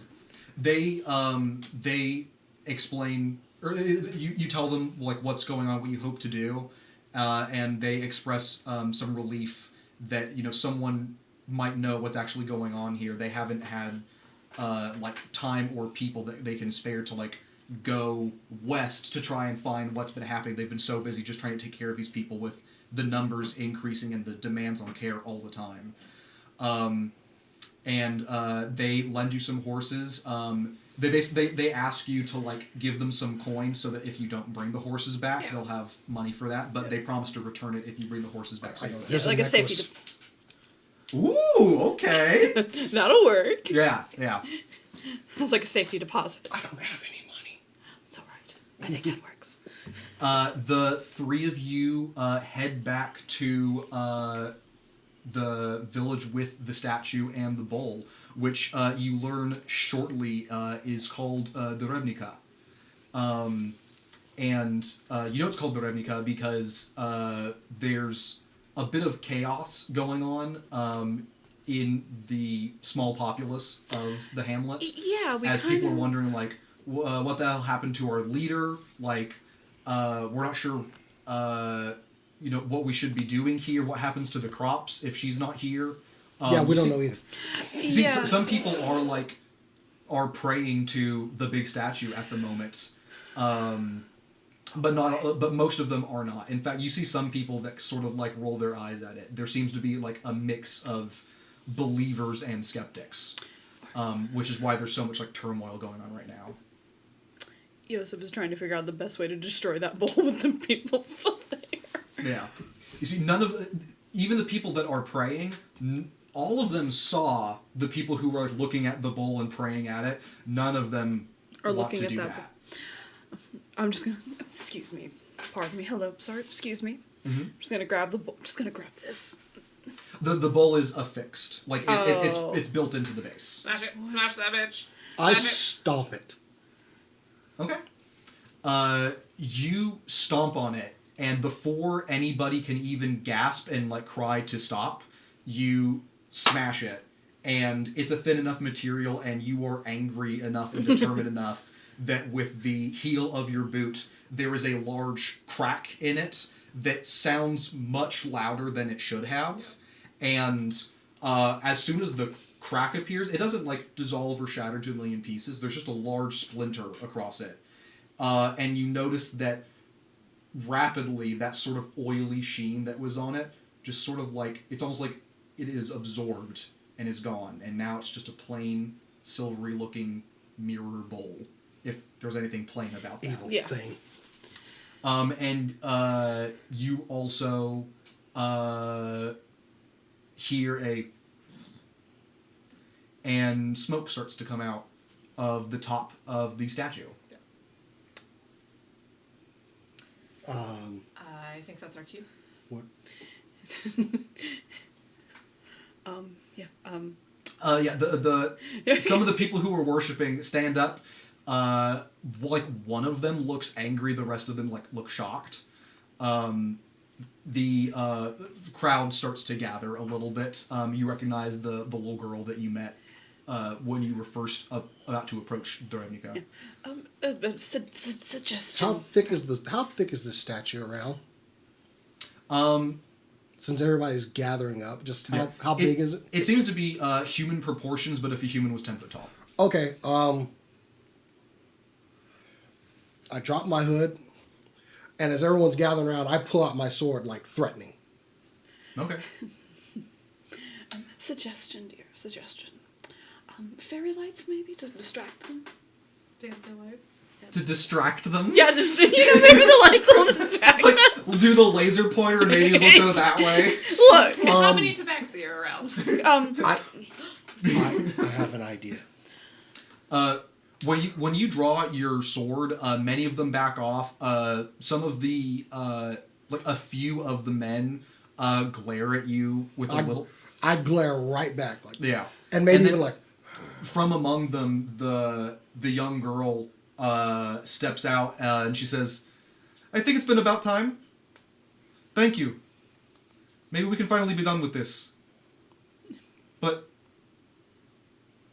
And then she just kind of grows quiet as she realizes that, as potentially evil as whatever Agnes was doing was, they still have the problem of their crops and the pox. Although, she does explain to you that even though the crops are starting to dwindle, obviously whatever was supporting them magically is fading away. It's been a few days since you killed Agnes and left. In those few days, the few people that had the pox seem to have healed from it and recovered. And now there's no one with the pox here. Surprise! Yeah. It's almost like she was the cause. One more, and I turn around and cut through the statue. Your blade, unfortunately, takes a little bit of damage as you cut through the wood and you strike metal. Ting! Oh. And as the statue continues to burn, where it's now fully lit up top and is starting to spread down the shoulder, so you have the statue of someone with flames coming up off of the hood. That's not horrifying at all. Not at all. The hood of this statue is now cindering and is starting to collapse in, and among the flames in there, you see that there is a silvery metal skull of non-human origin or shape. It is hard to say what it is. You've never seen a skull of an animal or creature or anything like this before. It's the shape of a human's back of a skull, and then it's hollow, and then threads are pulled to Is it doing anything? No. And the young woman explains, "This is what it looks like. This is the real thing. It startled too many people when it first came, so she had us cover it up so that they would be praying to something, but they did not know what it was." Well, I can for sure tell you that that's not canvas. It's not canvas. I assumed. I did not trust her from the moment that she came through this town. Well, if it's from we can assume it's that same symbol, and I don't know what that is. So, Yeah. we tried that. Yeah. But she goes up to the statue and she tries like kicking it, and she just goes, ow. She hurts her ankle. Yeah. But an older man who looks a little bit like her steps out of the crowd and turns back, and some of the other like larger people, they all go up to the statue and they start to time like shoving it and start rocking the statue a little bit until you hear a snap of I help him. and like a creaking of metal, and whatever the ankles maybe of this thing that are under it start to bend, and it begins to collapse over. And in flames, there's just the remnants of this wooden statue and the sort of snapped pieces of some weird alien metal skeleton creature thing that is now revealed as it continues to burn. And you can see the metal is also like starting to melt a little bit with the fire. Good.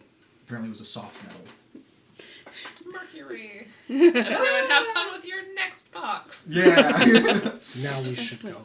Yes. Sorry for all the trouble we caused, and Before we leave, though, I do kind of... You allowed people to be hurt for profit. Be better. I don't think they were getting paid for it. They were crops we're getting. That's true. Sure. And just kind of in disgust, just kind of... You have to understand, we had people starving to death. We felt like there was nothing else we could do, but I think we were too ready to accept the first option that came through. Thank you. And that's coming from the girl. And I started to file out. You will not get many other thanks, I'm afraid, but I appreciate what you've done here.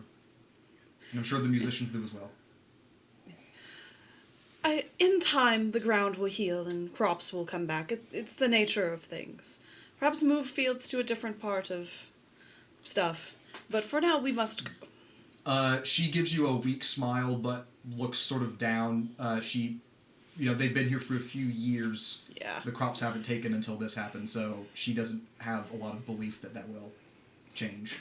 Yeah, but she also clearly doesn't know about crop rotation. Yeah. No, maybe Learn maybe they don't agriculture. Maybe they're all first-time farmers and they're just making rookie mistakes. Yeah.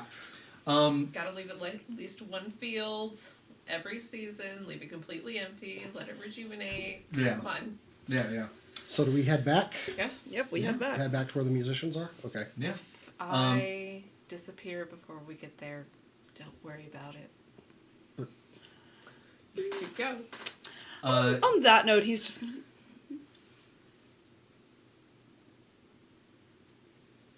No. We are going to ride these horses side by side, and I'm going to hold your hand. Fair enough. 'Cause You... he thinks you mean to, like, disappear. Like, Yeah. You travel back to the village hosting all of these people, and you get there in less than a total day, but it was already sort of nightfall when you came back to Dorevnica, so you had to break for night, and then in the morning you make it back there by like noon on horseback, and when you arrive, you find that the town, in some ways, like, there's a little bit of a bustle, but there's less people here because the medical like pavilion has sort of started to empty out. It seems like whatever was happening to these people has been lifted, and in the crowd inside like the tent, you see Katmar is eating like a she's got like a bowl of soup and she's eating on her own. No one's having to spoon feed her anymore, and she greets you both with surprise, and you notice that she greets just the two of you, and you look around, and you see Katmar even like she looks past you for a moment, and she gets this like really like sweet smile on her face, and when you look around, she doesn't seem to be looking at anybody, and Nenny is nowhere to be found. Did you see Where did she go? she was holding my hand? I never got. I'm just so happy y'all are here, guys. I have a wild story to tell. We've got a weird one to share with you too. Yeah? Yes, of course, but we have to find someone first that was a part of it, that was also helping us. Oh, where's Graham? You want to talk to No, Graham? Yes. Not him. Goodness, not him. I just want to make sure he's okay. We put him through a lot. I'm sure he's fine, but where is Nenny?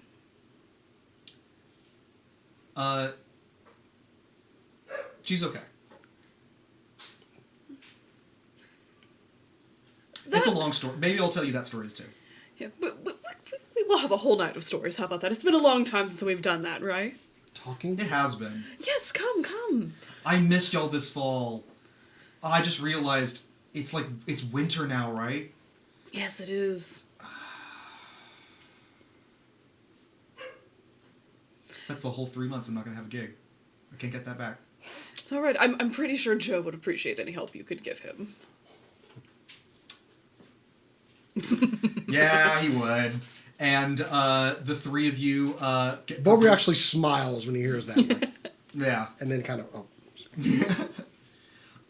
The three of you head back with Katmar in tow to Sunvale. Katmar has new stories to tell, as well as the two of you. One of those tales is how Katmar and Joe, and maybe you, depending on if this is a choice that you would make, start building out a road eastward to connect to Derevnica.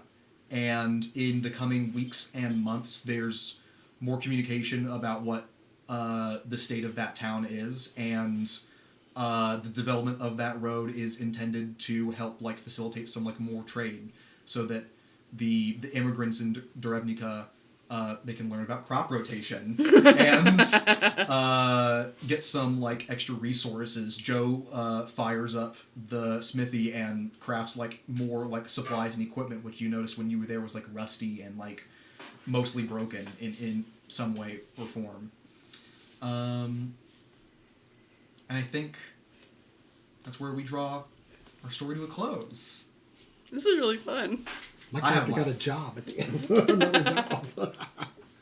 How'd you like that? Was it good? Oh, what? No, it's I don't like the disappearing act. What the hell? Does she ever show them? Show them?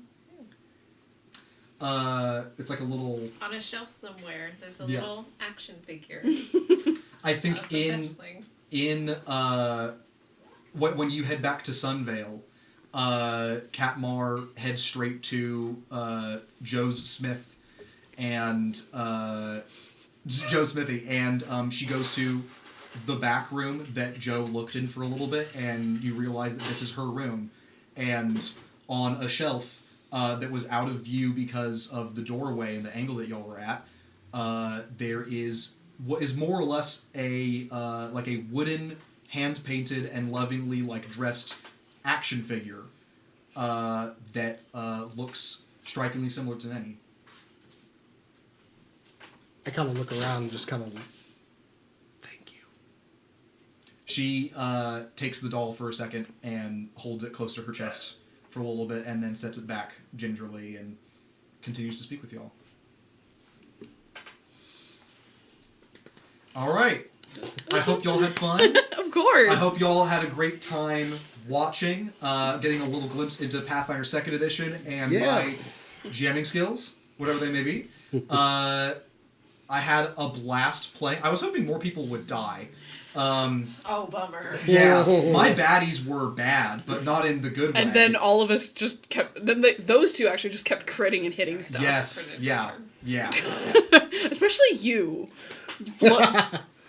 All right, so as our traditional outro here, there's this one thing we like to say. Keep on nerding.